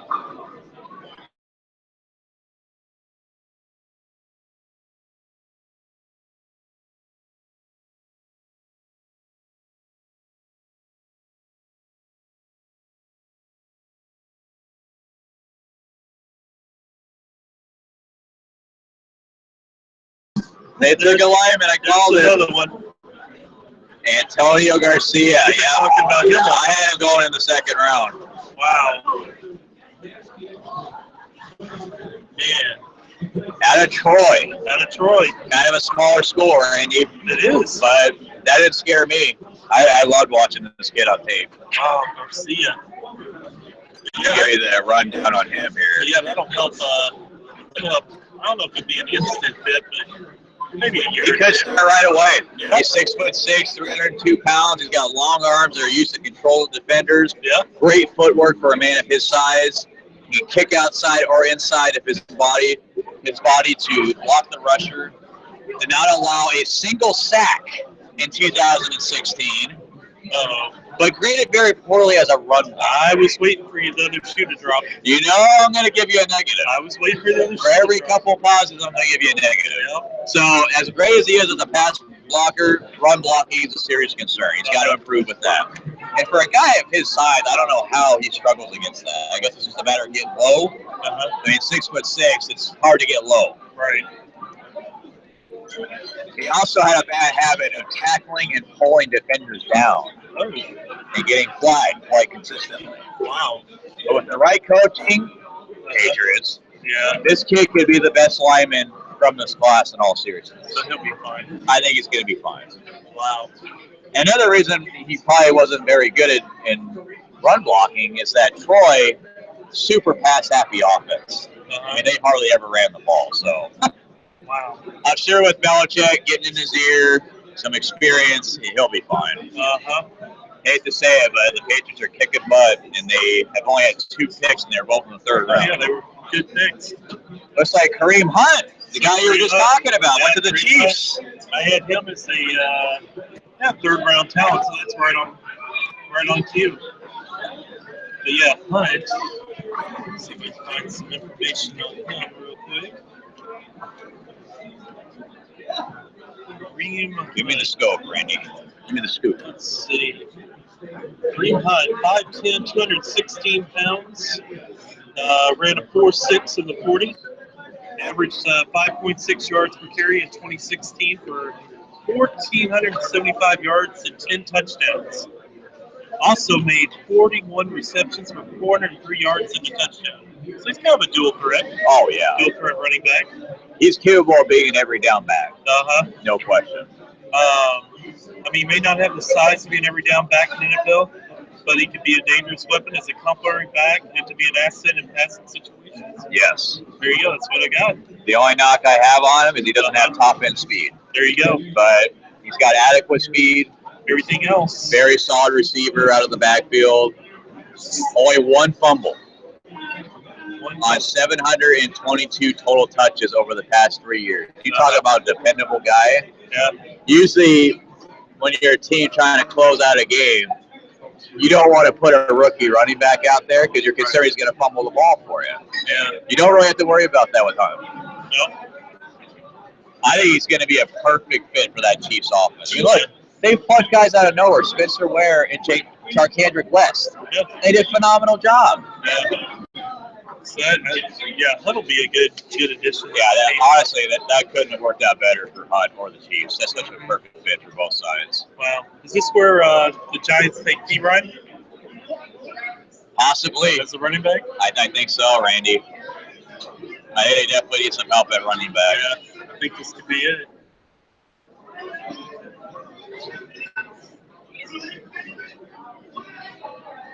Davis Webb! What the hell? Wow. What in the world? It looks like the Giants are planning for the future, folks. Really? Man, he's right up the street in Prosper, Texas. Oh, my God. Yep. He's probably here right now. Hey. Davis Webb, if you're here at the main event, come say hi. Yeah, come see. We would love to some interview you. nachos. Yep. Yeah, come have some nachos. Davis Webb. Well, Randy, I think you were a little bit higher on him than I was, but I still thought he'd go in the second round. Yeah. He's 6'5", 229 pounds. Definitely a more traditional drop back passer. Not a whole lot of mobility, but a super strong arm. Honestly, next to Mahomes, probably has one of the strongest arms in the draft. Uh-huh. Can really drive the ball down the field, even when his feet are not set properly, or even throwing on the run, he can still sling it. Hi. Really, my only knock on him is that he forced too many passes at times. Yeah. And he gets a little too jumpy in the pocket, which is kind of a weird thing to picture. He's a big guy, but he gets kind of jumpy feet there. Little dancing with the stars. And like I said, exactly. He's probably got a future on that show. Not. And like I said, not very mobile. Yeah. But that's not really a deal breaker. That's it. No, honestly. That'd be great. Thanks, man. Yeah, thank you. No. Got a Patriots fan. Yeah, we had a Patriots fan here. Sorry, folks. Gosh, in Dallas, I didn't think they existed over here, right? That's part of why I come here every year. I have to avoid Patriots I have some really good friends there, Patriots. Oh, God. Hey, it's okay, though. It's good. All right, so Davis Webb, what do you think the Giants are thinking there, Randy? Are you thinking that they're going to toss Eli Manning off to the side here within the next year or two? Or are they basically just saying, hey, in a couple of years, like 3 or 4 years down the road, once Eli's too old, we got our guy. Father Time might be catching up with him. Or maybe they're taking a page out of the Patriots playbook and say, hey, we're just going to draft a quarterback, develop him. Yeah. Maybe he'll get some limited game time action, but it will impress when he's out there. And teams will want to trade for him. Interesting. And the Patriots always draft quarterbacks, even though they don't need one. Because maybe they'll bring this guy and then end up trading him down the road. Or I mean, Eli has been pretty pedestrian like the last several years. Yeah. I think last year he kind of regained his form, his older self, but I mean, he's like Rivers. He's getting long in the tooth. That's what I was getting ready to ask you. It's like, have you seen anything like a decline in his ability over the past years? The arm strength has definitely diminished a little bit, although his arm strength was never great to begin with. Yeah. But it's definitely dropped off a bit. His accuracy also has not been overly great the last couple of years. Oh, wow. Oh, my gosh. Wow, what is this? Calamari. Woo! Baby. Thank you. There you go. Thank you. Wow. Getting hooked up. Oh. Man.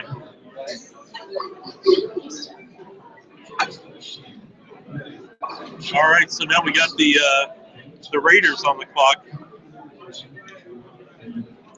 Yes, sir. And I think the Raiders, no, they didn't have a pick in this third round. Not yet. Looks like they took. I keep forgetting how to pronounce his name, Randy. Melifonwu? Yes, safety out of Connecticut. They took him at late. Yeah, they took Gary and Conley in the first round corner. So both picks have been defensive backs. Be interesting. Like I mentioned when they were on the clock last round, they need a pass rusher to help out Khalil Mack. I got a defensive tackle for him. Oh, I could see that as well. I could definitely see that. Yeah, because that really need one. Oh man, this is great. We're back for more. Man, thank you. Try some of the sauce. Oh, good. Don't mind if I do.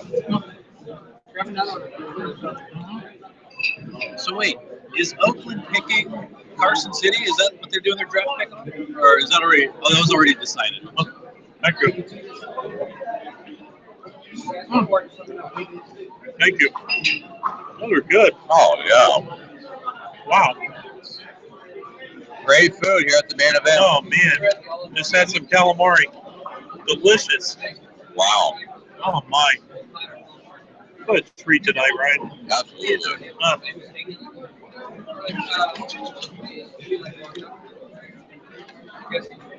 So, yeah, if, if they go defensive tackle, Vanderdost is there. UCLA. Watkins, Adams. There's definitely a lot of good defensive tackles still on the There's some board. good tackles. There's only been a couple really true defensive tackles that have been drafted so far. There's some really good players still out there. Oh, yeah. Third round. Let's see who else we got that could be a possible fit. Yeah, Oakland just, with Derek Carr going out that summer, broke maybe, that just got the win. That just got the win out of them. Yeah, they had no chance. Yeah. They did draft Connor Cook last year, remember, in the third round, I believe. Yeah. Which I think was more of a, hey, let's develop the kid, and maybe we can get some draft picks for him down the road.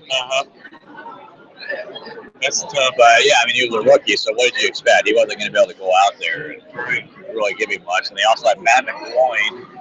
Matt McGloin. Exactly. McGloin. So yeah, as long as Derek Carr stays healthy, I don't see why the Raiders won't be back in the playoffs. Oh, talk about that. We just mentioned him, Randy. Oh, wow. Defensive tackle Eddie Vanderdost. Can you read my palm too? Oh, sure. Wow. Wow. 6'3", 305 pounds. Play at UCLA, his hometown, however, is Auburn, California. Man. Not Auburn, Alabama. 3-time all Pac-12 honorable mention. This is a really solid player. He didn't really do anything that stood out in a lot of ways, but he's just a good, solid player. Oh, yeah. That was a good pick for them. Because, I think defensive tackle is probably their greatest need.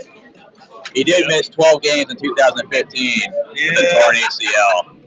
Yeah, that's a tough one. So last year, obviously he was coming back from that injury. That's an injury that takes at least 2 years to fully recover from. So I think it's unfair to really criticize anything he did last year or didn't do. Right. So I think long term, though, I think he's going to be a heck of a player. I think he's going to be a long starter, guy that's going to be around for a while. I think he'll be fine. Yeah. It's a good pick for the Raiders. Oh, yeah. They're pretty much doing what I was hoping they would do. Because, defensively, they were just so bad. And all three picks have been on the defensive side. So they're addressing needs. They are. Man, this is great. So the Texans tied in? Yeah. I've been saying that since the first round when O.J. Howard was still available. So it's kind of... they already got their quarterback. Kind of thinking because Everett's already gone. Maybe Butt? Oh, Butt? That would be such a sleeper right here. Butt hurt? Butt hurt. Is that, Foreman. Foreman. All right, a running back. Wow. Interesting. Deontay Foreman. Wow.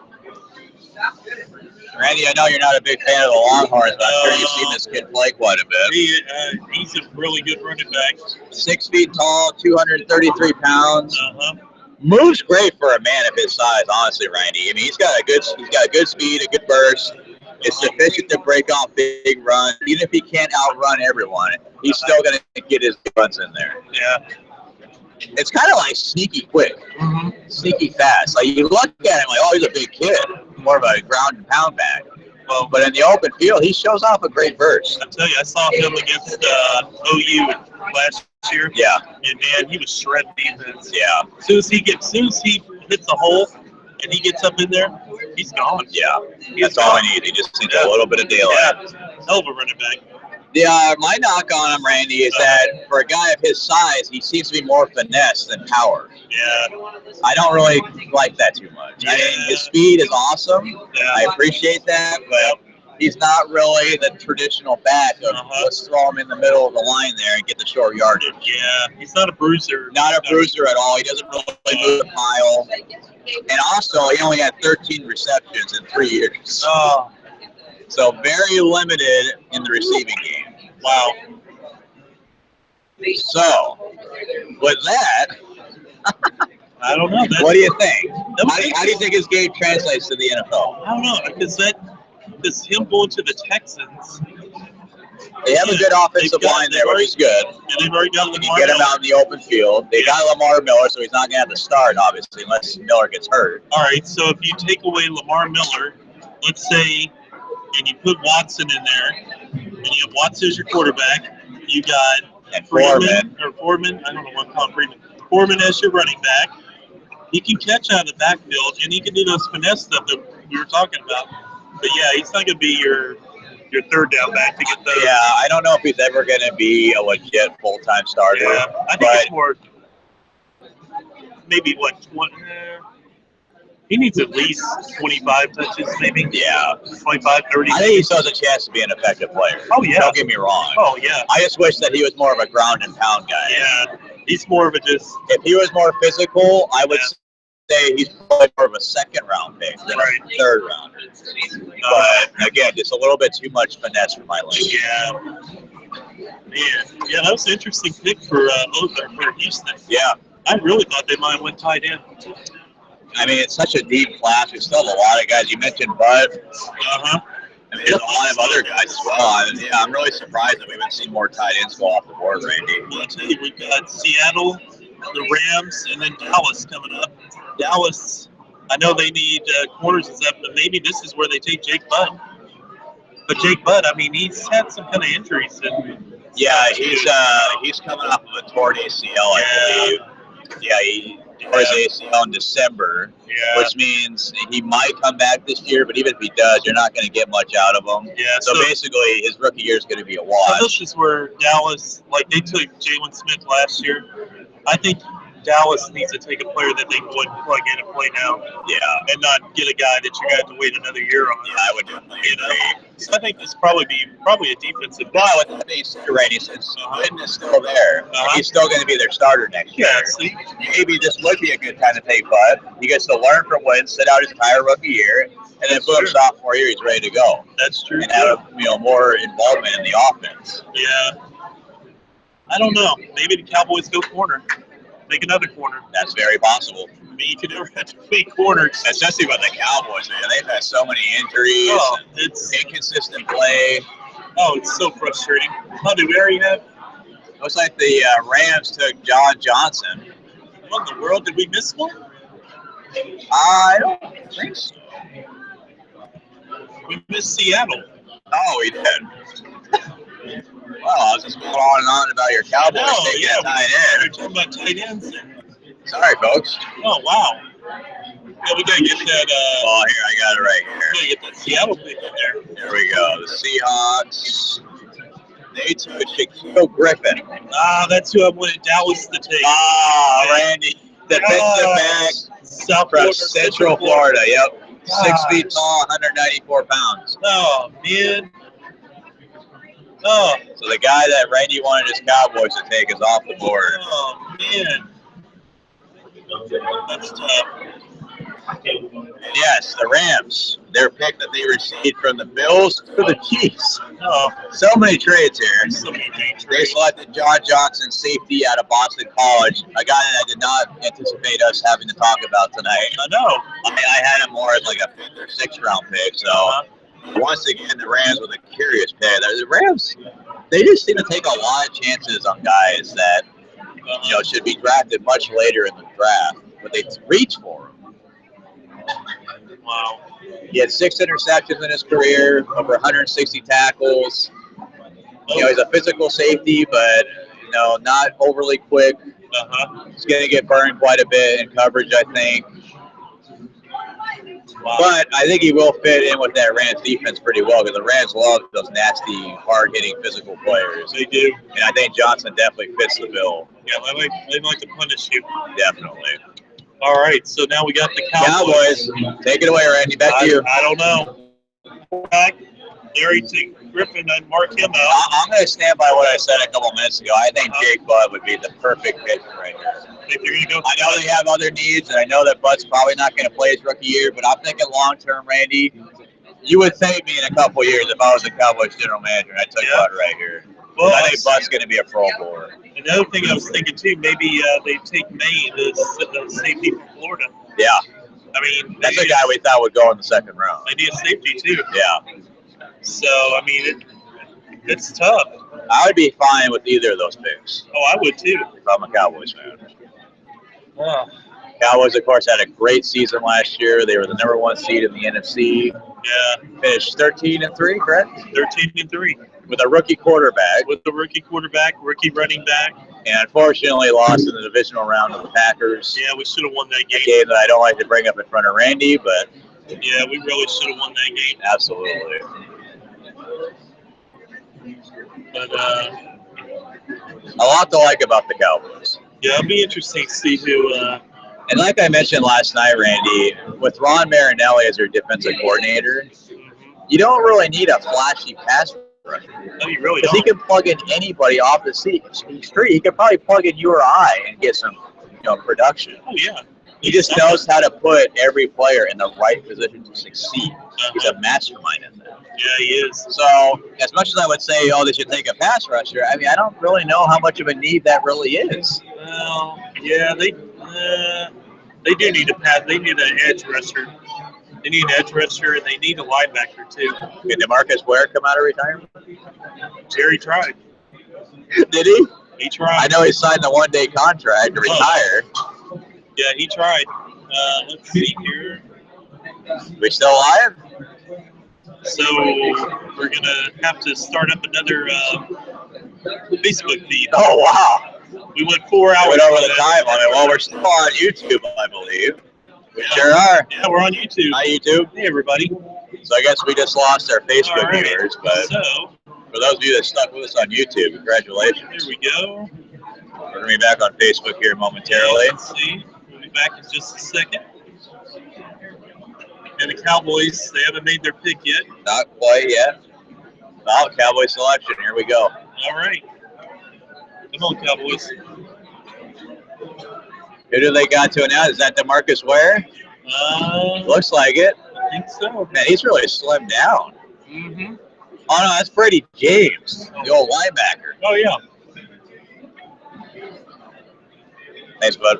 No problem, man. Thank you. You guys are doing all the hard work. Living sexy doing it. There we go, cornerback. You got your wish, Randy. Told you. They needed one.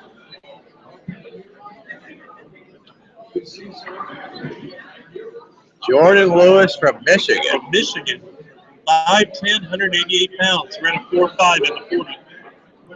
He's a little undersized, and he doesn't quite have the speed that I would like to see. Yeah. But even with this size, he's a very aggressive player. Doesn't really get pushed around as much as you would think for a guy his size. He was a first-team AP All-American selection last year on a great Michigan defense. Oh, yeah. I mean, how many Michigan Wolverines have been taken? Oh, a lot tonight. Like 4 or 5, I want to say. And it's all really with Harbaugh Defense. back in there, you know? All defensive guys. Yeah. Jordan Lewis. I like that pick for Dallas. I really like Yeah, that pick. close to 40 pass breakups in his career at Michigan. That's a lot, Randy. I'm For a sold. college kid. Uh-huh. All right. So let's go back. The Green Bay Packers pick is in. Sorry, everybody. We're trying to get back here on Facebook Live real quick. I guess they only allow you to record for so long, huh, Yeah, Randy? 4 hours. We exceeded 4 hours. We went 4 hours. Oh, right? my gosh. Yep. And we're still trucking on. We're still trucking along. Let's see.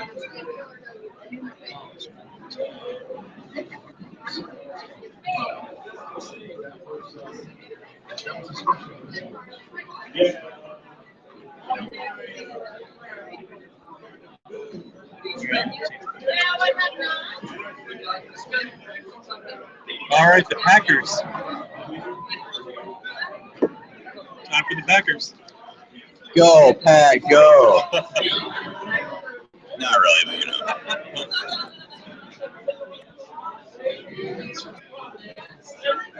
All right.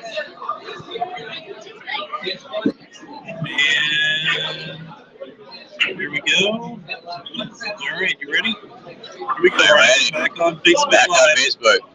And here we are again. We're back. You thought you'd get rid of us? I don't Yeah. think so. 4 hours. Let's go. We got like another, what, 5-6 picks left? Yeah, we're not done yet.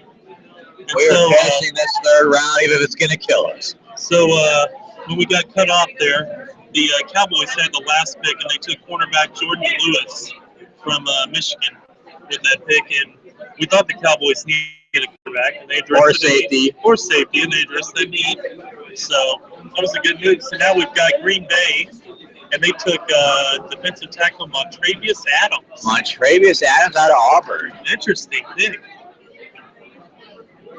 He had 11.5 sacks in his career as a defensive tackle. Not too shabby. Started every game in the last 2 seasons, Randy. Woo. Wow. Woo! Woo! And the Packers took Kevin King. Sorry, the two K's were kind of turning me up Oh, there. man. In the second round. They, of course, traded out of the first round. So, yeah, I like what the Packers are doing, right? I mean, their defense has been atrocious the last 3 or 4 years, especially in the secondary. So they got King last round. Now they got a big defensive tackle to plug up the middle of the field there. So, yeah, I really like what the Packers have done with their 2 picks. Me too. Yeah, this is great. Now the Steelers are on the clock. And the Steelers already got their selection. And the Steelers, they've had a very solid draft. Oh, yeah. I'd probably go with B, wouldn't you? Yeah, I mean, they got Watt in the first round. They took Juju, a guy out of USC, the receiver in the second round. I think they're probably going to go back to defense this pick. I think so. Unless offensive line help Big Ben a little bit there. Who we got left? We got Prevent defenders from ringing the Big Ben bell. we got Beanie from Indiana. He's still left. No, he's off the board. Oh, geez. He went to the Los Angeles Clippers and the Chargers. Man. Then Lamp's gone. Another Charger. So then we got Collins. Nope, he's gone. Yep. Johnson from Pittsburgh, he's still there. So there's 2. Looks like they took Cameron Sutton, Wow. corner out of Tennessee, who had 1 interception last year. Huh. And he missed 6 games with an ankle injury. Ew. A guy that was not very high on my radar. I think this was a bit of a reach pick, honestly, Randy. Yeah. But he did have 7 interceptions in his career. So if it wasn't for his injury last year, missing some time, probably would have gone a little sooner. But then again, it was such a deep class for corners that it's easy to kind of expose the guys that aren't quite the upper echelon guys. So maybe not quite a total reach, but I had him going more in the 4th or 5th round. That's what I had. I had him as a 4th round pick. Yeah. Yeah. But again, if it wasn't for that ankle injury last year, Uh-huh. it probably would have had better production. Yeah. Because he has proven that he can pick off the ball. Wow. All right, we're down to the last 2 picks. Seattle's already got their pick in. Wait, last 2? Yeah. There it is. Safety Delano Hill Oh, yeah. from Michigan. Delano Hill. Another Michigan guy. Unbelievable. Big Blue. Sorry, Ohio State fans. Randy, it looks like we have, let's see here. We have 11 more picks. Wait, what? Yeah, look. Oh, jeez. I was looking at the wrong thing. Sorry. Compensation picks. I was trying to get out of here early, Ryan. Sorry. It's been a long night, Randy. Sorry. But we're going to power through Well, I've already regardless. had 4 hours. That's right. Let's do another 4. Yeah, I'll be right behind you. All right. Let's go. I'm not going to go back to my hotel room and fall asleep. No. We're here all night. Not at all. Just leave the keys. We'll turn the lights off. Exactly. Woo! All right. So we got new. Lions pick is in. So Delano Hill, I hope I'm saying his first name right. Uh-huh. He ran a 4.47 at the combine, very respectable. Okay. Had 17 reps on the bench press. Let's see here. He missed some time with a broken jaw and a few mid-season games with a leg injury this past year. Uh-huh. He started 8 games in 2015, 46 tackles, 2.5 for loss. Really, with this guy, with a lot of them, he's got to stay healthy. Yeah. NFL.com didn't have him go until the 5th or 6th round. Ooh. So another, I think that's a reach pick. Have a reach. Yeah. Maybe that was a little too early for him, but Wow. he's a good tackler. All right. So Seattle. Now we got Detroit. They took Galladay, Oh yeah, wide receiver. wide receiver. Life's a Galladay, Randy. Oh. Oh man. Can you believe that D.D. Westbrook has still not been taken? I know. Or P. Ryan. I don't understand, man. I think they'll be taken for the What are we missing? I don't know. Else is seeing something else. I guess so. Wow. Westbrook, I think, is my best overall receiver available right now. Yeah. I also have Josh Reynolds from Texas A&M. I like Reynolds too. Yeah. Reynolds is solid too. Another guy, obviously, is very undersized, but Ryan Switzer. Barry I think he has Switzer's son? Oh no. You know, that's a good question. I don't think so, but I don't know for sure. If that's true, can you put that in the comments below? Yeah, please look that up We're worried for about us. it. We're not worried, but we're wondering about that. But Switzer might be more of a return specialist, but you know, he's kind of like a Wes Welker in a lot of ways. You know, 5'8", with great speed, can return punts. So yeah, I'm kind of surprised that he's still available as well. And there's a lot of quality receivers still on the board, Randy. There are. Isaiah Ford from Virginia Tech, I think, was a very under the radar guy. Uh-huh. Didn't have, you know, enormous stats at Bot Tech, but I thought he showed a lot of promise. So yeah, I mean, like I said earlier, if you're a team, you know, looking for a wide receiver. Yeah, Cup is out there, isn't he? Yep. No, Cup was drafted. Yeah, he was So gone. Westbrook, Chesson from Michigan. Yep. That's a good wide receiver. Yeah, there's some good guys. There's some really talented guys. There's a lot of offensive linemen out there. Yeah. Roderick Johnson is still available. Avery Genesee is still there. These are some quality players. They're not guys that are going to knock you off your feet like, oh my God, how can they still be available? But you could get a quality player here. That's true. Wow, so we're waiting on the Dolphins. So the Miami Tuna Fish are on the clock. Oh, jeez. Dave's Dolphins. I would call him over here, but he's busy at the promotion stable right Dave's now. Dolphins. Yeah. Dave's Dolphins. Dave's a little busy right now doing production work. But Yep. what are you thinking here for the Dolphins? Oh, wow. Defensive tackle. I mean, they got all the pass rushers. Might as well have a big guy up the middle. Plug eater. They got Sue. You think Sue would take a young guy under his wing? Oh, man. Or you think he'd try kicking his helmet off? I don't know. Kicking him in the face. I mean, that's a guy I would not want to Mess around with. yeah, that dude's an animal, man. Yeah, on offense, I mean, obviously, I'm not a big fan of Tannehill. I would say maybe taking a quarterback would make sense, but I don't think they're going to go that route, considering how much they're paying Tannehill right now. Yeah, they wouldn't take Peterman or any of those guys. Yeah. Running back, I mean, they have a Ajayi who really burst on the scene last year, had a great sophomore year. Yeah. So I don't think they would go running back. Offensive line, possibly. They did lose Brandon Albert whenever he got traded to the Jags. That's possible. So maybe they go offensive tackle here. I was just talking about Roderick Johnson. Maybe Chad Wheeler from USC. He's a guy that a lot of experts have mixed opinions on. Some have him going in the 2nd or 3rd round. Some people have him going like in the 7th round. He's kind of a guy that's been all over the place, but I like Chad Wheeler a lot. I mean, he's 6'7". He's an absolute monster. That's a big boy. Wow. Played in a pro-style offense at SC. 6'7", 306. Yeah. Ooh, man. We also have Julian Davenport from Front now, who's 6'7". Good gosh, where are they putting these people? I don't know, man. Nachos? Lots and nachos. Maybe they're going to the hard 8. Maybe they are. We just don't know about it. Yep. Wow. Absolutely. Yeah, if you're in the Dallas area, definitely check out the hard 8 if you've never been. Oh, man. Best barbecue spot I've ever been to. Oh, my goodness. It's so good. But the main event is also so good. Exactly. And you have more to do around here. Exactly. I mean, and food-wise, we've already had nachos.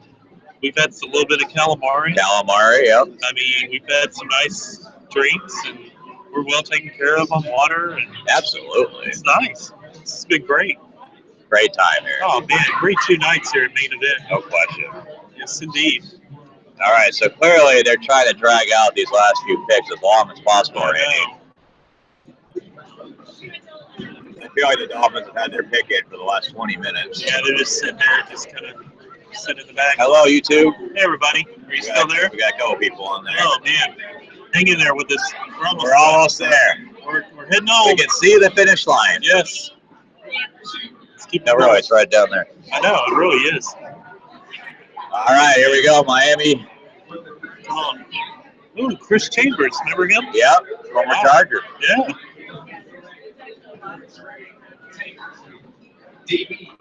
Oh. They're cornerback, man. All these corners are coming off the board. Yeah, there's not going to be many left. Cordray Tankersley. This is an interesting, because Clemson's had a lot of great corners that have come out the last couple of years. There was Mackenzie Alexander. And Tankersley, honestly, might have a chance to be Hubbard. Wow, long press cornerback. Started for 2 years, so he's got the championship pedigree you look for. Questions on the run support. Cornerback. Yeah, it's a cornerback. You don't really expect your cornerback to be that great against the run to begin with. Come in there and blow them up. Yeah. He had 4 interceptions last year, 9 interceptions in his career for the Tigers. I like him a lot. Honestly, if it wasn't for just such a loaded class, it was defensive backs. In most drafts, he probably would have gone in the 2nd round because there's just so many different guys to choose from. That's why he fell so late in the 3rd round. So deep. And honestly, if he was better against the run, like you said, yeah, that also would have helped him. Yeah. But yeah, I really like that pick a lot for the Dolphins. I do too. So now we got the Cardinals on the clock. Yep. This is like 2-minute offense here. Yes, sir. Let's go. Come on. Mike Leach. Oh, wow. Long snapper. Oh. Wow. Chad Williams from Grambling State? Oh. What in the world? Randy, I got to be honest with you and our listeners. I don't think I have anything on this guy. I'm going to have to dig deep on this one, Ryan. I'm going to double check, but I don't think I have anything. Let me see. I had him as my... Wow, it's like the first legitimate pick where I'm just lost. Let's see, Chad Williams. Chad Williams. Oh, man. I don't even have him like my 4th round. I didn't even have him on my board. He's not on my board. I don't know where he came from. Well, Grambling State, but I don't know why the Cardinals took him so early. Wow. But you know what, Randy? The Cardinals, they love taking those receivers that are so unknown. They do. Just like J.J. Nelson, John Brown. Uh-huh. So in a lot of ways, it makes sense. And this kid gets to go to Arizona and learn from one of the best ever do it, Larry Fitzgerald. That is true. So, I'd say he's going in the right situation. I got just barely little notes for you. All right, let's hear it. 6 foot, 204 pounds, ran a 4.5. Let's see, he had 89 receptions for 1,300 yards and 10 touchdowns. And then his junior season, he had 64 receptions with 1,000 yards and 11 touchdowns. Nice. Sleeper pick. Definitely sounds like a guy that likes to get into the end zone. That's what I've got. All right, well, like I said, I think that's a perfect situation for him to go to. I mean, Bruce Arians is an offensive genius, and he gets to learn from Larry Fitzgerald. Exactly. So, yeah, I definitely like that pick a lot, even though I had no idea who he was. We had to dig deep on that one, right? If he would have gone to, like, the Jags or the Browns or the Niners or the Bears, I would be pretty concerned about the kid. Yeah. But since he's going to the Cardinals, a veteran locker room, a great head coach, Yeah. there's some hope for the kid. Have Larry Fitzgerald kind of grooming. Exactly. Yeah, he'll be good. All right, here's the hometown Eagles here. All right, you got the Eagles going. The 99th pick. Come on. Come on now. Let's go. Do the Eagles take another Deshaun Jackson and take man. D.D. Westbrook? That would be interesting, wouldn't it? D.D. Westbrook would be an interesting pick there. It would. Man. All right, who we got here, Randy? All right. Come on, Philly. I'm not sure who this is. Let's see what we got. Former long snapper. Oh, jeez. What a beating. Oh, my gosh. Come on. Rasul Douglas. Wow. Another defensive back. Cornerback. So, folks, if you didn't believe me when I said last night and earlier tonight that this is a loaded draft for corners, you definitely should be a believer now. I think I've lost count of how many corners, just safeties and DBs in general that have been drafted. Oh, yeah. It's insane. Absolutely insane. Deep draft. So Douglas was a second-team AP All-American selection out of West Virginia. I think I had him at, let's see, Douglas. He had 8 interceptions last year, which was tied for the most in college football, Randy. Oh, wow. I had him as a third-round grade selection. He had 9 pass breakups.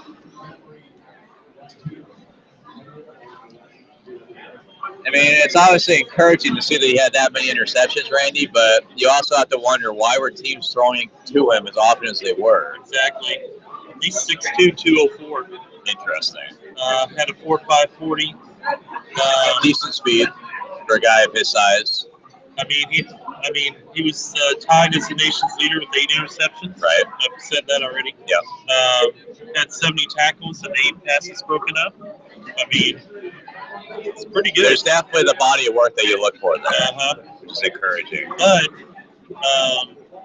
some are saying that he's a one-year wonder, which near the end of the third Yeah, round. most of his production definitely came last year. Yeah. So definitely a little raw, but I mean the fact that he has 8 interceptions and such a limited amount of playing time, pretty damn encouraging, right? Yeah, I think he'll be okay. Yeah. For the Eagles. And the Eagles definitely need some help in that secondary.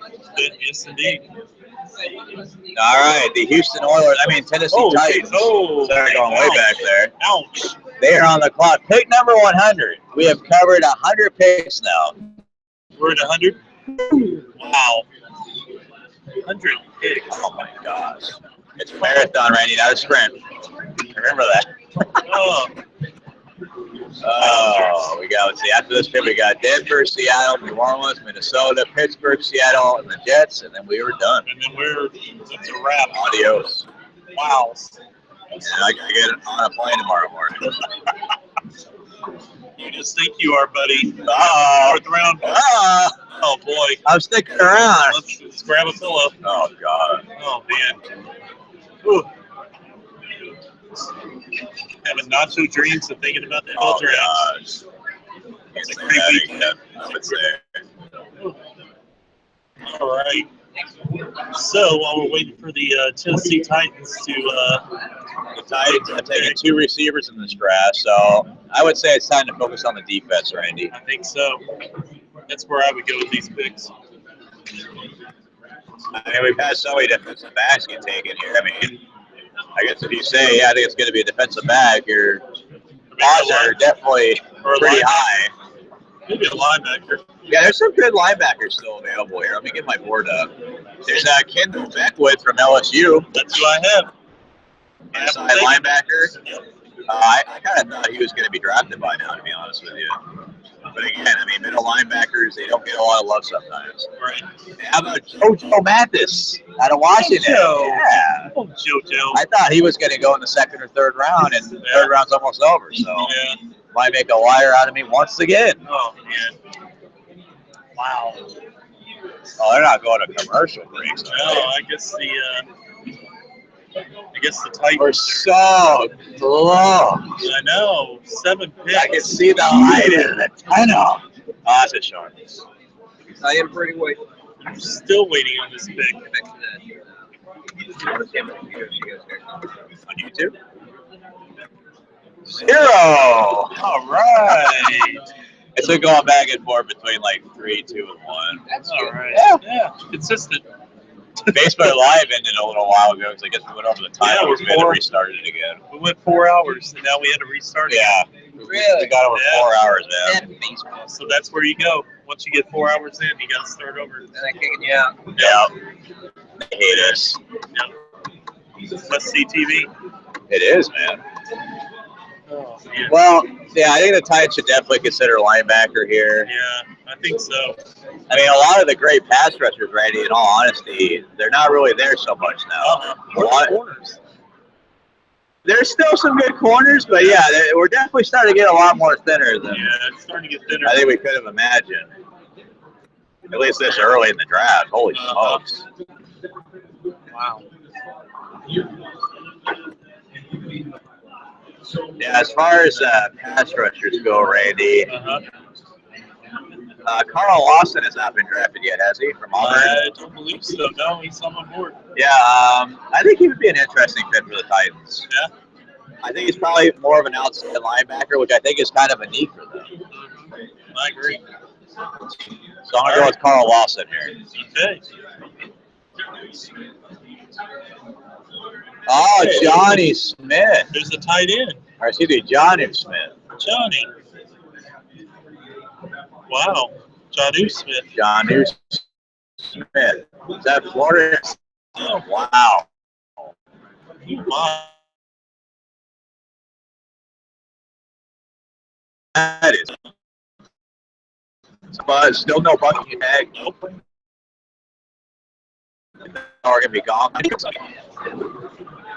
Wow. Yeah, I didn't have Johnny Smith Johnny Smith. listed on my board. I got him on my board. I had Adam Shaheen, the kid from Ashland. Yeah. But I did not have Johnny Smith from Florida I Internet. don't think I do either. Oh, boy. They just got us. Well, he had over 2,000 yards receiving in his college career, Randy. That definitely, Production. pops off the page. Yeah. Now the Denver Broncos are on the clock. We're almost there. Come on, Denver. John Elway's just kind of sitting there mailing it in. There's still some really good running backs available. I know.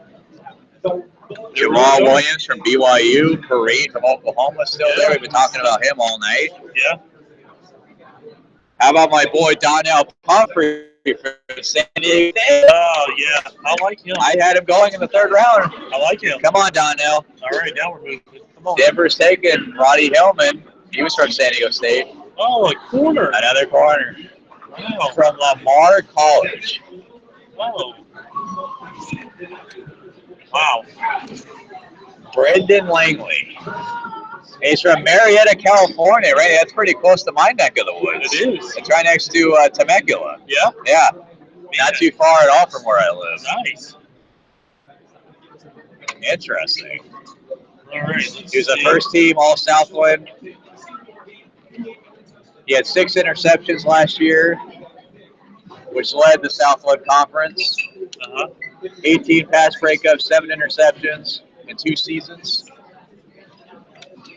I mean, look, the production's there. It's just anytime there's a kid that comes from a school like Lamar, I mean, first of all, that's someone's first name usually, not a college. Right. You got to question, okay, is this a reach? Yeah. He's 6 foot 199. It kind of reminds me when the Chargers took Craig Mager a couple years ago out of, I believe he went to Western Texas in the 3rd round, and Craig Mager has done absolutely nothing in the NFL. Tom Telesco completely reached on him. I wonder if his combine, how good he did at combine, helped his stock. Honestly, I don't even know if he got invited to the combine. Yeah, he did. Yeah, he was from what I read stats and stuff. Yeah, he did really good at combine, which probably helped his draft. That's why I don't usually pay attention to the combine, Randy. It can be very misleading. All right, this is our Jones. All right, North Carolina. There we go. The other defensive lineman for the Seahawks. Man, keeping up. Yep. I gotta say, I like what the Seahawks have done, Randy. I do too. Traded out of the 1st round, accumulated more picks. It's only going to benefit them in the long run. That's right. He had 7.5 tackles for a loss in 2014, going back a few years there.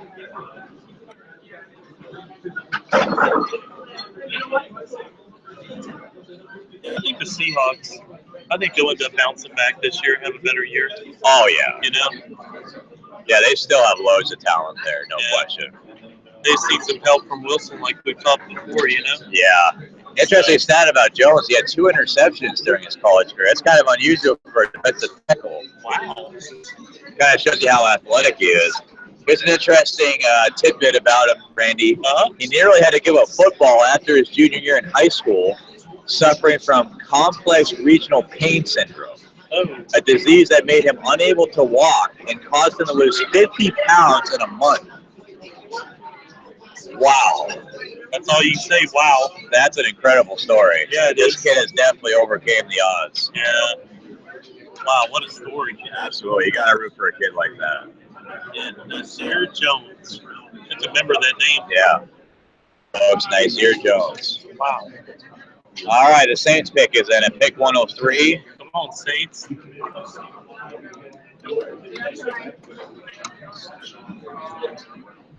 Oh, we got Saints, 49ers, Pittsburgh, Seattle, and the Jets. And it's time to go home, folks. Yes, adios. Yep. This 3rd round's really kind of run pretty fast. Thank goodness.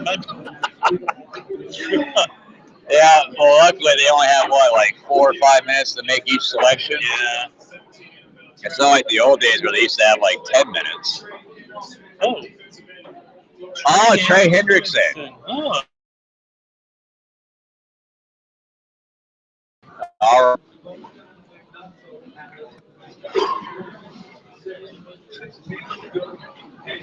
Yeah, I sure do, Randy. From Florida Atlantic, 6'4", 266 pounds. I like it. Kicked inside at times in obvious pass rushing situations, and was proficient beating guards as well. Okay. So he's big enough and quick enough to slide inside. Gotta love that versatility. I like that. He doesn't keep going back to the same moves. He always keeps the linemen on their toes. He keeps offensive tackles on edge with an array of maneuvers. This is what I think they're going to love about him, a special teams demon. He blocked a punt, 2 field goals, and an extra point in 2016. Oh, wow. He also forced 6 fumbles over the final 2 seasons.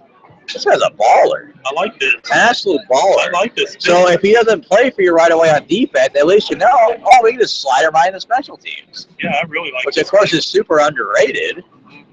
You got to have a good special teams. Definitely. So I really like Henderson a lot. Yeah, that was a good pick for Saints.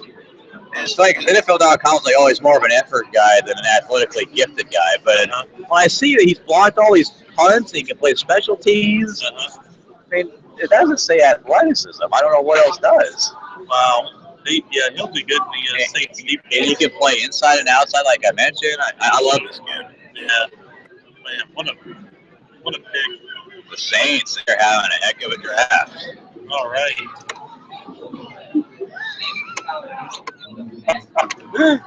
Four more picks. We're getting there. The home stretch. 4 to go. Oh, they had to take another commercial break. Oh, jeez. Well, we got the 49ers back in. Have they taken a quarterback yet? I don't think so. I don't think so. Randy, they got to pick a quarterback. This is ridiculous. So, 49ers. Probably Kaya from Miami or Peterman from Pittsburgh, the two best available. I go Peterman. I would go with Peterman. Let's go Peterman here. I would actually probably even go with Joshua Dobbs from Tennessee. Yeah. Before Kaya, or Kaya, however you pronounce his Kaya? last name. I think it's Kaya. Yeah.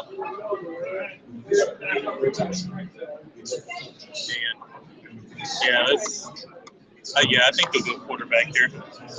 I mean, it's crazy to think that they haven't. Mm-hmm. I mean, I know they have needs on pretty much every position, but I mean, quarterback, yeah, you would think that they'd want to address that sooner than later. Yeah, definitely. And plus, they're in a perfect situation to bring on a rookie, haven't learned for a year, and have Brian Hoyer be the starter.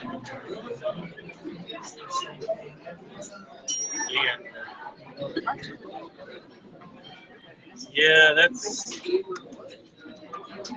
it's gonna be interesting to see what they do on this one. Well, if they don't take a quarterback, John Lynch doesn't know what he's doing. Oh yeah, true. I mean, he's picked a lot of great defensive players. I love that, but come on, John, you got to get a quarterback at some point here. Yeah. Unless they're going to try to trade for Garoppolo. Ooh, From the Patriots. I heard Off the market. Off the market, yeah. But what if Lynch were to offer him a deal he couldn't refuse? Ooh, that'd be interesting. That'd be very interesting. Yes, indeed. Mm-hmm. Yep. Man.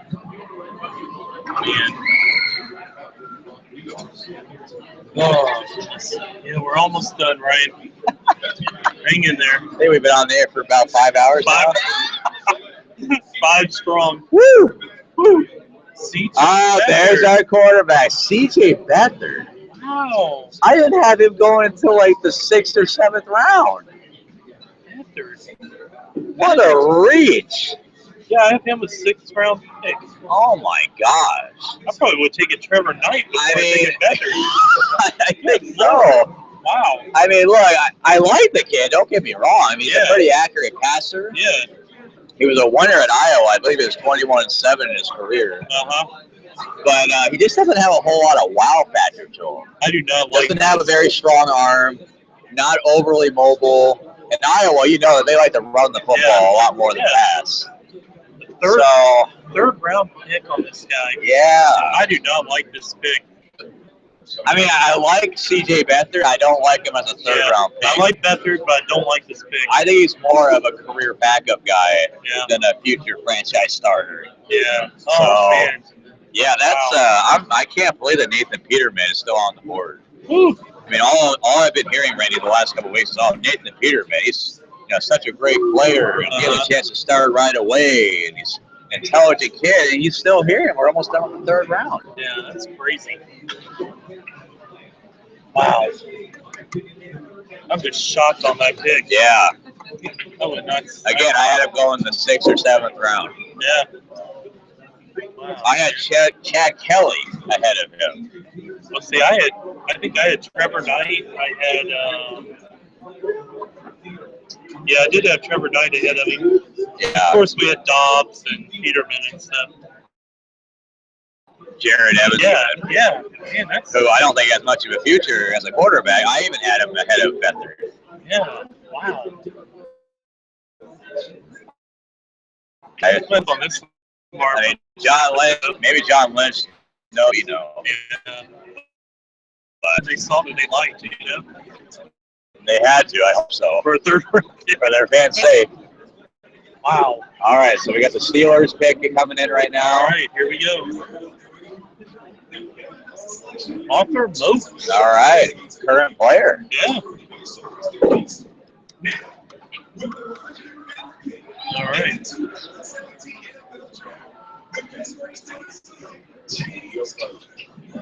James Conner, running back for Pittsburgh. Pittsburgh. Wow. The guy that said that he has a chance to be like a Marshawn Lynch type of player. Oh, wow. Beast mode is what he said. Interesting. You know, I really want to love James Conner. I do. Yeah. But he just doesn't have a whole lot to his game. I mean, he's a downhill runner.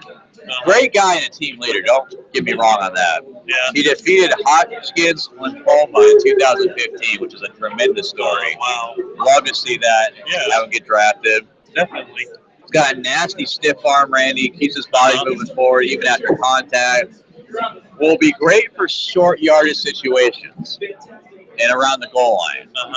But he's going to have a very difficult time beating defenders around the outside because he does not have any speed whatsoever. He's one of the slower backs in this draft. Wow. So that's really the biggest problem. He doesn't give you anything in the passing game, and he had a lot of nagging injuries in his career at Pittsburgh. So, I mean, look, he's a bruiser. Yeah. He'll probably score you a lot of fantasy points because they'll probably use him around the goal line quite a bit. I mean, Pittsburgh loves putting those big backs down by the goal line. They do. And also, I mean, I don't know how much he's going to be able to play right away. I believe they still have D'Angelo Williams, and of course they have Le'Veon Bell. Yeah. But again, maybe he will be strictly used as a goal line or short yardage runner. And if that's the case, honestly, I can't think of a better fit for him than going to the Steelers. I agree. I totally agree. Wow. I just didn't see that one coming. No. Huh. All right, we got, what, 2 more picks? 2 picks. The Seahawks pick is in. Seattle and Tampa Bay. It feels like Seattle's had, like, the last 10 picks. I know. We didn't talk about them for a while, and then they creeped up. Surprise. Yeah. All right.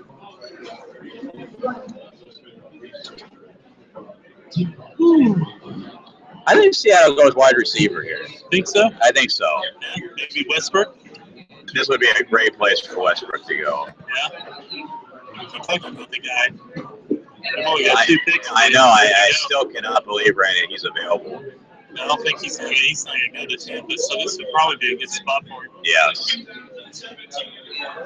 All right. I'm going to say wide receiver. Oh, I was right about receiver. you were right. Darboh from Michigan. Darboh.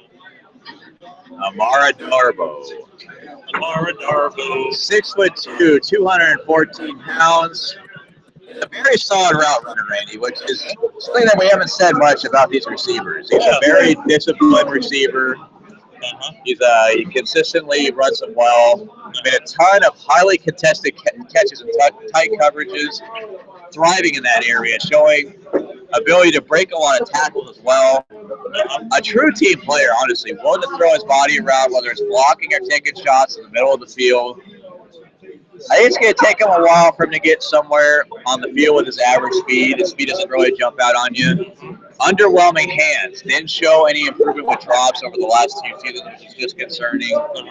I think you're looking at a future number 3 or number 4 receiver. Probably mostly will play on special teams. His first few years in the league anyway until he develops further. I mean, he has a chance to be a solid player because he is disciplined as a route runner. But because of his lack of hands, which is kind of important when you're a receiver. Oh, yeah, you got to have hands.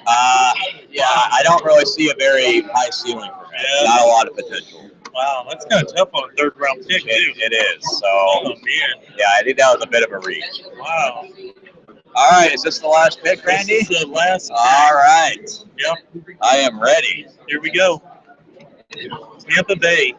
Hey, Tampa Bay. Are you going to win today? Is that the song? I think so. Okay, sounds good, huh? I just know the beginning part. Hey, Tampa Bay. Oh. All right, here we go, Randy. Last pick. Here we go. Ah, there's your guy. Linebacker. Kendall Beckwith from LSU. Kendall Beckwith, yeah. I said he was a 3rd round pick. The last pick of the 3rd round. Last pick. Wow. Freaking awesome, man. 6'2", 243 pounds. It's a big boy. Yeah, he's definitely an inside backer. Oh, yeah. No question. I gotta get that fourth in there. Yeah, 2016 first team all SEC selection. Yeah, he was leading the team with 91 tackles, 6 for a loss before tearing his left ACL against Florida. Oh, I remember that. That's game. honestly why he probably has fallen to the last pick in the 3rd round, Randy. Otherwise, probably would have been a 2nd round I pick. think so. I think, it's not always pretty watching him tackling a guy. Yeah. Sometimes he gets dragged a little bit, but usually he gets the guy down on the ground. Yeah. Awareness in space and overall football IQ is above average. Poor feel for cut blocks. He seems to get chopped down quite a bit. He's got to pay more attention to that just to get the next level. Doesn't use his hands as well as I'd like to see to protect his frame. It gets too easily taken down. Uh-huh. And also in zone coverage, he got lost multiple times. So I think there's a lot to work with. It's just going to take some time. And again, the talent. And the fact that he tore his ACL back in November seriously hurt his draft stock. Yeah. So I'm not really sure if he's probably not going to play this year, I would have to think. Yeah. But long term, I mean, you're looking at a pretty solid inside linebacker. Yeah, I think he's going to have a better career than Manti Te'o. Oh, wow. And Manti, obviously, highly touted coming out of Notre Dame, but hasn't really lived up to the hype in the NFL. Yeah. He's been okay, but nothing special. I think Beckwith has a chance to be slightly better than Te'o. Yeah, So, I would agree with that. So a solid player. It's a good pick. Not a bad pick at all. Yeah, honestly. good pick. Decent pick. Absolutely. Wow. All right. Well, we got we powered through the 2nd and the 3rd round. We are still here. We are still here. We made it.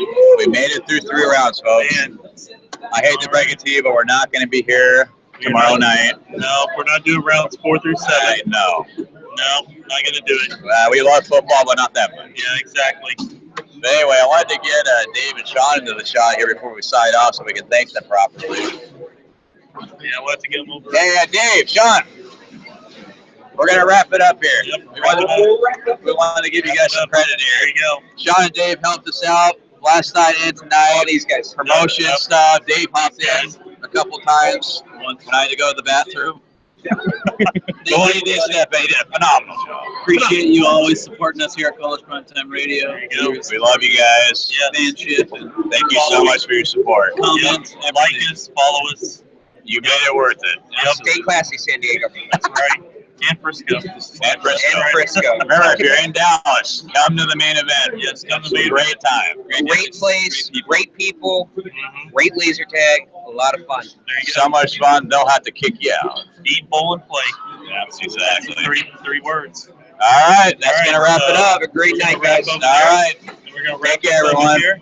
All right, have a good night. Thank you so much. All right, thank you for joining our coverage.